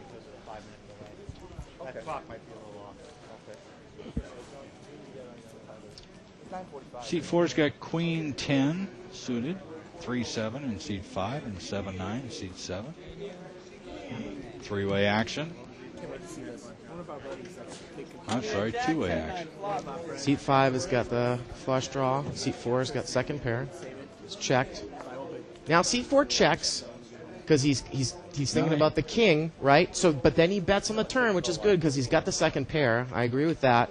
Here's and look the at this. flush. We've seen so many flushes come. It's just unbelievable. Let's see if it slows it down a bit. He's going to call. The small flush is just going to flat call. And he made his flush, and he's going to take the hand down.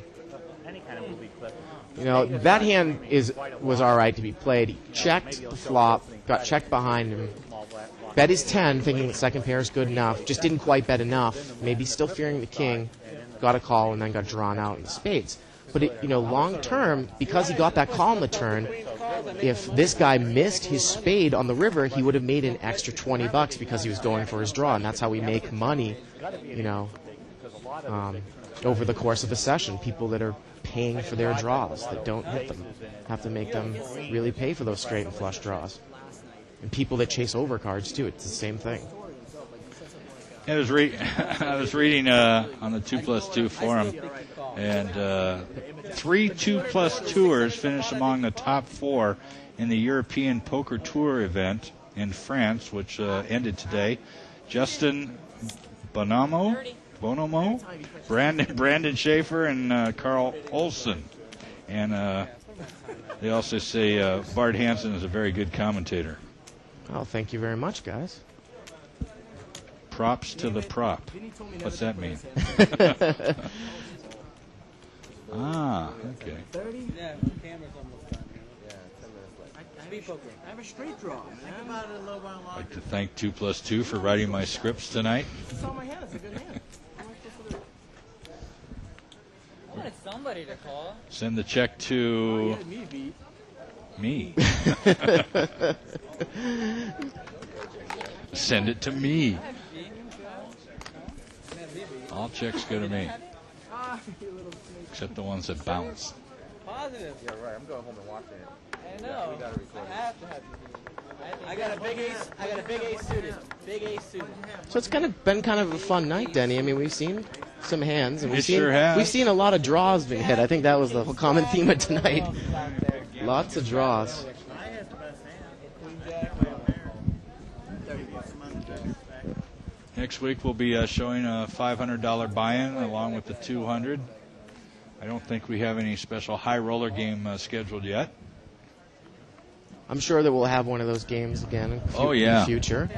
What a great time that was on Thursday night. We had Scotty Wynn come into the booth and Ted Forrest. And 400, 800 limit hold'em. Chad Brown took a real beating.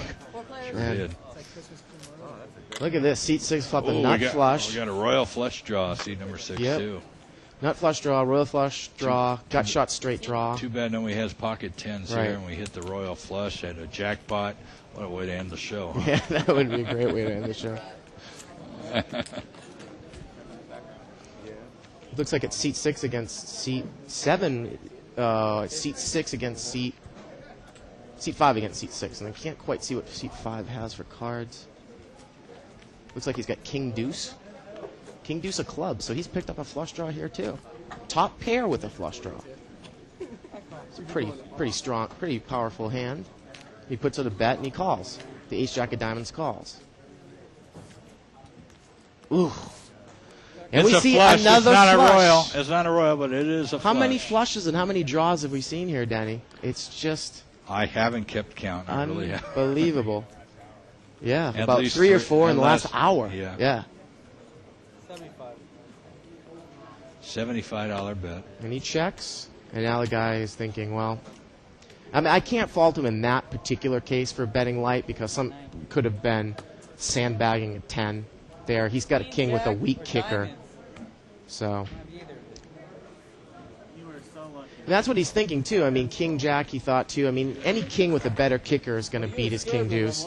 So I don't necessarily, disagree with that turn bet because you can't bet really big to try and, bet him off that draw. Hey, we got 5 minutes left in the broadcast. We got an empty seat in this game, too. I'm sure it'll keep going on all night long. So if you want to play with these guys you've been watching all night, see if you can take their money, come on down. It's only a $200 buy-in. I never really stopped. For $30 in the pot. Been a lot of money exchanging that's on the table here tonight. You played it the right. Yeah, you got beat. If I don't have a monster draw, I don't call you. Which one is draw? But there was like, I mean, diamonds got there. If I don't call this, if I didn't have a straight draw and the top, where I think my ace is good too, and I let it go. There's nothing much money in the pot, but I got it. That's what he does. If I have a smaller flush draw, I let it go for you. And Albert's going to bring this hand in with ace-8 offsuit on the button. I don't see any other hands. So, C2 has a hand. He's just not showing it yet. He looks like he's coming over the top, Danny. We'll take care of that in just a second. Or did he just call? No, he just called. Okay. Flop is 5 of diamonds, 10 of clubs, 6 of diamonds, and he bets right in. And Albert calls with ace of diamonds, 8 of spades. Too many ways to lose. I know you And I don't know exactly what Albert is calling here for if we have the cards up correctly. No, seat 9 is not in the hand. No, seat 8. Ace 8. And he caught his gut shot straight. Unbelievable. I guess he picked up a gut shot straight on the turn, and he caught it. And he's going to win probably a good amount of money here. I can't see what seat. Can we see what those cards? He flopped a set. They're saying that he flopped a set of 5s. We couldn't grab it. Oh, he had pocket 5s. And I don't know what Albert was calling there for. They're saying on the table too. He called $100 on the turn for a gut shot straight draw. Wow. We talked about that earlier. Gut shot straight draw. You're less than 10% to catch. He was up against a set of 5s. What a river card. Hey, remember, we are live at the bike. We do this Wednesday through Saturday from 6 to 10. And I was serious. If you want to send us a tagline suggestion, I'd like to see it. The email address is live@thebike.com. Can't fault Seat 2 for playing it that way. He played his set straightforward. He bet a decent amount on the flop. He bet $100 on the turn, and he still got a call from a gut shot. And that's why we fast play these hands at this table, because if people are going to make calls for that amount of money on dumb draws like that, then you're going to make a lot of money. Seat 6 picks up pocket aces here. Got a Jack 10 suited in seat 7. I did. Zipper again. Gut shot. 45. Let's see what. How much did you say? We've had good luck going. 45. $45 bet on the Sixes pocket has got the aces. aces. There we go. There they are. 45. Oh, I got my favorite hand. 45. Second time the ace cracked last. Seat 4 limped in for $15. Or raised it to $15. I mean. Seat 7 is going to muck 10 jack suited. Rick will muck on the button. Small blind's got 7 jack offsuit. We're going to assume that he's going to muck. He's on tilt, though. When we talk about tilt, we talk about someone taking a bad beat. Right, Denny, he could be steaming and might want to get his money back. He can't believe he lost that last hand. I can't either. Nobody's going to play. No one's going to play. Too bad for the pocket aces.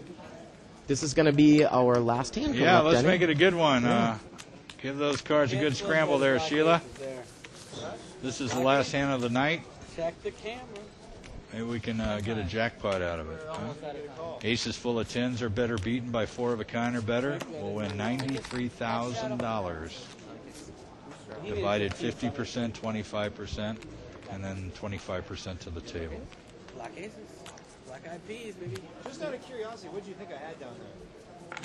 You know, I really C2 is still giving garbage to Albert in seat 8 about that hand. Pocket sixes, seat number 3. You didn't bet enough on the turn. I'd like to thank everybody on the 2+2 forum for all your input, comments, suggestions. Nice to chat with you. Sort of, kind of. I don't know. You call it chat? I don't know. I don't care. Play how you want to play. I'm just Interface. Go off on him. He deserves it. I'm just trying to think of. I would be talking about that for 2 months. But if you bet over 100, then it's. They're still talking about that hand, Denny. With Walter on the table, they'll be talking about it for a week. And 2+2 people, I want to hear feedback on that hand too, because I'm going to give my buddy Albert a lot of flack on that hand. I think, all right, we got a 10-9-9, seat 6, flops a 3 9s. Flops trips. He's got 6-9. And he's going to bet it right out. And why not? Because if people are going to draw for gut shot straight draws, and they're going to make these calls, make them pay. Because we've learned tonight that people are going to call with this stuff. Nobody calls them. Bart Hansen, thanks for joining me. We'll Thanks see you a lot, next week. Denny. I'm Denny Williams, and you're watching Live at the Bike. We'll see you next Wednesday night, 6 to 10, here at the bike.com. Good night, everybody. Good night.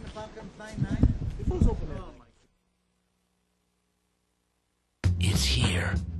It's big. And it's closer than you think. It's not a tournament. It's what you don't see on TV. The cash is real. The stakes are high. They bet big. They win big. They lose big. High stakes live action poker.